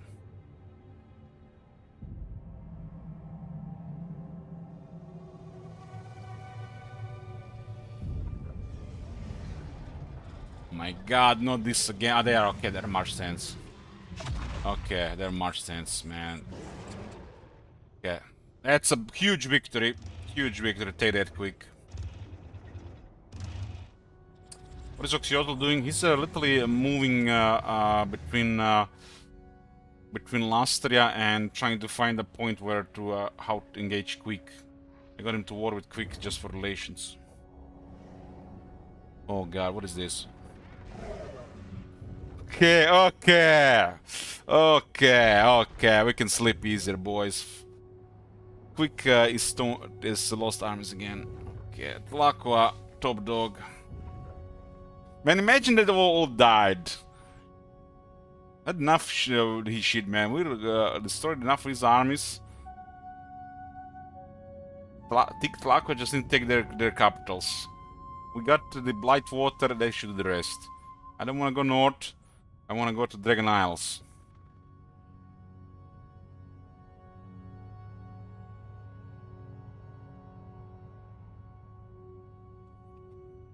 There's no way that he's gonna recover here. No way. You know what had to happen? Bloody Hands have to go really hard here.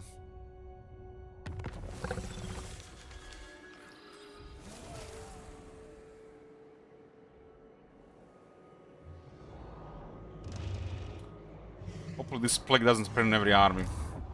It's bad.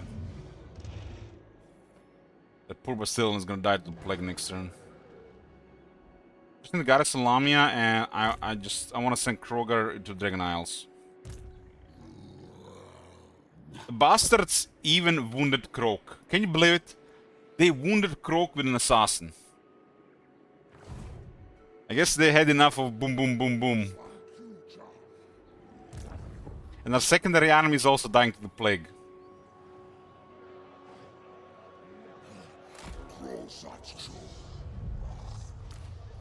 Gotta merge units, they're just gonna die. You art caught.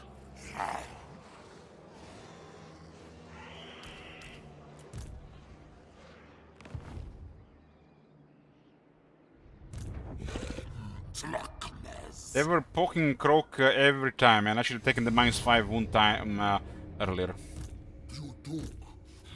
While we're waiting for Carnifex, we should go do that treasure. Make Quick sweat a bit. Kroger is back.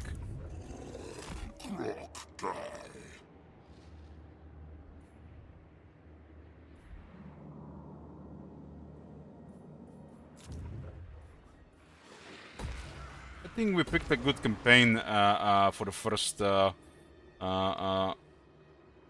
campaign with this AI. It's turned to be a very good campaign. It's a slow campaign. It's a limited potential for snowball.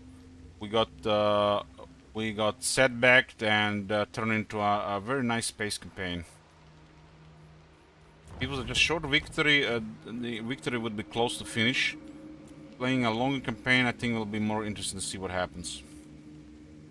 So we're gonna do a long campaign. It's not like we're gonna be playing a long Lisbon campaign anytime soon.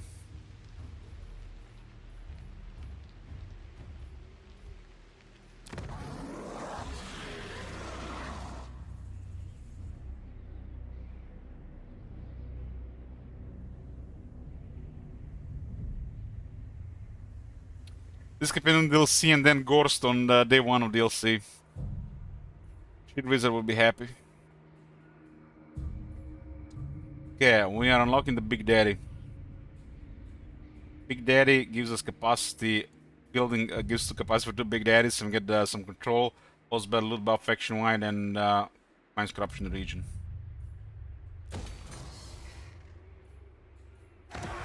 In 3 turns, we'll have strength 4 geomantic web between these 2 regions. We're getting some proper spies soon. We're gonna be targeting their heroes. Lamia would have been higher level, but I've captured Lamia after repelling them, and they just got again with a lot of military. We lost Lamia, and we had to push them again. Got all the way to Karakazgal and then we had to leave. The plan was to get as much as we can before we had to leave again. Because I wanted Torek to do this, but Tlaka will do it as well. Torek annoying them at the same time. This is the way. Because I've never really intended to go further north here. I want to go to Dragon Isles.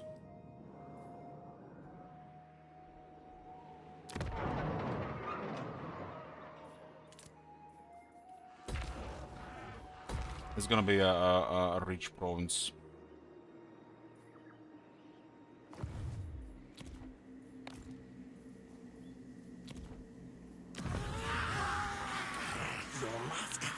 Still have... Ooh, we switched to confident and humble, huh?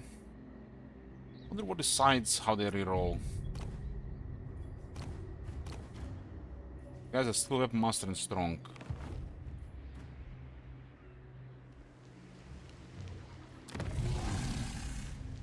Strong one is good for emergencies.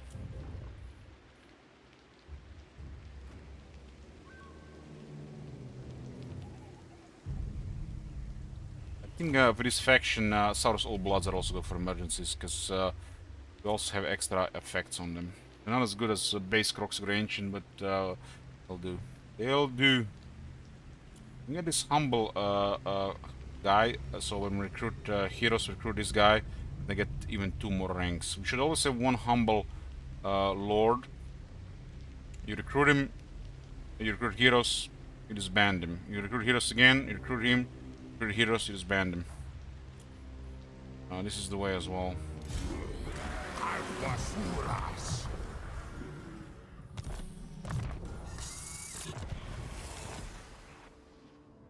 We can recruit heroes over rank 10 now with those 3.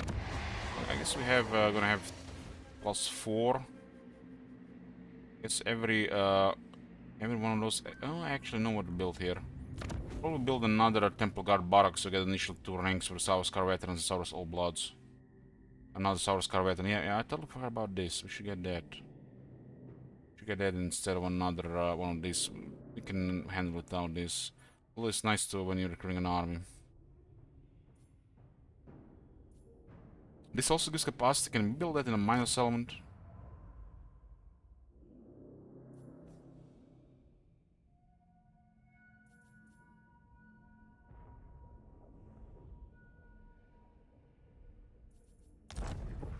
This. Tier 4-1 basically just adds another rank, huh?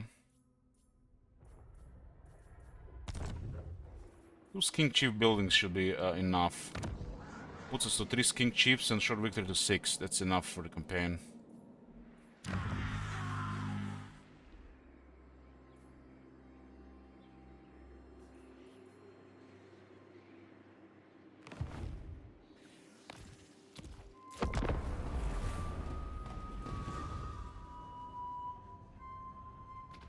What are the chances Carbon and Wurza get their shit together here and repel with Teclis and Tlaqua? They start knocking down on Torek settlements. Does look like Teclis is in a little bit of trouble there. Problem is Teclis have to travel really far to get there. And while he's doing this, he's trespassing in every faction territory with multiple armies every single turn. Or every few turns, it applies every few turns. And it's making everybody mad at him, and everybody then mad at us because we are his ally. Oh my god, Plague is spread to more arms.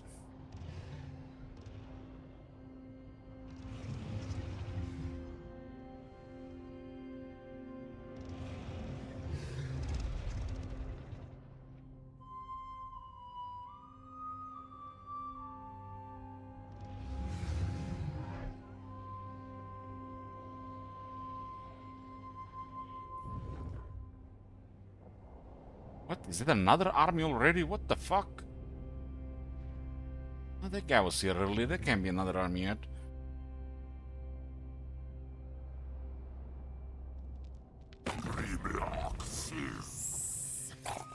Cetra is actually being ignored and he's trampling over Walkmar.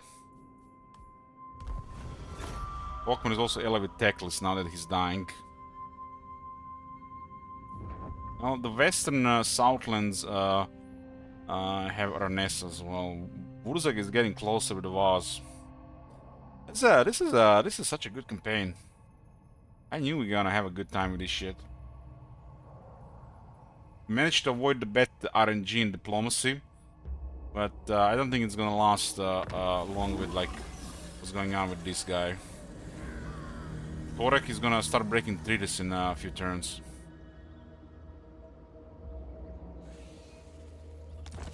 This is great stuff, Samiex. Great stuff. If you've seen my video, it's basically, it is what it says it is. You know, if you want to enjoy Warhammer 3 again, install this shit. Actually fixes the problems. Not all of it, but at least fixes over 95% of the passive/AFK issue. Still have the issue with needlessly besieging, sometimes besieging damaged garrisons and waiting. And of course the thing with the Occupy Loot second race. All these things can be adjusted over time though. I mean, I'll have this guy to deal with him when he recovers from the plague. Surely the plague will not spread, right? Well, no. Seatic. I need a wizard in this army. Tenslar. This guy survived an ambush and now he's dying to the plague.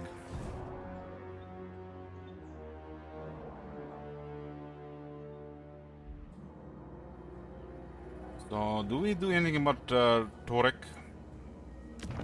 What brings you to my mighty forge? He's trading with Teclis, huh? Holy hands get a mega military again. And I'm gonna go down. I've recently declared war on them and pulled Tlaco to war with them, so they don't look at Teclis anymore. Yeah, Torek trait would be nice as well, but Torek is a nice buffer here as well.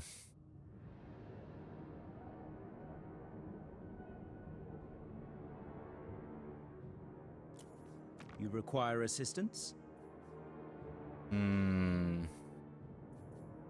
What do your plaques require now? Come on, Teclis, sign a military access with Tlaco for fuck's sake, or an alliance.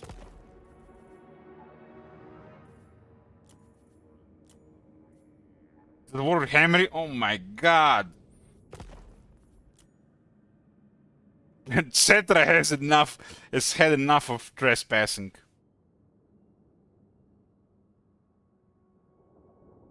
What a shitstorm is cooking in the north, man. Clan Wars is gonna be the least of the worries here.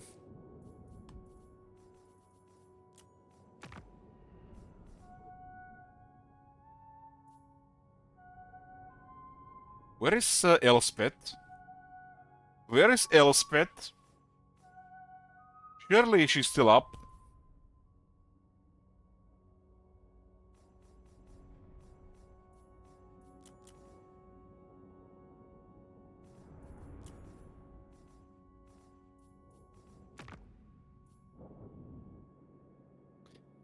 They don't like eats all of a sudden.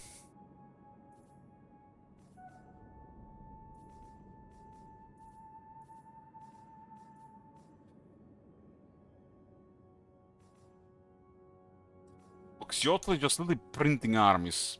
Printing armies. How did this war happen? I guess Teclis has attacked him and not Cetra attacked him. Because we are defensive alliance with Teclis.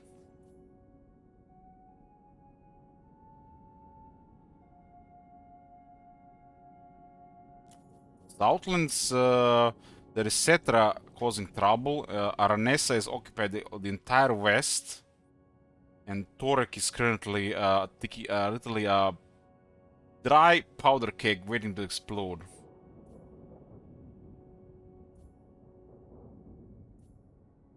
Tunkins and this is how much Tunkins always said to Stormbrand Coke, they just don't spend money.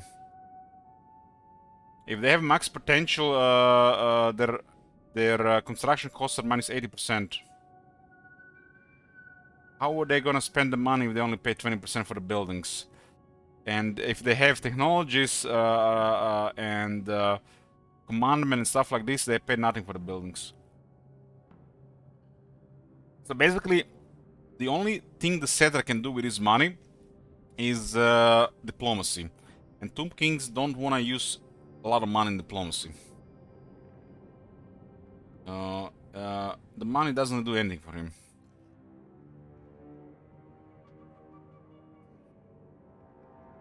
He's farming for his trade.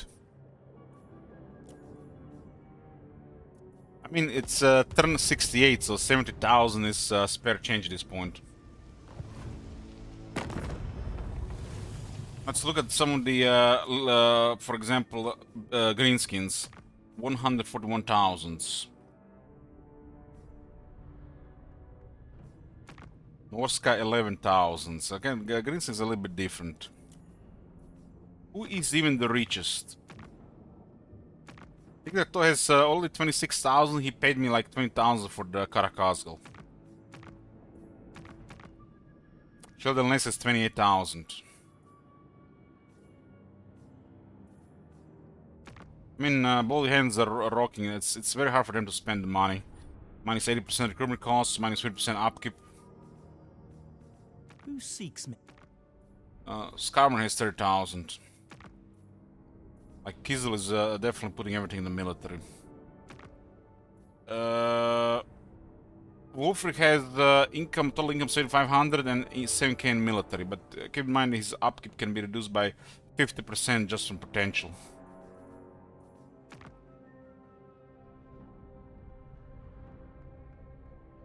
Clan Worms is up.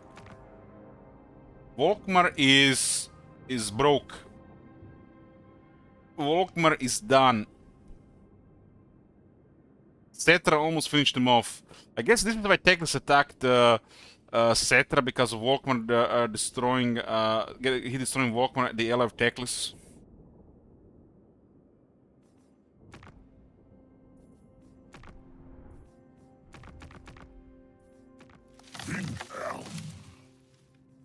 Hard to say what's going on in the Empire. Hard to say.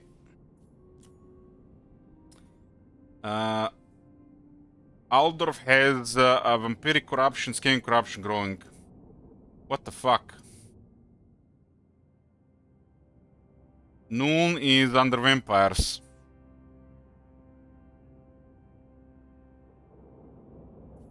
No Elspeth, boys. Evil has gathered in the north. It's the base potential. Shroud OP. Malekith. Malekith is getting wrecked from the looks of it. He's getting wrecked. Look at the list of enemies. He's even at war with Chaos.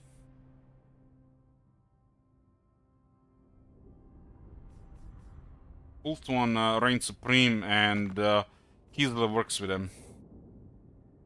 This is Kislev and Ultuan's Nagaroth.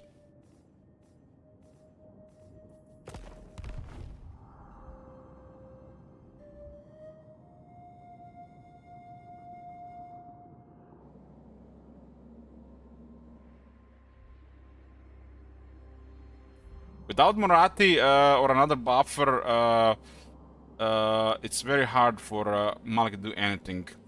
If Kislev does not fight Ultuan in Nagaroth, Nagaroth is done.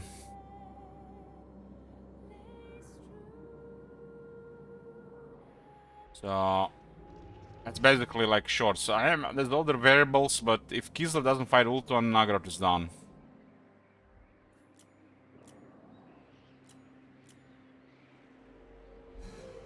Yeah.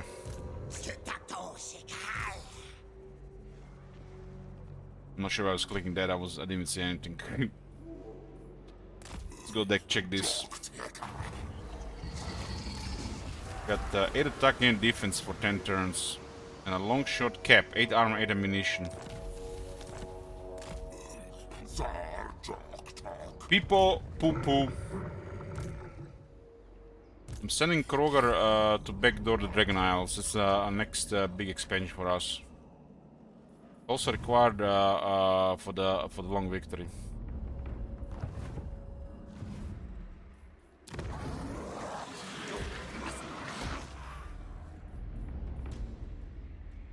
Etc. It's a tier 3 available here.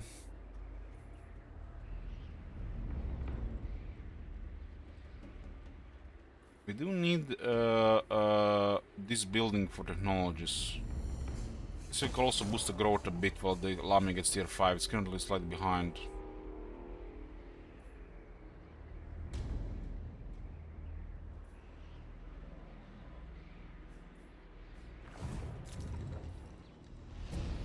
Yeah, I like the idea of building more sacred spawning caverns. Get more Sauruskar veterans. And more ranks for the veterans and the All Bloods. If we get enough of this, we can actually get Saurus spear shields on 1 turn global recruitment.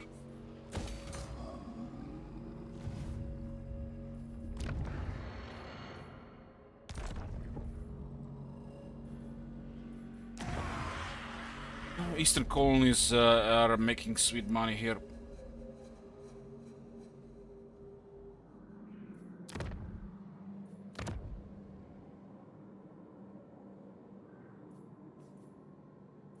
This will be gonna be 1 Skink Chief, 2 Skink Chiefs, and then 5 Skink Chiefs. Yeah, I don't actually really care about this. Let's get the Saurus here as well. We get 10 of those faster and higher rank for the Old Bloods and the Scar Veterans. 5 Skink Chiefs is fine.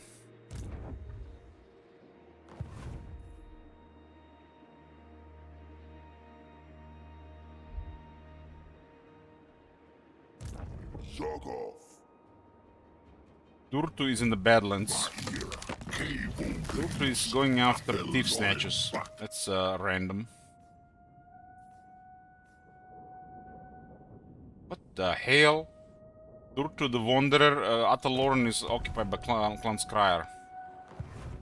More Skaven, great. I hope you guys are ready for more Skaven sieges. Yeah, I know you guys love them.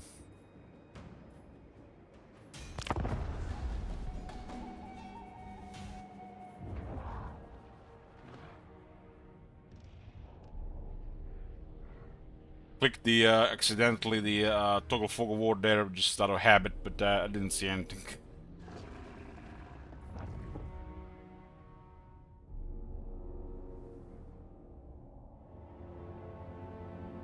Spent like over 100 hours running tests and simulations.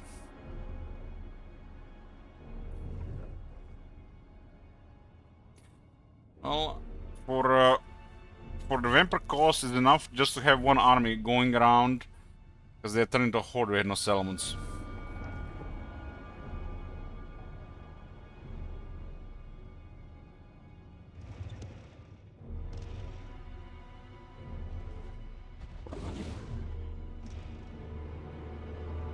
Considering what we've seen here, Kairos and Tomb Kings and the Vampire cost could definitely have +1.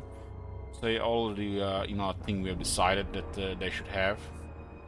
Kairos really got ganged up on this one, especially us being here. I lost the battle to him, but I crippled his military to the point where he couldn't recover.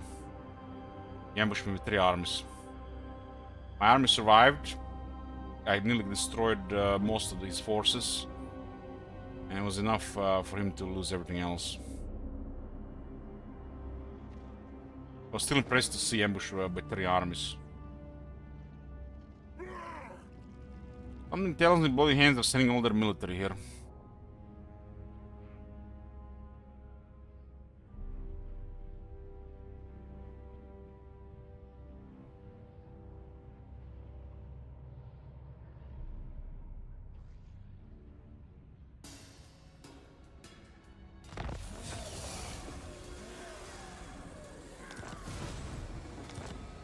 Get war with Ironbrow Expedition.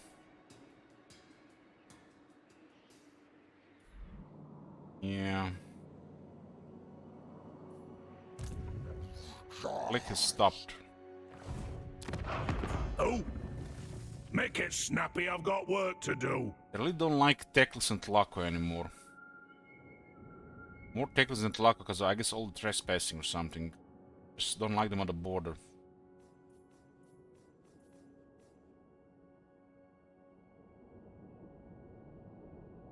Trespass minus 76 against dwarfs, which is dwarf thing.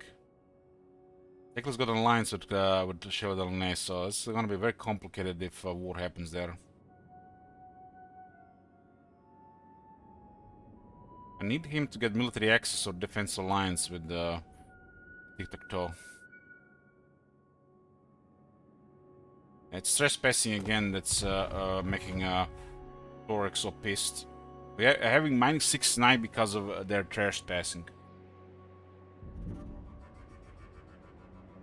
Make this quick. I have important matters to attend to. Oh, boys, this is gonna be it for today. We got turn 69. A little bit recap. We pushed Clan Morse. We got pushed back, but we got Tlaqua war with them, and Torek has a little bit more going on here. Was it just a plan to do some damage here? The Clan Morse is not as crazy as this. We did this, I think. I think they might come back to Lamia, but we'll be waiting for them. We have military ready here for Torek. Torek trees probably collapse. While Krogar will invade and surprise attack the Dragon Isles and open a new front here. It's gonna be a long campaign. Short campaign is will be happening probably within like 2 streams. It's a very nice reward, but I think it will be way more interesting to see how this diplomacy all turns out in a longer campaign. I don't think long is very long, especially if we confederate a faction or 2. But it might be a while before we finish. I will see everything Lisbon has to offer and how this develops into late game, which is turn 100. Thanks, boys, for watching, and I'll see ya tomorrow. Good night.